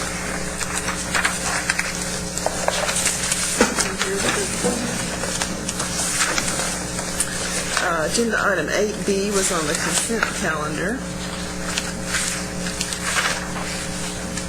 Agenda item 8C, 1 through 6 were approved by the Committee on Strategic Planning and Policy at our December meeting. Do any of the board members have questions about these? Do you want to take those one by one, or just? They were approved by the committee, and they don't need to go to the board meeting. Oh, I see. Okay, great. It's just the information. Okay. No questions, we'll move on. Agenda item 8D is a report on facilities decisions made by the commissioner or assistant commissioner since the previous board meeting, and another information item. Unless anybody wants to do some scolding or anything like that. Scolding? Agenda item 8E was on the consent calendar, as was agenda item 8F. Agenda item 8G is an update on the coordinating board's priorities for the 82nd Texas legislature. I can't believe you didn't let us eat lunch before we heard this. We might, yeah. Either that or put it on the consent agenda. Oh, this is a way to keep it to less than 20 minutes. Either lose your appetite or lose your lunch. Either way, it's not good. Right. Hey, Dom, is Dom coming? There he is. Dominic will cheer you up. Oh, Brett. Good news, right? Good news? Oh, I don't know. We'll see. Let you know in about 6 months. Good morning, I guess it still is. Dominic Chavez, Senior Director for External Relations. Just to give you a brief update on where we stand with respect to the 82nd Texas Legislature, more specifically where we stand with respect to the recommendations that the board made back in October. Basically 3 areas I'm going to jump on here in short order. One is to just kind of give a general overview of where we are at this point in the session. As early as it is, a lot has happened and a lot is happening. Second is to provide you an update on the tuition revenue bond legislation. That will be something you'll hear more about, so I just want to touch a little bit on that issue because you've probably been hearing a little bit about it in the media around the state. And then third, we're going to talk a little bit about our outreach strategy and discuss opportunities for each of you, if you are so willing, to participate in this session, and that's what's coming around for you. So there's a document calendar coming around, and we'll talk about that when I get to that portion of my presentation. Let me begin first by just telling you where we think we are. I believe this is the 3rd full week of the legislative session that we're about to close out. A lot is happening. I think it was just yesterday that the Senate was in session until about 10 o'clock at night, which is pretty rare in January this early. As you know, the governor has designated a number of emergency items for the legislature to consider, and that's getting a lot of attention and a lot of energy early on in the session. To give you a sense of what's happening in higher education, the coordinating board is currently tracking 117 different pieces of legislation that either directly impact higher education or have a secondary, tertiary impact, either in terms of the agency or things that, for example, that affect public education that we tend to care about because of the P16 scope. With respect to particular bills that we have assigned out to staff for analysis at this point, we have 93 such pieces of legislation that we think we've either been asked to look at or we believe we will be asked to look at because of their scope. And staff has jumped very quickly, very methodically into that analysis. In fact, we've completed 46 of those analyses at this point, so we're moving very quickly to try to stay ahead of the curve. In terms of the board's major legislative recommendations, remember, our major recommendations are our cost efficiencies report and strategies that was adopted in October, the Texas Grant Priority Model, and outcomes-based funding for universities and community colleges. As you probably heard, Senator Zaffarini, the chair of Senate Higher Education, has filed a version of the priority model for Texas Grant, Senate Bill 28. That has been filed and is a low bill number in the Senate, so we expect that will get a very early consideration in the Senate. With respect to outcomes-based funding and the other cost efficiency recommendations, leaders in both chambers are actively looking at these recommendations. Nothing has been filed, but we certainly expect that some or all of them will be considered in both chambers at some point in the near future. And as you know, this session really does represent a convergence of a number of challenges. I think Linda's going to talk a little bit about the budget, which we all know, and you also have issues like redistricting and some of the other hot topic issues, and so a lot of the oxygen early on is being taken up by that. But with respect to our legislative recommendations, or your legislative recommendations, I should say, there's a lot of attention being paid to them because they do, with the cost efficiency recommendations, they play very closely into this discussion about the budget. And we've heard a lot from members who are very interested in learning more about them. So whether that's a good sign or a bad sign, it is a sign, and we'll see more shortly. So that's just kind of in a nutshell where we are today. You have in your agenda item book just some listing of a few bills that are in our track that we thought were kind of most stood out the most early on, and we'll continue to keep you updated as we go through the session. The second point that I want to talk about was just very briefly a little bit about the tuition revenue bond. As you also may have seen, Senator Zaffarini has filed a comprehensive tuition revenue bond legislation. That's Senate Bill 272, if you're keeping score at home. It is totaling about $3.2 billion worth of projects across our universities and health-related institutions. That's for the 74 projects? That's correct, sir. 76 now? Or did I just remember the wrong number? Yeah, no, it jumped very early on. 3.2 billion. 3.2 billion, plus or minus, yes. And the coordinating board is in a process which we've typically done through historically, is we're in the process of evaluating all these projects. We've been asked to do so by Senator Zaffarini, and we're looking at all the projects that were actually filed, so those 76 projects at $3.2 million. And really, this is a service we've provided to the legislature as a way to offer a third-party assessment of how these projects might be prioritized if the legislature so chooses. And so it'll be a question. I think Susan's staff is working very diligently on that evaluation. When that is complete, we'll be providing it to them. And I suspect at that point there'll be some culling potentially of her legislation. But maybe not. That'll be something the legislature will determine using our information if they so choose. You'll also notice in your book a number of legislators, particularly in the House, have filed one-off TRBs. In other words, filed a bill for their particular institution, a single one project. Those are also kind of out there and may or may not move through the process. So that's kind of the last point on TRBs, and the last piece that I wanted to kind of talk a little bit about is our outreach strategy. You'll recall in the fall when we last met, we talked about that we were going to make every effort to try to inform as many legislators as possible about the legislative recommendations and higher education issues as we go into the session. Since then, the chair and vice chair, the commissioner, and staff, the coordinating board, have been working very diligently to do that. As an example, staff in external relations have met with literally every staff for every member of the Texas Senate to talk about the board's priorities, to talk about higher education, to answer questions, and to provide information.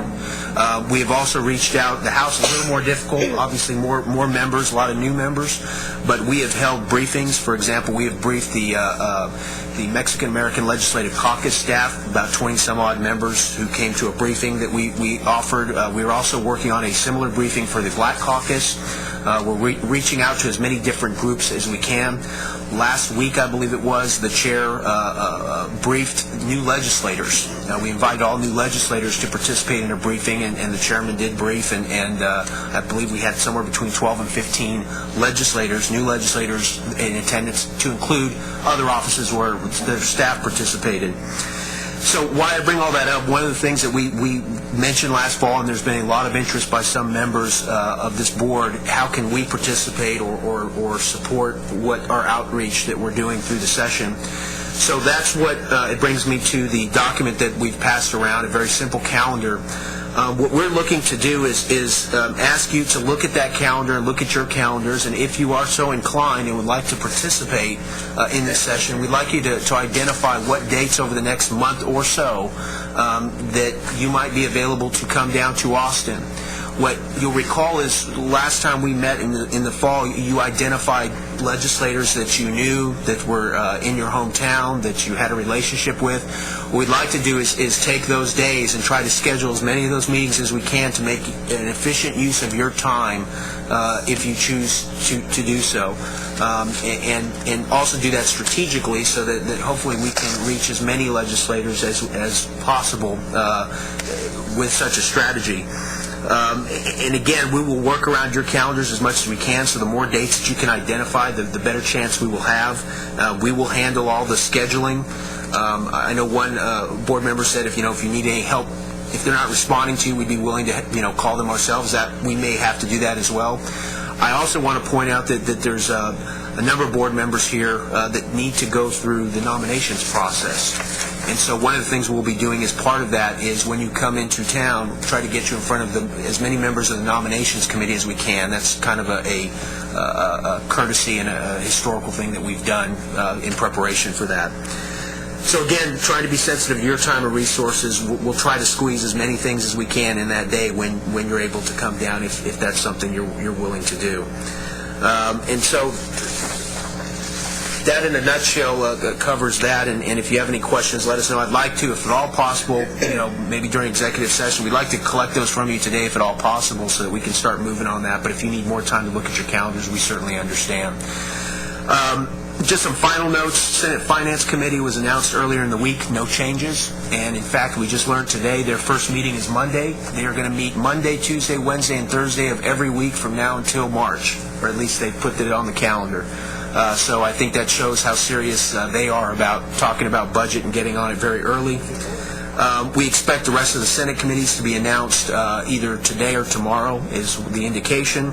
And we know that House committee assignments are getting very, very close, as I believe members turned in their request cards, if you will, to the Speaker's office either late yesterday or today. So things are going to start moving very quickly. Budget's going to take a very front seat, as you can imagine, and we'll do our best throughout the session to keep you up to date. And as always, feel free to call on me directly. I also want to note, I'm hoping everyone did receive the resource book that we provided. All our contact information is there. We left it in a 3-ring binder for a reason, because there will be times throughout the session we may need to update some materials as things change. We will certainly send those materials to you as that happens. And again, that was designed so that when you do, if you do get a chance to come to Austin, or when you do or do get a chance to talk to folks or people ask you questions, hopefully those are the resources you can rely on to answer those. And as always, on the front page of that is contact to everyone in the agency you need to reach, particularly McGregor and Susan. So, thank you, John. With that, I'll close. And John's going on the comedy circuit. With that, I'll close. I'm happy to answer any questions before we move to Linda. Thanks, Tom. Any questions? Linda? Great. I'm going to be providing you with a side-by-side comparison of the base appropriations bills for the coordinating board's budget as well as for higher education, and also be talking about a revised exceptional item request that we've been asked to provide to the LBB staff. I'm going to be referring to the handouts that were provided to you this morning. We've got this cover sheet on there, and there's multicolored handouts behind that. Last week, the House filed its baseline appropriations recommendations, House Bill 1, and on Monday afternoon of this week, the Senate filed its version, Senate Bill 1. House Bill 1 is typically a much more conservative appropriations bill and provides general revenue funding for all state agencies and institutions of higher education of $73.2 billion, a 10.7% reduction from the 1011 base. And it proposes a cut of 9,200 positions in state government, including 2,000 of those positions coming from our higher ed institutions. Senate Bill 1, which is relatively a more generous appropriations bill, provides funding of $73.8 billion in general revenue, which is a 10.1% reduction from the 1011 base. It proposes to reduce the number of state positions by approximately 8,000. Under both House Bill 1 and Senate Bill 1, the rainy day fund would remain untouched, and the balance of the fund is projected to be at $9.4 billion in FY13. I'd like to now refer to the handout, which is the yellow handout, and this is a side-by-side comparison of HB1 and SB1 funding for the coordinating board. The differences between the two bills are highlighted in bold. You also have behind that two spreadsheets, one for House Bill 1 and the other for Senate Bill 1, to show you the funding levels by program compared to our LAR baseline request. Also in your handouts is a very brief description of each of the strategies in our bill pattern, in case you need to go back and see what each program does. As shown in the handout, the coordinating board's all funds appropriation in House Bill 1 is $883.5 million, which represents a 50% reduction over the current biennium. All All funds include general revenue dedicated, federal funds, and other funds. The general revenue and general revenue dedicated appropriations is $722 million, which also reflects about a 50% reduction over the current biennium. Senate Bill 1, as I previously mentioned, is relatively more generous, with a 37.6% decrease in all funds and a 34.9% decrease in GR and GR dedicated funds. Under House Bill 1, 33 programs were appropriated zero funding, while the Senate bill provides zero funding for 7 programs.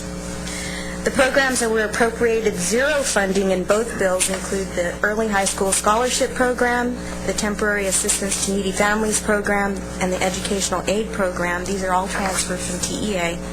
The Children's Medicaid Loan Repayment Program, which is a transfer from the Health and Human Services Commission, 2-year and 4-year dramatic enrollment growth funding, and new community college campus funding.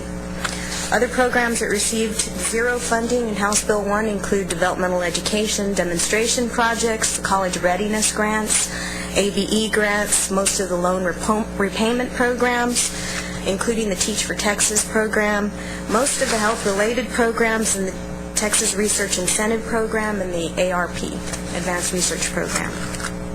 In comparison, you see Senate Bill 1 provides a 25% across-the-board cut to most of our programs.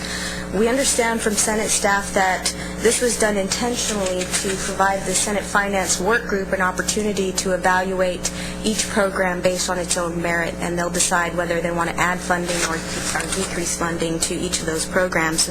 And we expect that this approach will also be taken in the House Subcommittee on Education of the Appropriations Committee. Both appropriations bill provide the same level of funding for the major state financial aid programs, which include Texas Grants, the Texas Educational Opportunity Grant Program, the TEG, Work Study, and Beyond Time. The funding levels are enough to cover renewal students only for the next biennium. So those students currently in the program who continue to be funded, will continue to be funded provided they meet continuing eligibility requirements. But again, there are no new funds available at this time for new students.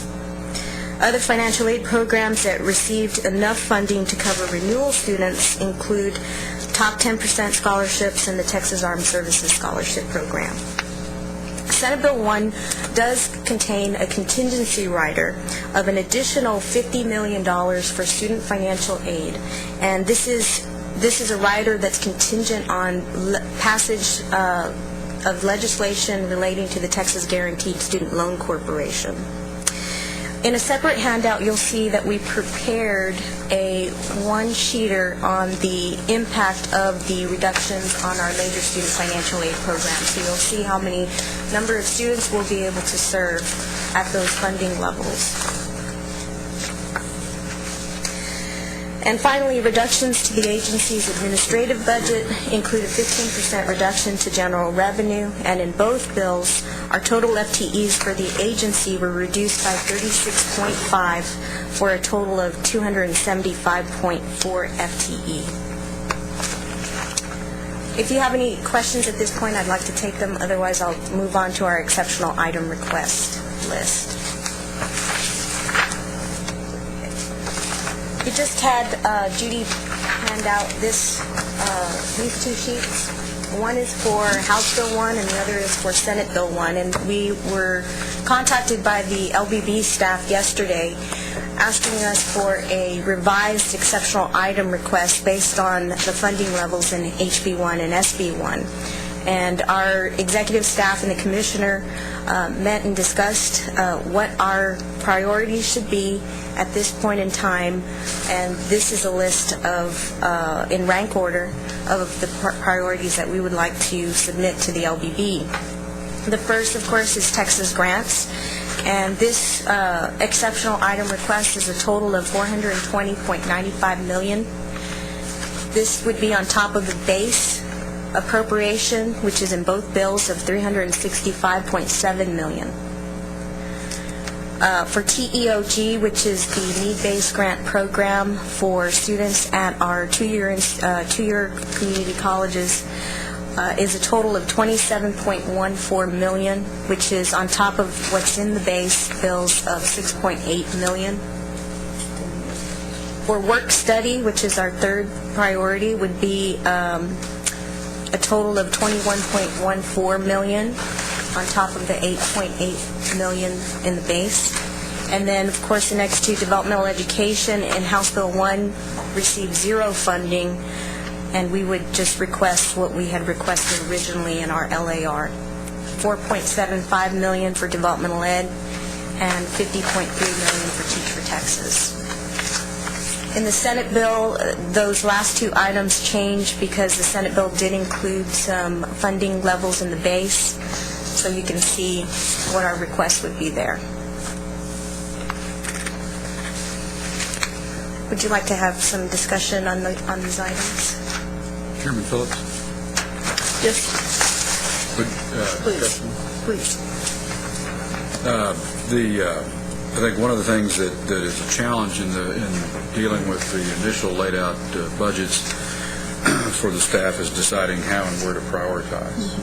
Probably comes as no surprise that the Commissioner and senior staff are recommending that the Texas grants and TEOG be our first and second priorities on this exceptional item list. That there's a lot of thought that's gone into these strategically, because in terms of looking at which strategies that we would either be the only or the primary champion, so to speak, of the strategy in advising the legislature on these policies, informing them. So, certainly I think, Linda, if there's any particular programs or what have you, Linda and Dom can answer those questions, but a lot of thought's gone into how can we keep this list very focused and impactful, closing the gaps. Commissioner?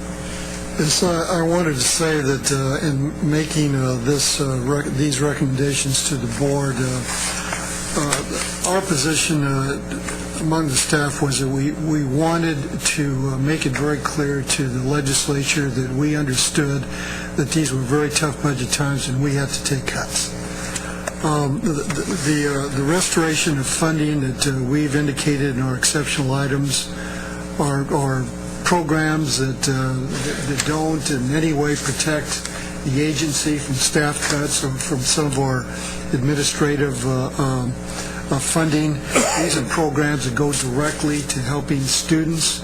They go directly to promoting programs that we desperately need in Texas. We need to fix developmental education. We need to make sure, as you heard this morning, we need to make sure that we have effective teachers going into our classrooms. So these were our priorities. As Fred pointed out, we also concluded, and that's reflected in these 5 items, that we needed to keep the list to an absolute minimum. And for 2 purposes. Once again, as I said before, to demonstrate that we appreciate the fact that we have to take significant cuts, but also to make sure that we had a very focused agenda that we could articulate very, very directly and very briefly. And these are programs that in our view, are critical to the well-being of Texas and critical to its economic development and maintaining the quality of life of the state. Well, it certainly makes sense to me, and I see things I wish were on here, but I also think there are things that are less directly related to students and teacher quality. Members, any other questions? Any suggestions? Can somebody tell me exactly how this works? They've come out with a bill, and now we go back and say, hey, we want you to think about this? This is the introduced version of the baseline appropriations bill that reflect the LBB's recommendations at this point in time. So this is really a starting point of discussion that we will see. Hopefully, we are hopeful that we will be able to increase these funding levels through the process, working closely with legislators.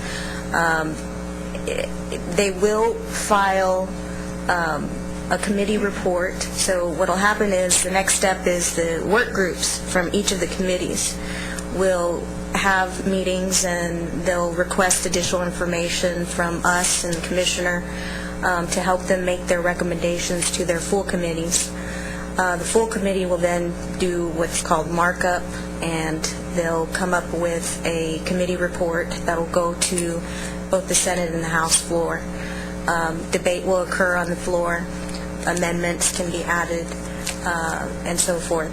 And then it'll go, whatever differences there are between the House bill and the Senate bill, it'll go to a conference committee, and then final decisions will be made in conference, and then it'll go back to the full legislature.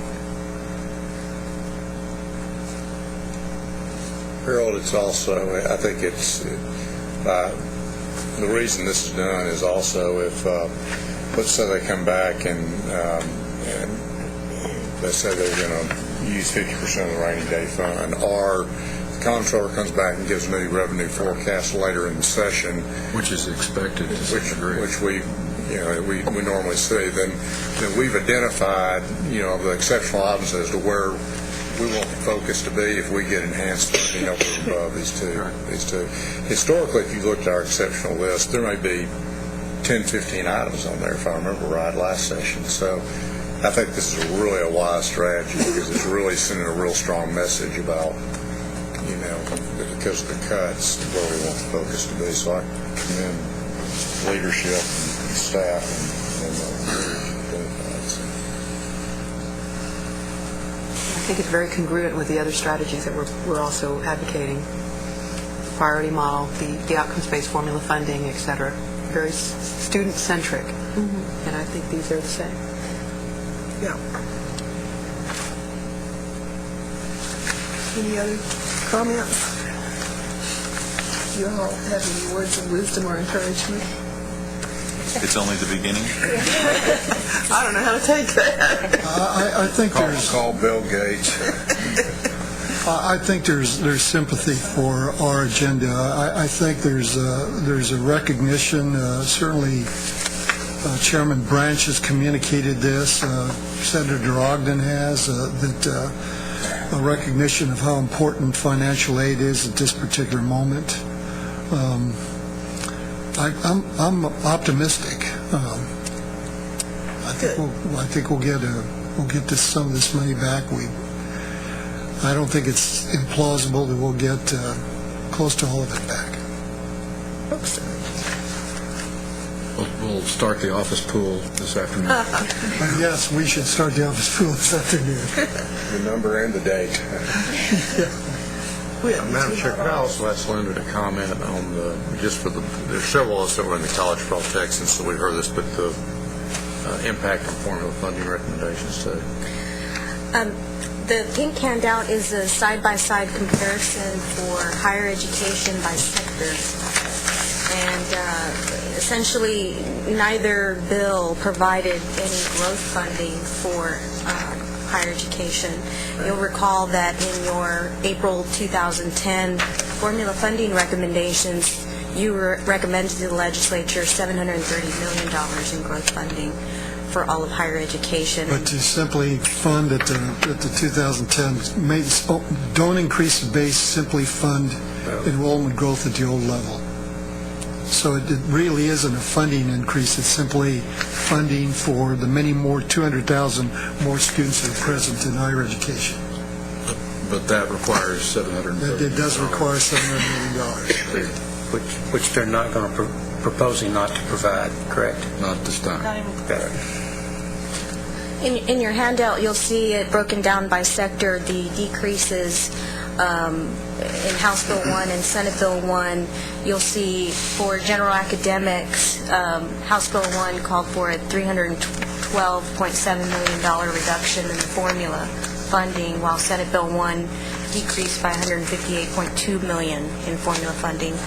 For the two-year community colleges, House Bill 1 essentially kept community colleges level in terms of formula funding, with the exception of $34.4 million to reflect zero funding for 4 community colleges, which include Brazosport, Frank Phillips, Ranger, and Odessa.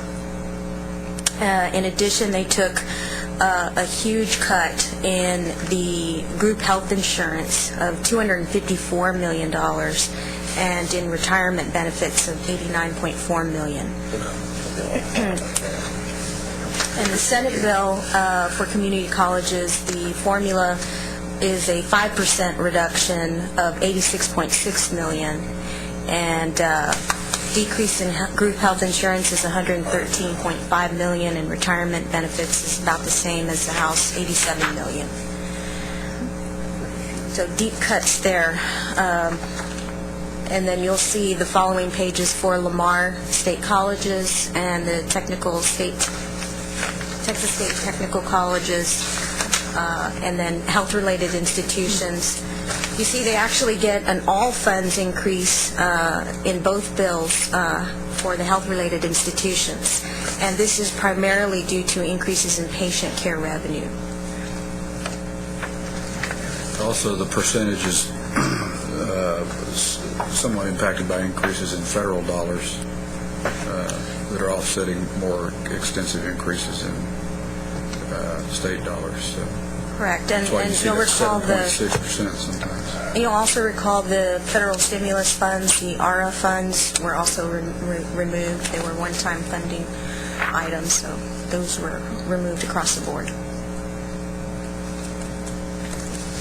Thank you. Any other comments before we go on? Madam Chairman, with your permission, we'll go back now to item 7 and pick up where we left off when we reconvene. For agenda item 7, executive session, the board will meet in a closed meeting to deliberate the following matters. A, under Texas Government Code Section 551.074, the board will meet in closed session to discuss the personnel evaluation of Randy Paredes, Commissioner of Higher Education, and B, under Texas Government Code Section 55.071A and 551.0712, the board will meet in closed session to consult with its attorney regarding issues related to its student loan program. The time is now 12:10. We will reconvene at 1:10.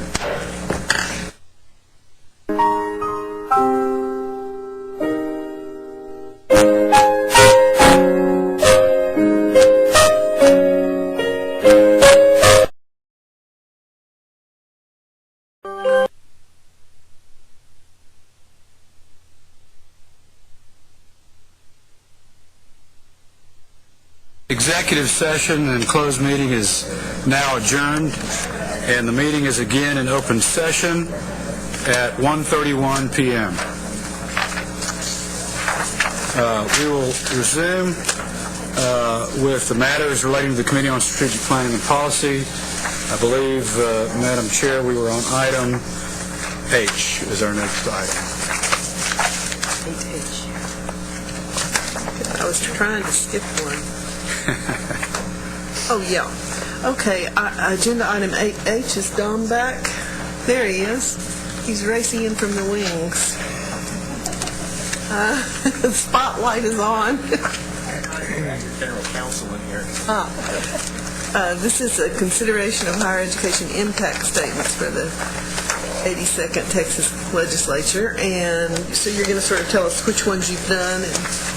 Yeah, this will be very brief because whether a good answer or bad answer is we've not done any because we've not had a legislation that requires it or been requested. Basically, this will be a standing item for this particular board meeting and also for the April board meeting.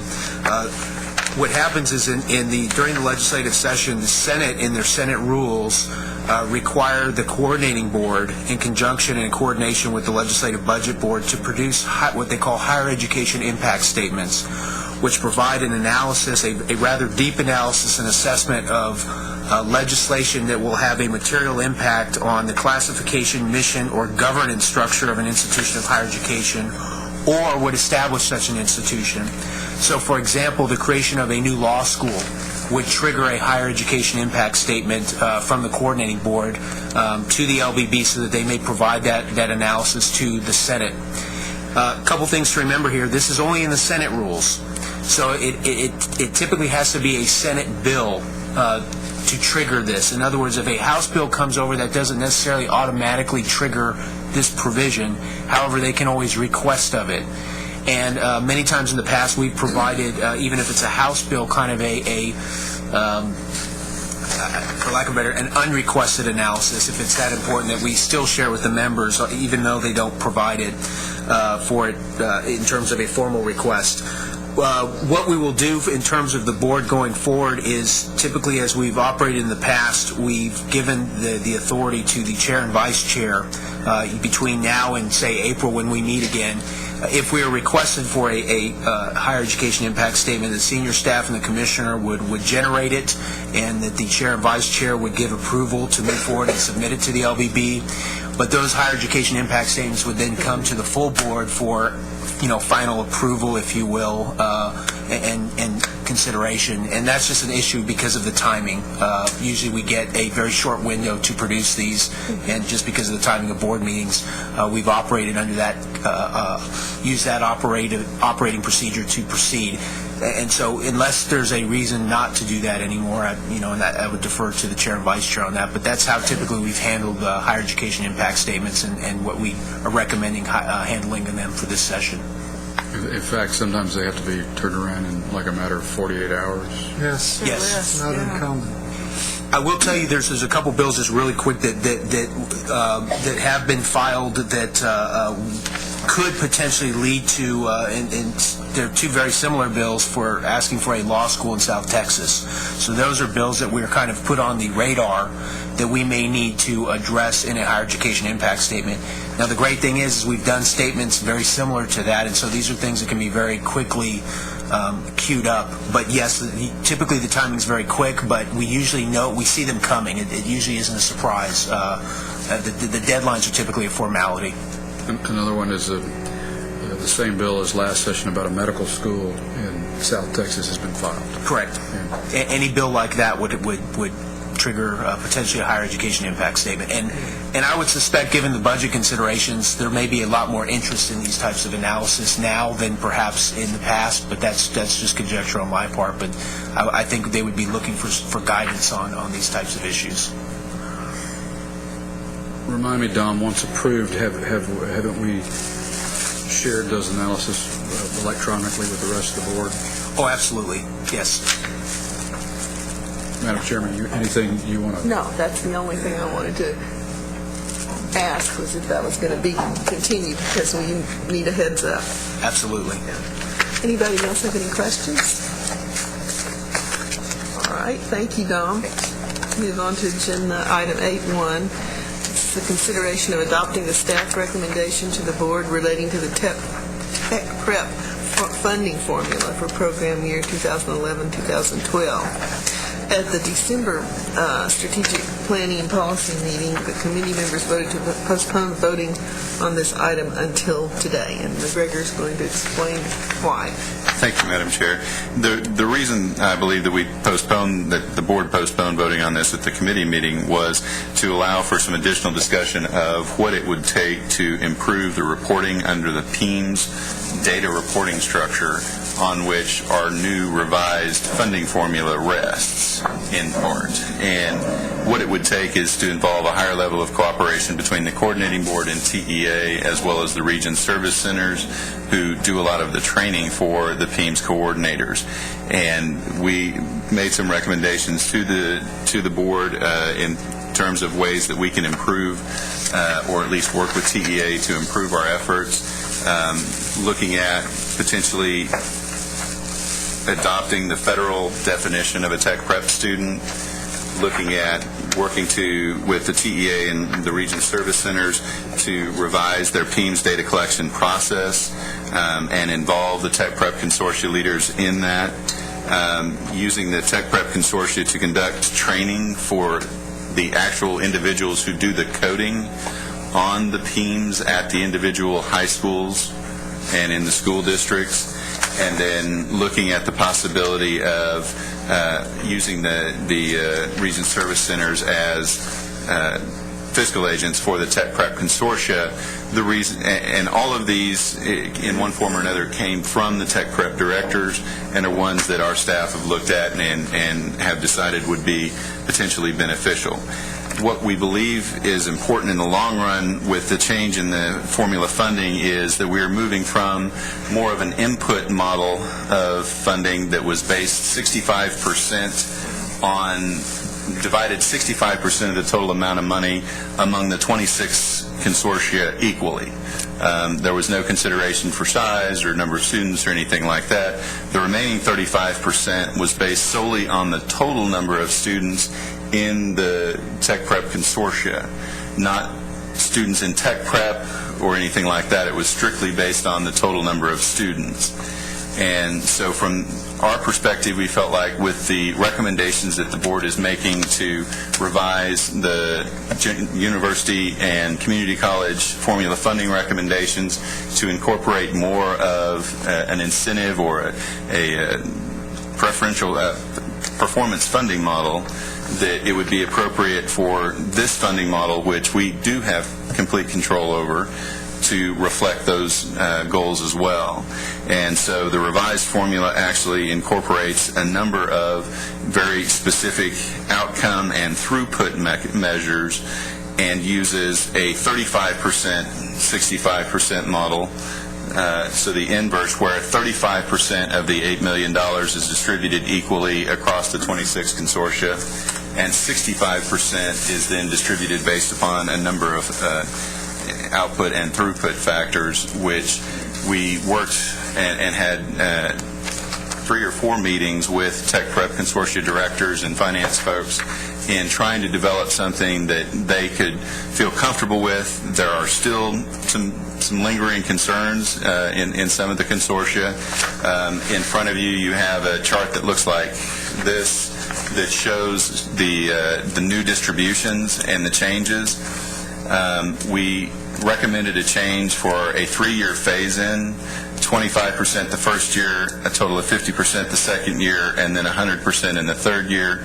In the first year, it limits the losses or the redistributions across the consortia to less than 4%. In the second year, the maximum loss would be approximately 7%, a little over 7%, and then in year 3, the maximum loss is around 14%. Now, obviously, those are very significant numbers for some of the consortia. The other side of the coin is if they're able to make some significant changes in the number of students that are actually in Tech Prep and some of the other performance measures, then they could see a significant change in their funding structures as well. So we think that this does provide a balanced look at how funding could be handled for Tech Prep, and we do believe that it does meet the board's goals of providing performance-based funding for a significant portion of the costs. Thank you, McGregor. Members, do you have any questions? Comments? Madam Chair, just as the committee, of course, we had a lot of, we had some folks come forward and talk about this, and the concern was the data. It sounds like we're taking some proactive step to help get that data for the consortia. Yes, ma'am, we will, and we also hope that it will provide an impetus for some of the consortia to take more of an active role in working with their high schools on the coding as well. So it's very much going to have to be a partnership effort. Great. Thanks, Elaine, for bringing that up.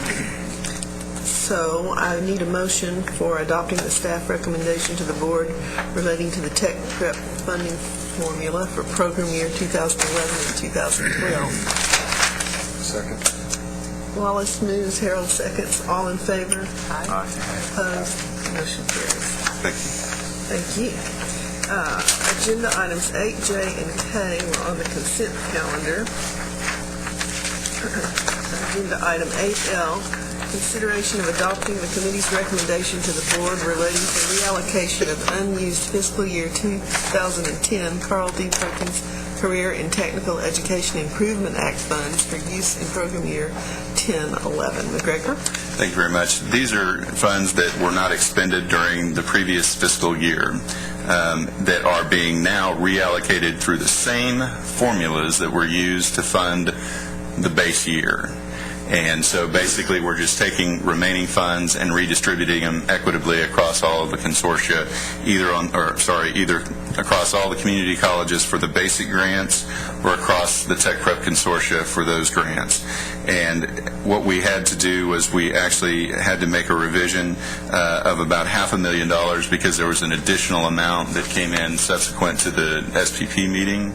And so we needed to reflect that, and so the amount that the board would actually be voting on would be $2.99 million, and that is the recommendation that we would make for total redistribution. No change in the Tech Prep consortia, and $500,000 change in the basic grants. And again, these are the standard annual reallocations that we do for unexpended balances. Any questions or comments? Do I have a motion to approve the committee's recommendation to the board relating to the reallocation of unused fiscal year 2010 Carl D. Perkins Career and Technical Education Improvement Act funds for use in program year 2010-11? Dennis seconds. Elaine seconds. All in favor? Aye. Passes. Agenda item 8M. Consideration of adopting the committee's recommendation to the board for approval of Texas A&M Kingsville's application for the University Funding for Excellence in Specific Programs and Fields Incentive Award. McGregor? Thank you very much. We're bringing this to you as recognition of being the first in the series. This is one of the two special funding opportunities in HB 51 for the non-emerging research and research institutions. A&M Kingsville was the first to come forward with this proposal for their wildlife program to be recognized for the award as nationally significant, that the program was already at a level where it was nationally competitive with other similar programs. There was a site review that was conducted, and those reviewers did agree that this program is of national caliber, and because of that, under HB 51, the coordinating board is required to make a recommendation to the legislature for special item funding for the program to be recognized based upon the recommendations of the site review team and discussions among the staff. The recommendation was to make this for $500,000 as recognition for their accomplishment of having a national caliber program. This would then go forward to the legislature just as an individual item report with the request for the funding. How they act at that point, certainly I think we'll all agree is a bit of a challenge now, but that is the obligation under which we are for HB 51, and we do recommend approval. I wish you had all been here to see this presentation. It was really something, this Claiborne Wildlife Institute. It's a good place to go look around. Yeah. Wonderful. Anybody who enjoys the outdoors or hunting would have eaten that presentation up with a spoon. It was great. And it's so exciting to know what all of these things that are just sort of hidden to us that are of national caliber. I think this is a great program. Move to approve, Madam Chair. Elaine moves to approve. Second by Dennis. All in favor? Aye. All opposed? Motion carries. Thank you. Agenda item 8N1 through 3 is consideration of adopting the committee's recommendation to the board relating to requests for new degree programs. And McGregor, do you want to speak to this? Yes, ma'am. On 8N3, we have an item that made it all the way through the process before we realized that the UT system board had not acted yet. And so what I would like to propose is that the board move to postpone consideration of this until the April board meeting, after which time the UT system should have had time to convene and approve the proposal. It was just an oversight. There was a miscommunication between our office and the system office, and so we just need to delay that until they have an opportunity. I move to postpone. Second. The April board meeting. With commentary, and this really applies to the two that are already on our consent calendar, but one of the things I wanted to call to the board members' attention in this, in the briefings that we get on these proposed new programs, is the note that is footnote under sources of funding. Each of these, to some degree or another, relies on anticipated new formula funding. The note says the anticipated new formula funding is a projection, and here's the key: it represents the ideal state funding scenario derived using the current state formulas and the institution's projected enrollment for the program. I think on the next tranche of applications we get, we need to take a more realistic analysis of the cost versus sources of funding. I think that sounds like a very good plan, and we will follow that. Good idea. I just have a question. I guess procedurally, if you don't have the UT system approval, we can approve it subject to that approval. It would be better if this is the process that we have continued to use, so that that the UT System Board of Regents has the first opportunity to act, as they are closest to the program and not the knowledge of the resources of the program. And so we like to have them act first, so that they can certify that all of those resources are available and that it does have the backing of the system office before we approve the disciplinary and degree programmatic requirements. It's a good question, and on rare occasion, and the key word there, rare, we have done something similar to that when there is an urgent need, for instance, with the new hospital in Dallas for UT system.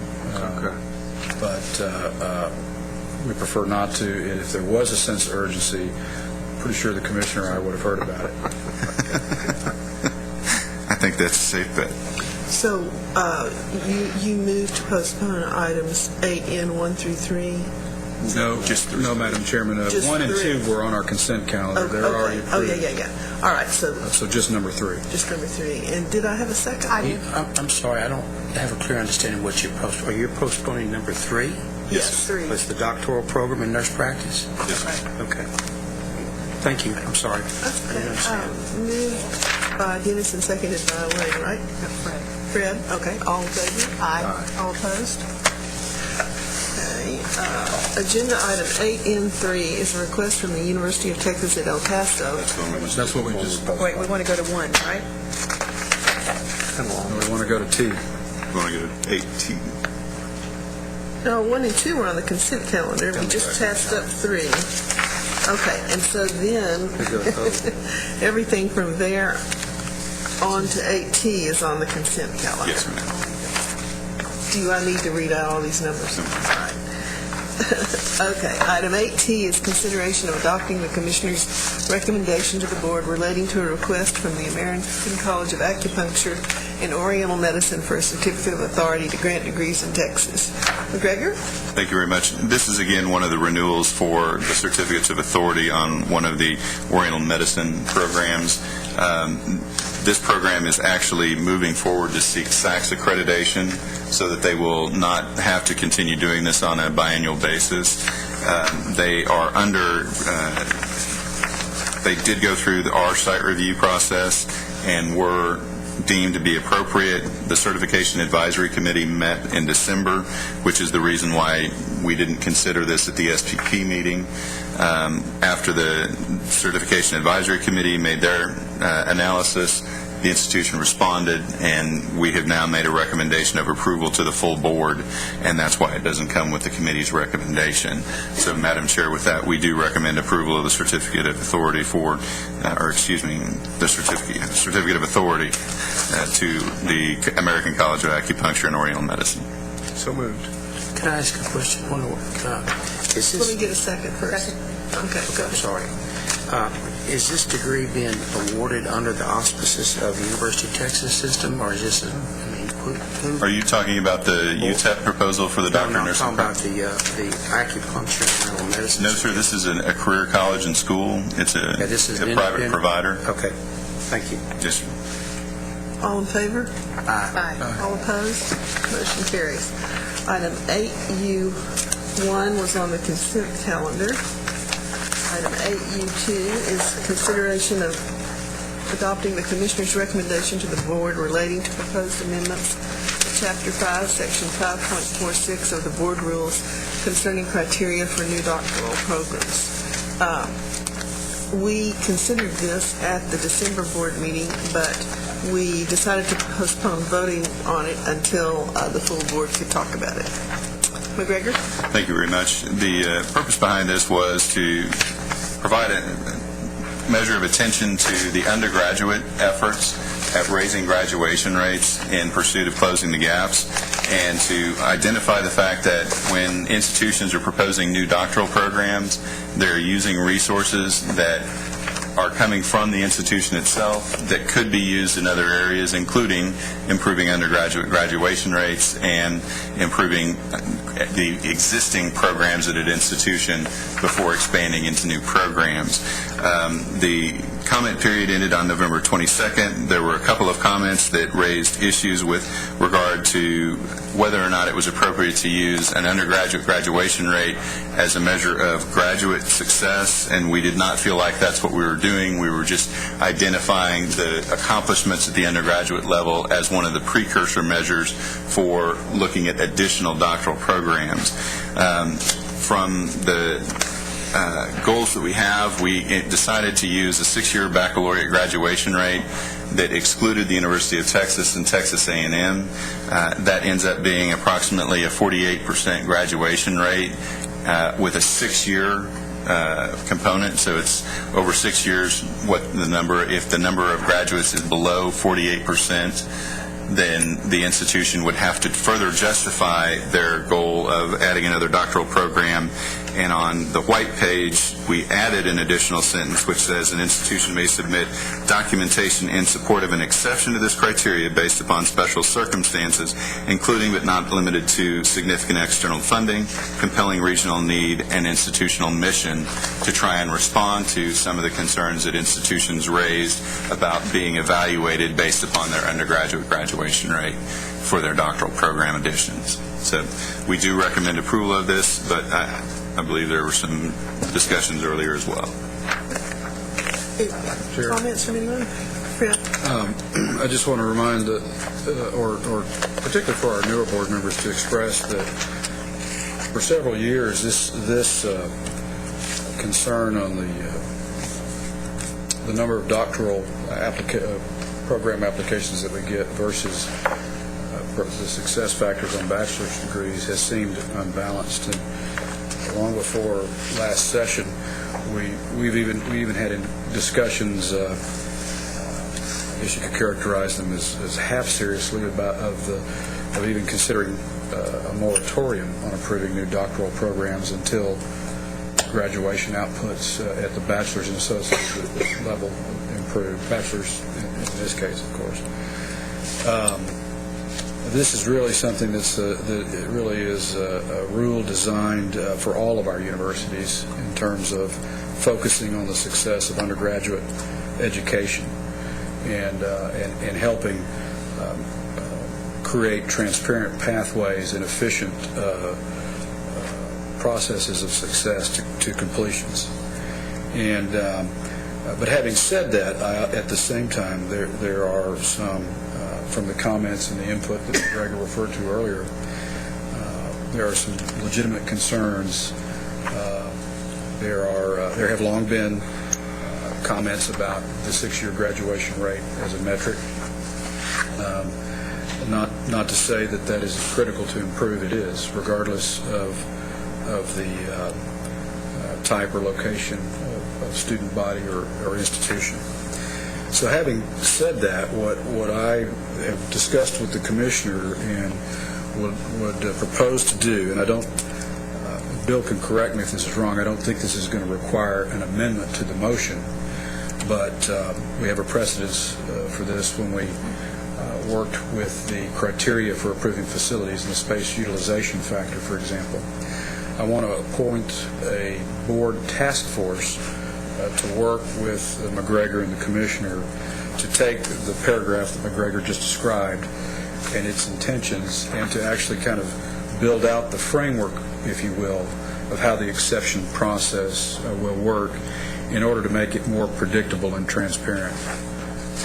And let me give kind of a description of how that might work, but the point is to leave it to the task force to define that and work that out with McGregor, and then come back to us as a tentative goal at at the March Strategic Planning Committee meeting to describe to that committee how this, if we approve this rule, how this exception process would work. The two members that I've asked to serve on this task force are Harold Hahn and Dennis Golden, with the notion of looking at things like sort of a two-step process is what we've informally I've discussed with each individual, and that is to consider something like increasing the number of graduates over, say, a 3-year period, the last 3 years, the raw number of graduates, and/or something like performance versus predicted graduation rate, as a sort of a second screen of does this program or does this institution, show progress that would merit looking at this exception. And the second step that I've asked them to come up with is some process by which they give a concise, reasonable time frame plan to improve that graduation rate to hit the state, the state average, the benchmark that we set. That's not the final structure, but I wanted to give some description so everybody would kind of have a feel of what I've asked this task force to look at. And I'm not springing this on them. Harold and Dennis have agreed to serve on this task force should the board approve this motion. Elaine? Yes, Madam Chair, thank you. I appreciate that because we tabled it at our SPP meeting for precisely this point, to hopefully look at those other metrics that are embedded within our outcomes-forming funding model. And I think that'll be worthy to do, and I thank Harold and Dennis for being willing to take a look at that and make sure that as we move forward with these exceptions, or exemptions rather, defining that process, that there are truly understandable by the institutions as well as staff, so that we're all on the same page and understand what are the possibilities here and potentials. So I thank you, Mr. Chairman, and I thank you too for taking a look at that. Okay. I don't think I have a motion. Motion to approve? Second. Motion. Okay, so his movement. Okay. Elaine, are we going to postpone it? No. What I said was that I'm appointing this task force. Okay. Unless Bill, our general counsel, corrects me, I don't believe that building a framework to the process provided for the rule requires an amendment. Right. Elaine is moving the amendment, the motion. Elaine? As presented. Made a motion, and did I hear Wallace second? Fine. All in favor? I just have one question. Yes. Basically, Mr. Chairman, what you're making reference to is that one section, as far as nothing else. And procedurally, then, will that go back to the strategical planning and then the board again? Is that if what the task force recommends involves, I guess, the need to change the rule, then it would come back through that process. One of the things that we'll have to be aware of is the fact that if there's a substantive change to what has been posted, that we'll need to repost the rule and have that be done before then either the committee or the board votes on it. So on the other hand, if it fits within the broader description of the exception as described in the existing rule, if council interprets that what we've done is just built a more precise or predictable specific framework, but it still complies with this, it may not require it. Right. And I'd like to see that remains the case, that we don't bookend it to say we have to not change it or change it. So I think let the task force do their work and then see if indeed it needs to be reposted or not, etc. Good question. All in favor? Aye. All opposed? Motion carries. Thank you. Thank you. Item 8U3 is on the consent calendar. Item 8U4, consideration of adopting the Commissioner's recommendation to the Board relating to the proposed new Chapter 15, National Research University, Subchapter C, National Research University Fund, Sections 15.4 to 15.44 of Board Rules concerning National Research University Fund. McGregor, I think we discussed this at our meeting, but the comment period had not ended. That's correct, yes, ma'am. This is the primary mechanism in House Bill 51 to further provide additional funding to institutions that are on the path toward Tier 1 status. The staff met with members of the 7 emerging research institutions 5 different times, I think.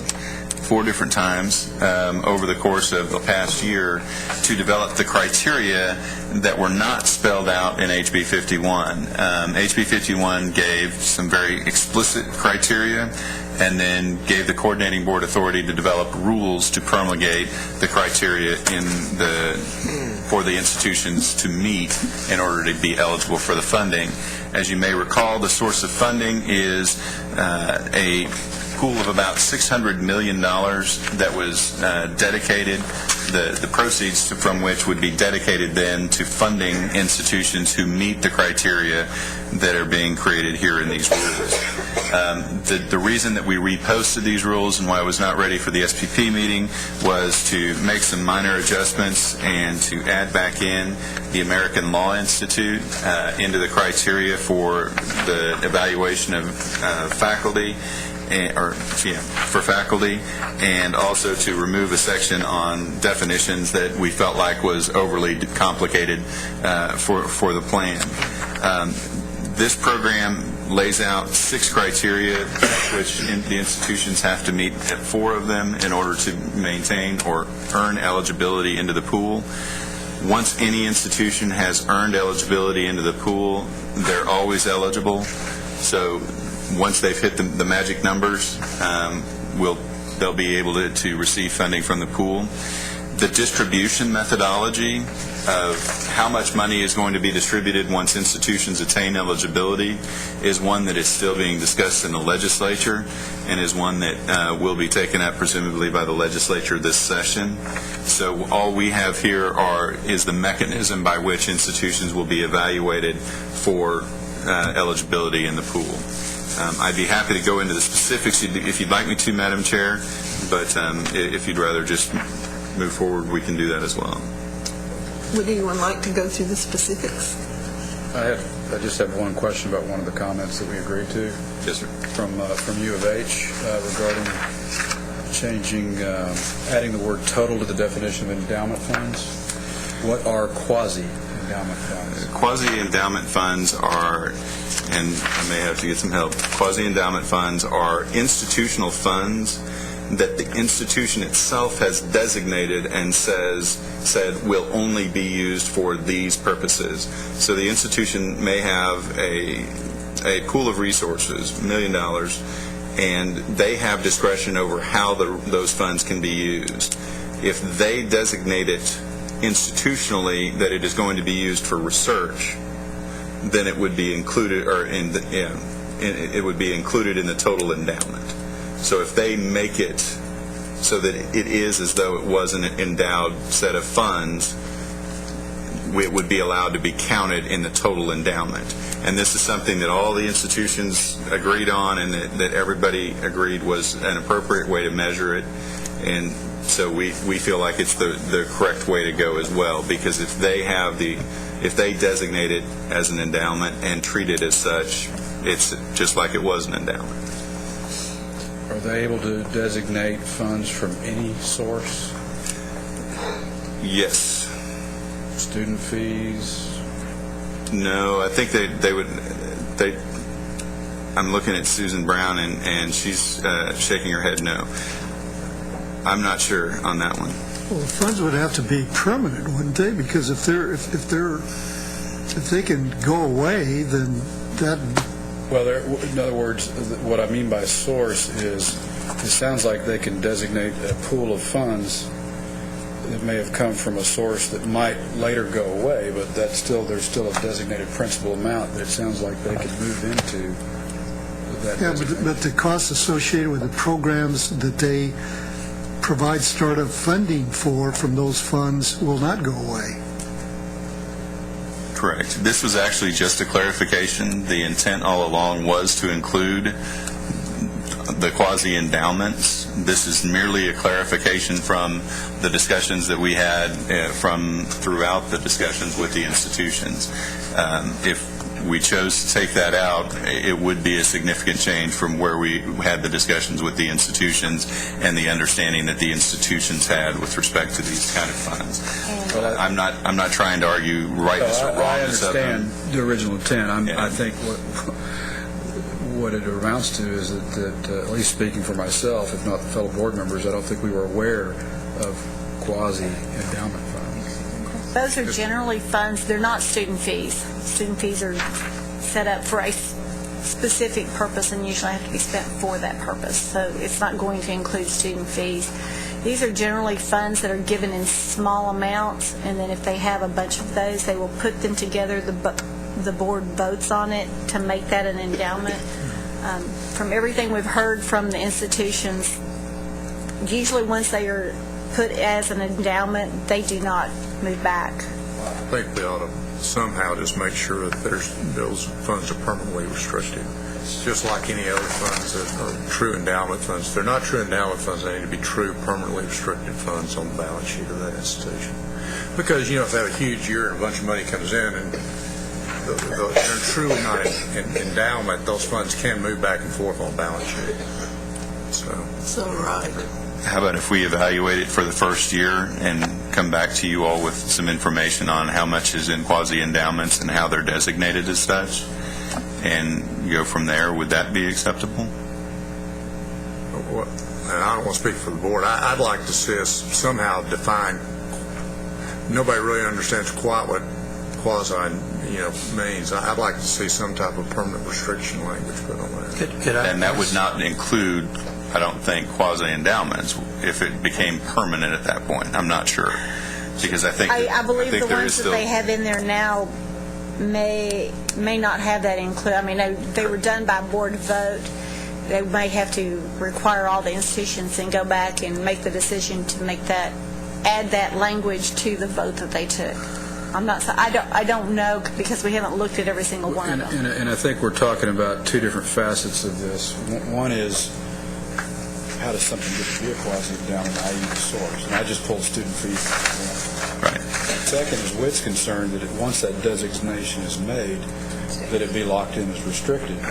Which makes it a permanent endowment. Which makes it permanent. Not a quasi-endowment. And so I think your question is, is that what these rules say? No, sir. So there is the potential then to move those back and forth on the balance sheet as Whit pointed out. I don't think it's as simple as that. I do think it does take, as Susan was saying, a vote of the Board of Trustees to designate that. I'm not saying that your analysis of the fact that they could move it back and forth isn't correct, but I think it is a little more challenging than just saying, okay, today we're going to have it that way and tomorrow we're not. My concern is that there's been clear parameters set forth. Part of that is permanent endowments, and so to me, permanent's permanent, and whether it's, I don't think it should be able to move back and forth. If that is a criteria for determining how you get funding out of NRUF, I just think that would allow an institution to get early funding out of NRUF and then move those funds back. I just think that makes sense to me. I'm a bit confused because I see a slight inconsistency between what Greg was saying and what you just said, Susan. It's very common for universities to get gifts from donors that are relatively small, say $10,000 or less, and what they do is they pool those, and the donor says use these at the president's discretion or the institution's discretion. And so what institutions do is will pool those funds together to create a commitment to some high priority for the institution. Now what they're doing is they are in effect creating an endowment, but if in fact they can move the funds away, then the whole purpose of establishing endowment funds as a principle for access to NRU monies is essentially taken away. because with the whole purpose of the rule is to establish an institutional source of sustained funding for the designated effort. And if institutions can move that money back and forth, then one could argue that the state gets left holding the bag. And I'm not sure, I'm certain that wasn't the intention of the statute. And that's the reason that these questions are being raised. I myself didn't understand the quasi-endowment stipulation. I would agree with both your comments. I just think, quasi and endowment, those two terms are in direct conflict with each other to me. And I understand the institutions, wanting to have flexibility, however they define that. But I think it needs to be, endowment solid, and quasi just doesn't add to that. But I thought we were adding the word total. Which would include quasi-endowments. Which would include quasi-endowments. Well, actually, which would specifically include quasi-endowments, as all along we had been intending to include quasi-endowments. This was a clarification so that the institutions knew for sure that quasi-endowments were in there. Is there a legal or statutory definition of quasi-endowment? Yes. I suspected there was. So I think part of the problem is just a poor choice of nomenclature somewhere in years past. It's set out in the THECB. The National Accounting Standards has a quasi-endowment as one of their endowment Well, that's good, categories. so we don't have to blame anybody in Texas. Well, that's right. It's a quasi-endowment fund the same thing as a restricted fund? Well, that's kind of goes to the heart of Whit's question. I think the biggest concern, McGregor, let me take a stab at this, is I understand. I think we could get comfortable with where quasi-endowment funds come from, or at least give it a year and look at how that pattern evolves. Where I don't sense there's a comfort level is that once those have been designated quasi-endowment, we don't want the rules to allow it to go back. You want it to be an endowment. We want it to be restricted. Not quasi. It can't be moved back. A permanent endowment. We want to make sure, too, that we carry out the legislative intent in terms of what the legislator wanted this to be. And, I'm not an attorney, of course, but it sounds like to me that the intent was it to be a permanent endowment. Correct? I think that's most of our interpretation. We can certainly go to the authors and so that's what it sounds like to me. So, and our job, I think, is to carry out the legislative intent the best we can interpret it. So where are we at on this? Can we go ahead? It looks like we may get some advice from the... Ed Hughes from the University of Houston system. Just sit down and watch. Yeah, you can't just stand there. I'm sorry. We have to have you on the Dr. Ed Hughes from the University of Houston system. Yeah, just one of the things that we did during that committee is that we went by national standards on these pieces, so that we could, as much as possible, go with what the third party was recognizing as the established norms. And the piece that we're talking about comes from the CUBO, which is National Association of College University Business Officers. And that standard, it includes both permanent endowment and quasi-endowments. Those two, that's the national practice to see the both. The quasi is a version of the endowment that gives the institution some flexibility about the way it operates on those particular funds. But this is not any invented by our committee or anything like this. This is a national standard that exists, and we're just following the definitions and the statistics that's collected by that group. And that's really helpful. I mean, we accept that this is really based on the CUBO's sort of national standard approach. What we're now concerned with is just being sure there's not an unintended consequence through use of that standard, which I know was not the intention in the drafting of these rules and the work group that has helped advise us on them. But I think there's some concern about, let me put it this way, companies who require bonding capacity will borrow against long-term debt facilities, increase their cash balances at year-end to increase their bonding capacity, and then immediately pay that down after the first of the year. it's legal, it's a common practice, but it's also a way to game the system. Yeah, President Bailey has. I think the mortgage broker has a problem with it. I think the term quasi is a little bit misleading there. The key difference, and I think I can explain how they're used too, is that when the term quasi is not used, it's endowment funds that are put into the endowment by donor agreement, and a quasi-endowment is by board action.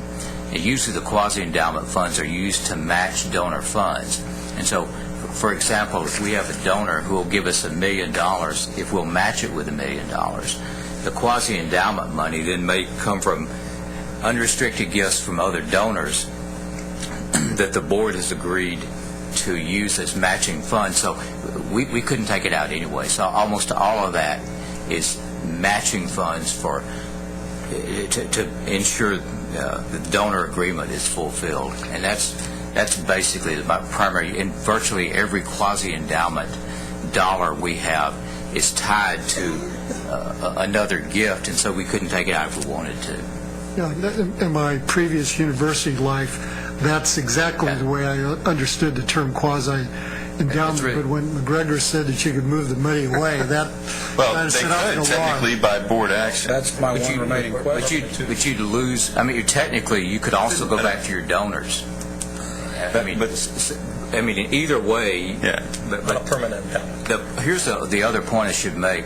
The size of the endowment is pretty important for us on a national comparisons. So there is a lot of motivation to put money into endowments and not take it away. That's where the real motivation is to put it in the endowment, not to remove it from the endowment. But you would agree that having the word quasi in there allows flexibility for the institution, which is what I think we're not. No, I don't think so. I think we regard. I mean, the term quasi is a bad choice of words by Nakubo, and I mean, it'd be better to call it donor restricted versus board restricted money. So from our point of view, we'd lose the donor money in most cases if we remove the money that we'd attach to it. So it's a moot point. It's essentially the same. I don't think our board would tell you they had any flexibility at all in those matters. Guy, that's very helpful, both of your comments, and it really kind of narrows my concern down quite a bit to, because of you said it well, donor restricted funds. Would the NRUF be treated, get the same information as John Q. donor? Should there be a board vote or consideration of a board vote to remove funds? I understand that it kind of goes against the goal of wanting to also be able to report a growing endowment. Makes perfect sense. Would the institutions in the emerging research area agree to provide us with information regarding their quasi-endowments on an annual basis? Is that what you're asking? Well, I'm just saying that, as Guy described, the typical use or a more user-friendly definition of quasi-endowments is typically as an endowment where a board will find matching funds for a donor's gift, and those will go into a purpose, sometimes a designated or an undesignated but restricted endowment. If the board were to say, gosh, we had a tornado, we need to get some funds for somewhere to rebuild or repair. I'm pulling examples out of the air here, and they were to say, okay, that match we just voted, we need to vote it back out. You would, needless to say, contact the donor and have that discussion. Susan, You'd have to. But don't we collect information on endowments and quasi-endowments on an annual basis? Yes, we do. It's in the accountability system. So we would see if the total amounts were changing significantly, we would recognize that. Well, I'm talking about the specific quasi-endowments here. We do not collect that data at this point, do we? Yes. Oh, we do? The individual ones? We have endowments, and then we have quasi-endowments as a separate line. But are they articulated to specifically each individual one? No, not each individual one. We just a total number of each. We could ask the institutions or add it to the rule that if a quasi-endowment is to be removed from an endowment that they have to notify us before the board vote or something like that? I guess I'm just asking that the state's fund get the same treatment that any other donor would under my new understanding of quasi-endowment. Yeah, the only donor that would receive notification would be if they were removing quasi-endowment from a match to an individual donor. Is that what you mean? But in this case, the fund is essentially the state of Texas. Yeah. The state of Texas is using these funds. Yeah. That's no problem. Could I make a comment? As I understand it, and as I've listened, I think I've got a little bit clearer idea of what we're talking about. Typically, what I've seen is that you have a lead donor that will say, I'm going to give $500,000 to scholarships for African American students. But the only stipulation that I place on this is that the university, through a capital campaign, raise matching dollars. Okay, but the lead donor, if you don't come up with, the university doesn't raise that $500,000 in, I guess, quasi-endowments to match that lead gift, then that lead gift can be withdrawn because the universities failed to meet their obligation to raise the matching dollars. So, that's the way it works. But the money will go into a permanent endowment to fund scholarships for African American students, because that's what the lead donor gave the $500,000 for, and then the other $500,000 was matching funds that was given for the same purpose.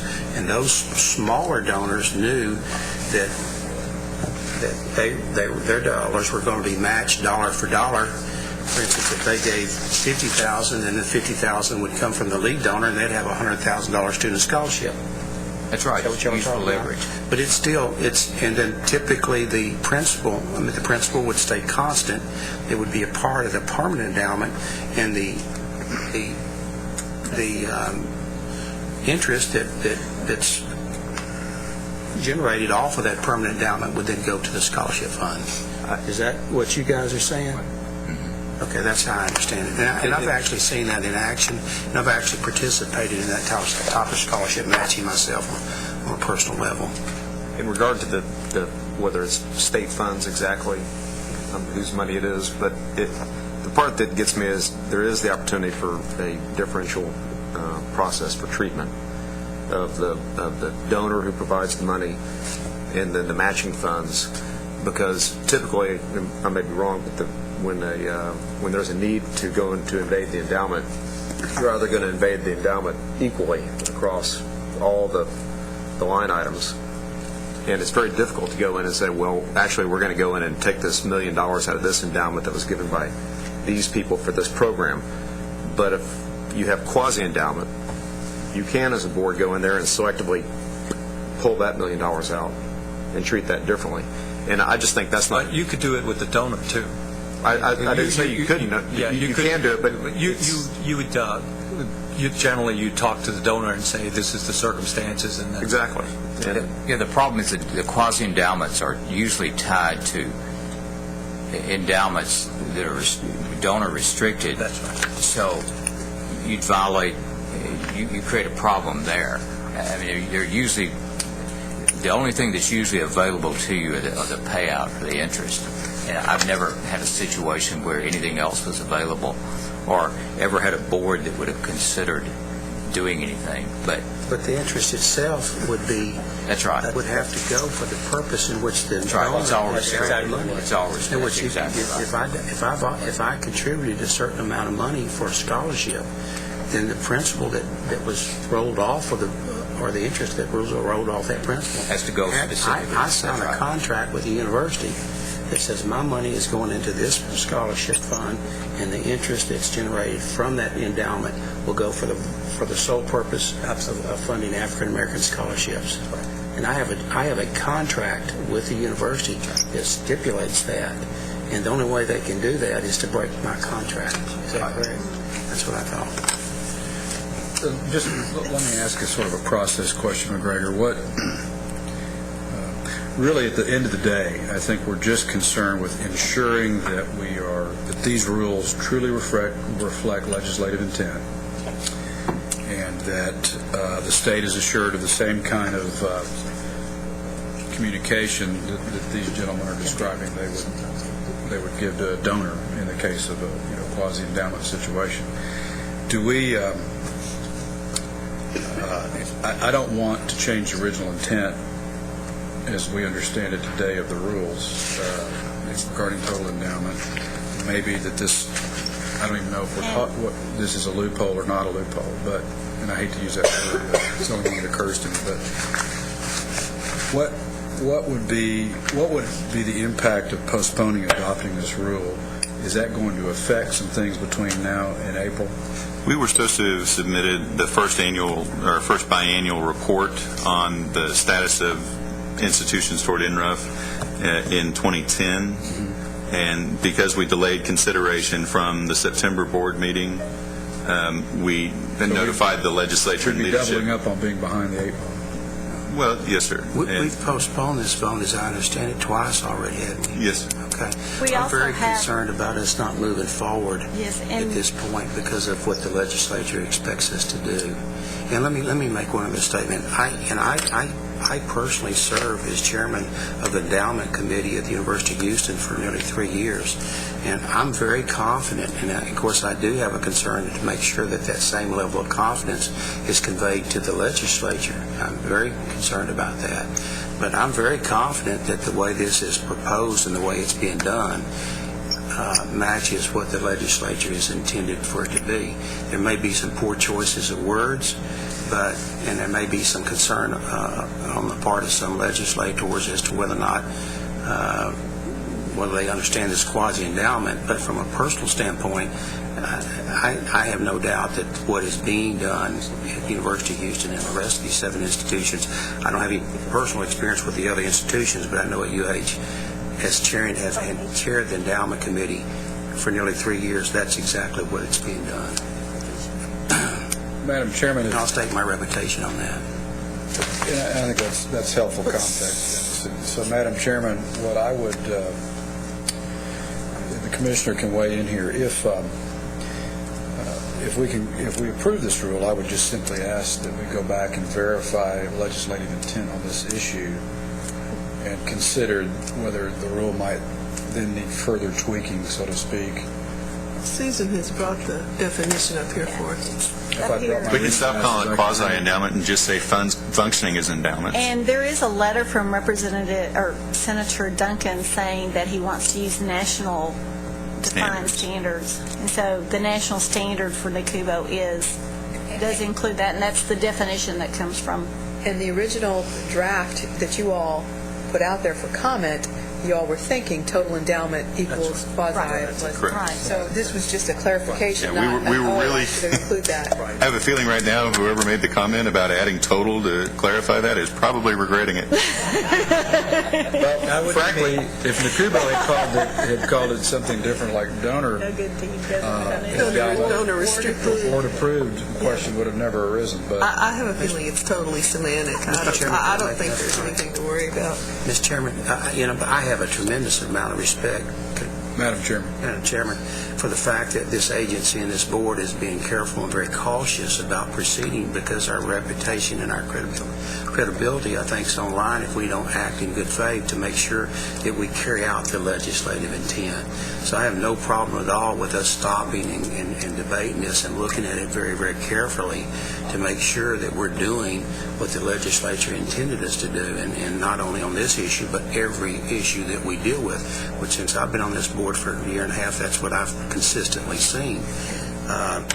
But I'm convinced that we've done that in this particular situation. Mr. Chairman. And I'm very concerned, Madam Chairman, that we don't delay this vote because it's been done twice, and that we do need to proceed because the legislature expects us to act on this and move forward. Madam Chair and Mr. Chair, if I may, we'll be happy to follow up with the legislators and ensure that we're not inconsistent with what they were intending, and go from that point. We do have a letter. There has says- been a letter submitted saying use national standards. Use the national standards. And this is the national. And this is national This is the standard.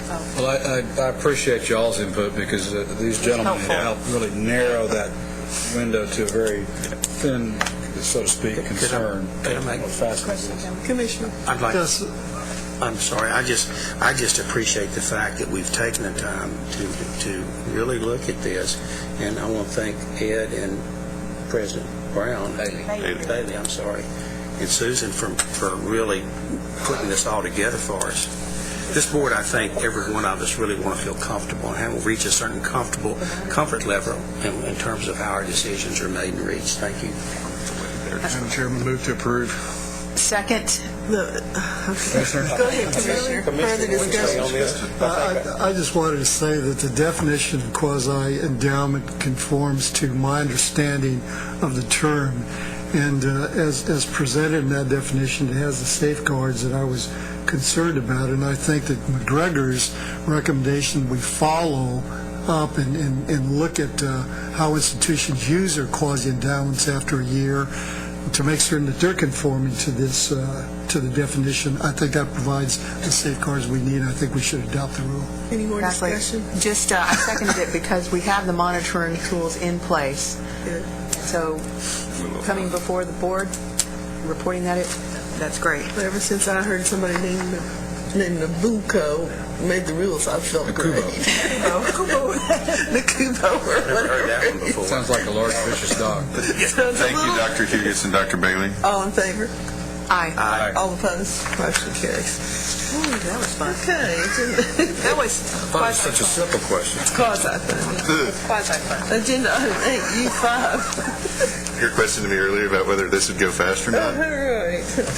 Consideration of adopting the Commissioner's recommendation to the Board relating to proposed amendments to Chapter 21, Student Services, Subchapter B, Determination of Resident Status and Waiver Programs for Certain Non-Resident Persons, Section 21.22 through 21.25 of Board Rules. We postponed this at our meeting because the comment period wasn't over until December 26th. Did we receive any comments? I'm going to have to defer to Jane. Business Support Services. Jane Caldwell. Looks like there was one.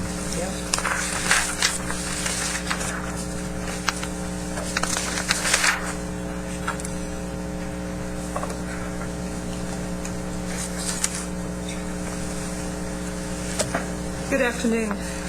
My name is Jane Caldwell. I'm Director of Grants and Special Programs. Your question, I believe, was whether we'd received any comments about the residency rules.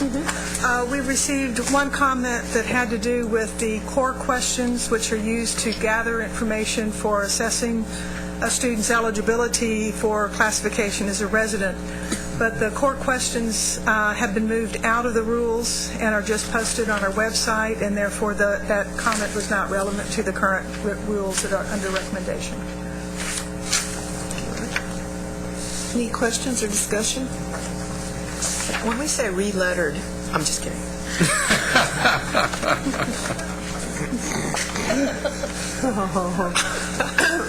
Move to approve. Second. Moved by Elaine, seconded by Harold. All in favor? Aye. All opposed? Motion carries. Item 8U6, thanks, Jane, is on the consent calendar. Jane's still here for item 8U7. Consideration of adopting the Commissioner's recommendation to the Board relating to proposed new sections of Chapter 22, Grant and Scholarship Programs, Subchapter U, Exemption for Peace Officers enrolled in law enforcement or criminal justice courses, Sections 22.530 through 22.537 of Board Rules. We postponed this at our meeting, at our committee meeting for the same reason. We did receive comments from two entities on these proposed rules. One was the University of Texas System. They had one recommendation that we adopted dealing with the use of the word class instead of course.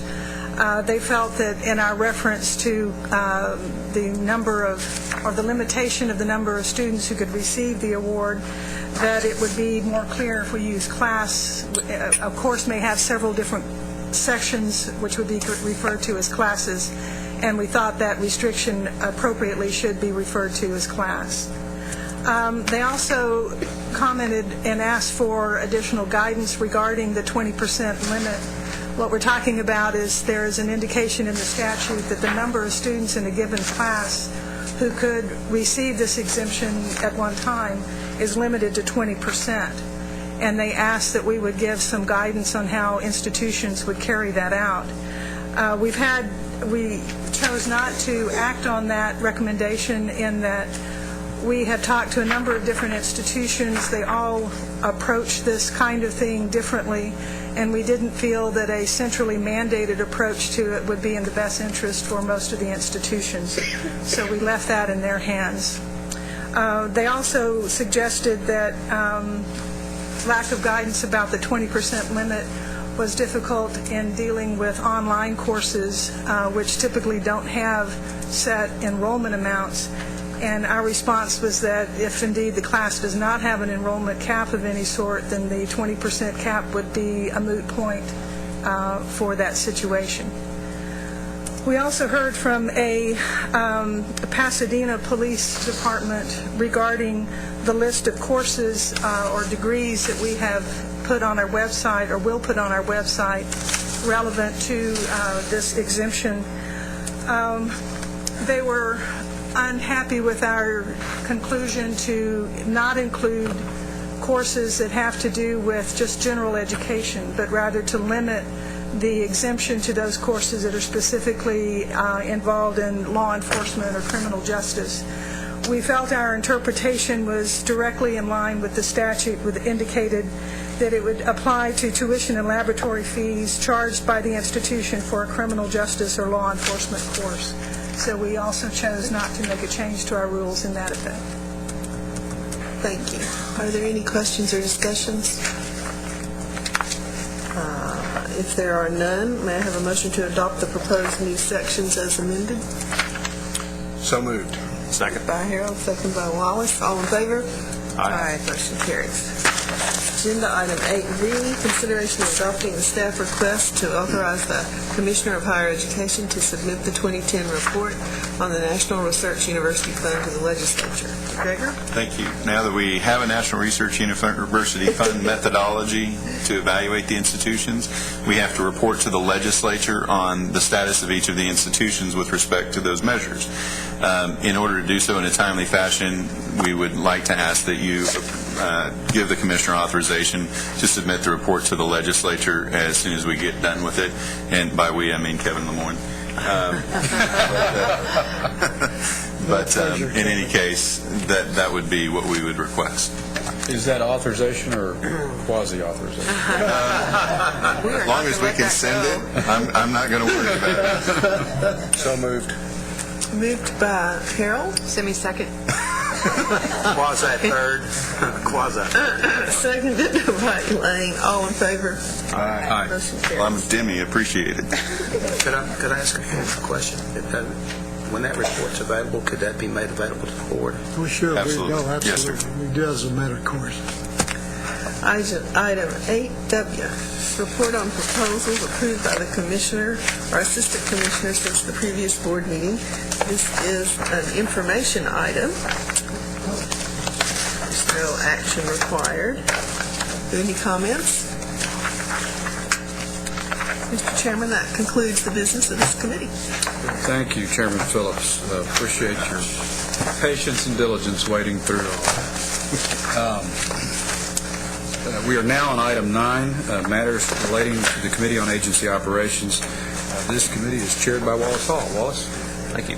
Good afternoon, and thank you, Mr. Chairman. Dr. Alonzo is here to take any tough questions, or even semi-tough questions. The AOC met yesterday in a relatively short meeting, which is supported by our short agenda today.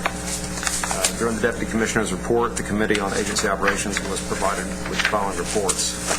Dan Griffiths provided the committee with the latest update regarding ARA, and I'm pleased to report that the program is on track to expend all the funds by August 31st of this year. And thank you, Dan, and your staff for doing a great job on that. Was that the one that we wanted to know where the other $28 was going? Correct. Yeah. Exactly. $28.50. Dr. Alonzo presented the financial report for the period ending December 31st, 2010, as well as provided us with an update on the building's renovations, which we have heard going on all around us today. The renovation is anticipated to It's on target and anticipated to be completed by the end of April this year. Dr. Alonso also reported on the lean processes and indicated that their 7 proposals were received. A team of agency personnel is conducting both technical and cost evaluations, and a contract for services is expected to be issued by early February. At the request of one of our committee members, Dr. Alonso also provided a status report on Jarvis Christian College and their progress towards implementing the recommendations made in the internal audit. Though the formal follow-up audit will not be conducted until next summer, there's reason to believe that the college is taking corrective action on making improvements in handling the state financial aid program. Additionally, Mr. Tony THECB provided a status update on regarding the internal auditing process as well. None of these reports require any action by the full board. I'd like to move straight into the agenda items that do require board approval. Agenda item 9B is consideration of adopting the committee's recommendation to the board to approve a list of investment banking firms eligible to be selected to serve as underwriters in connection with any negotiated sale of the board's college student loan bonds.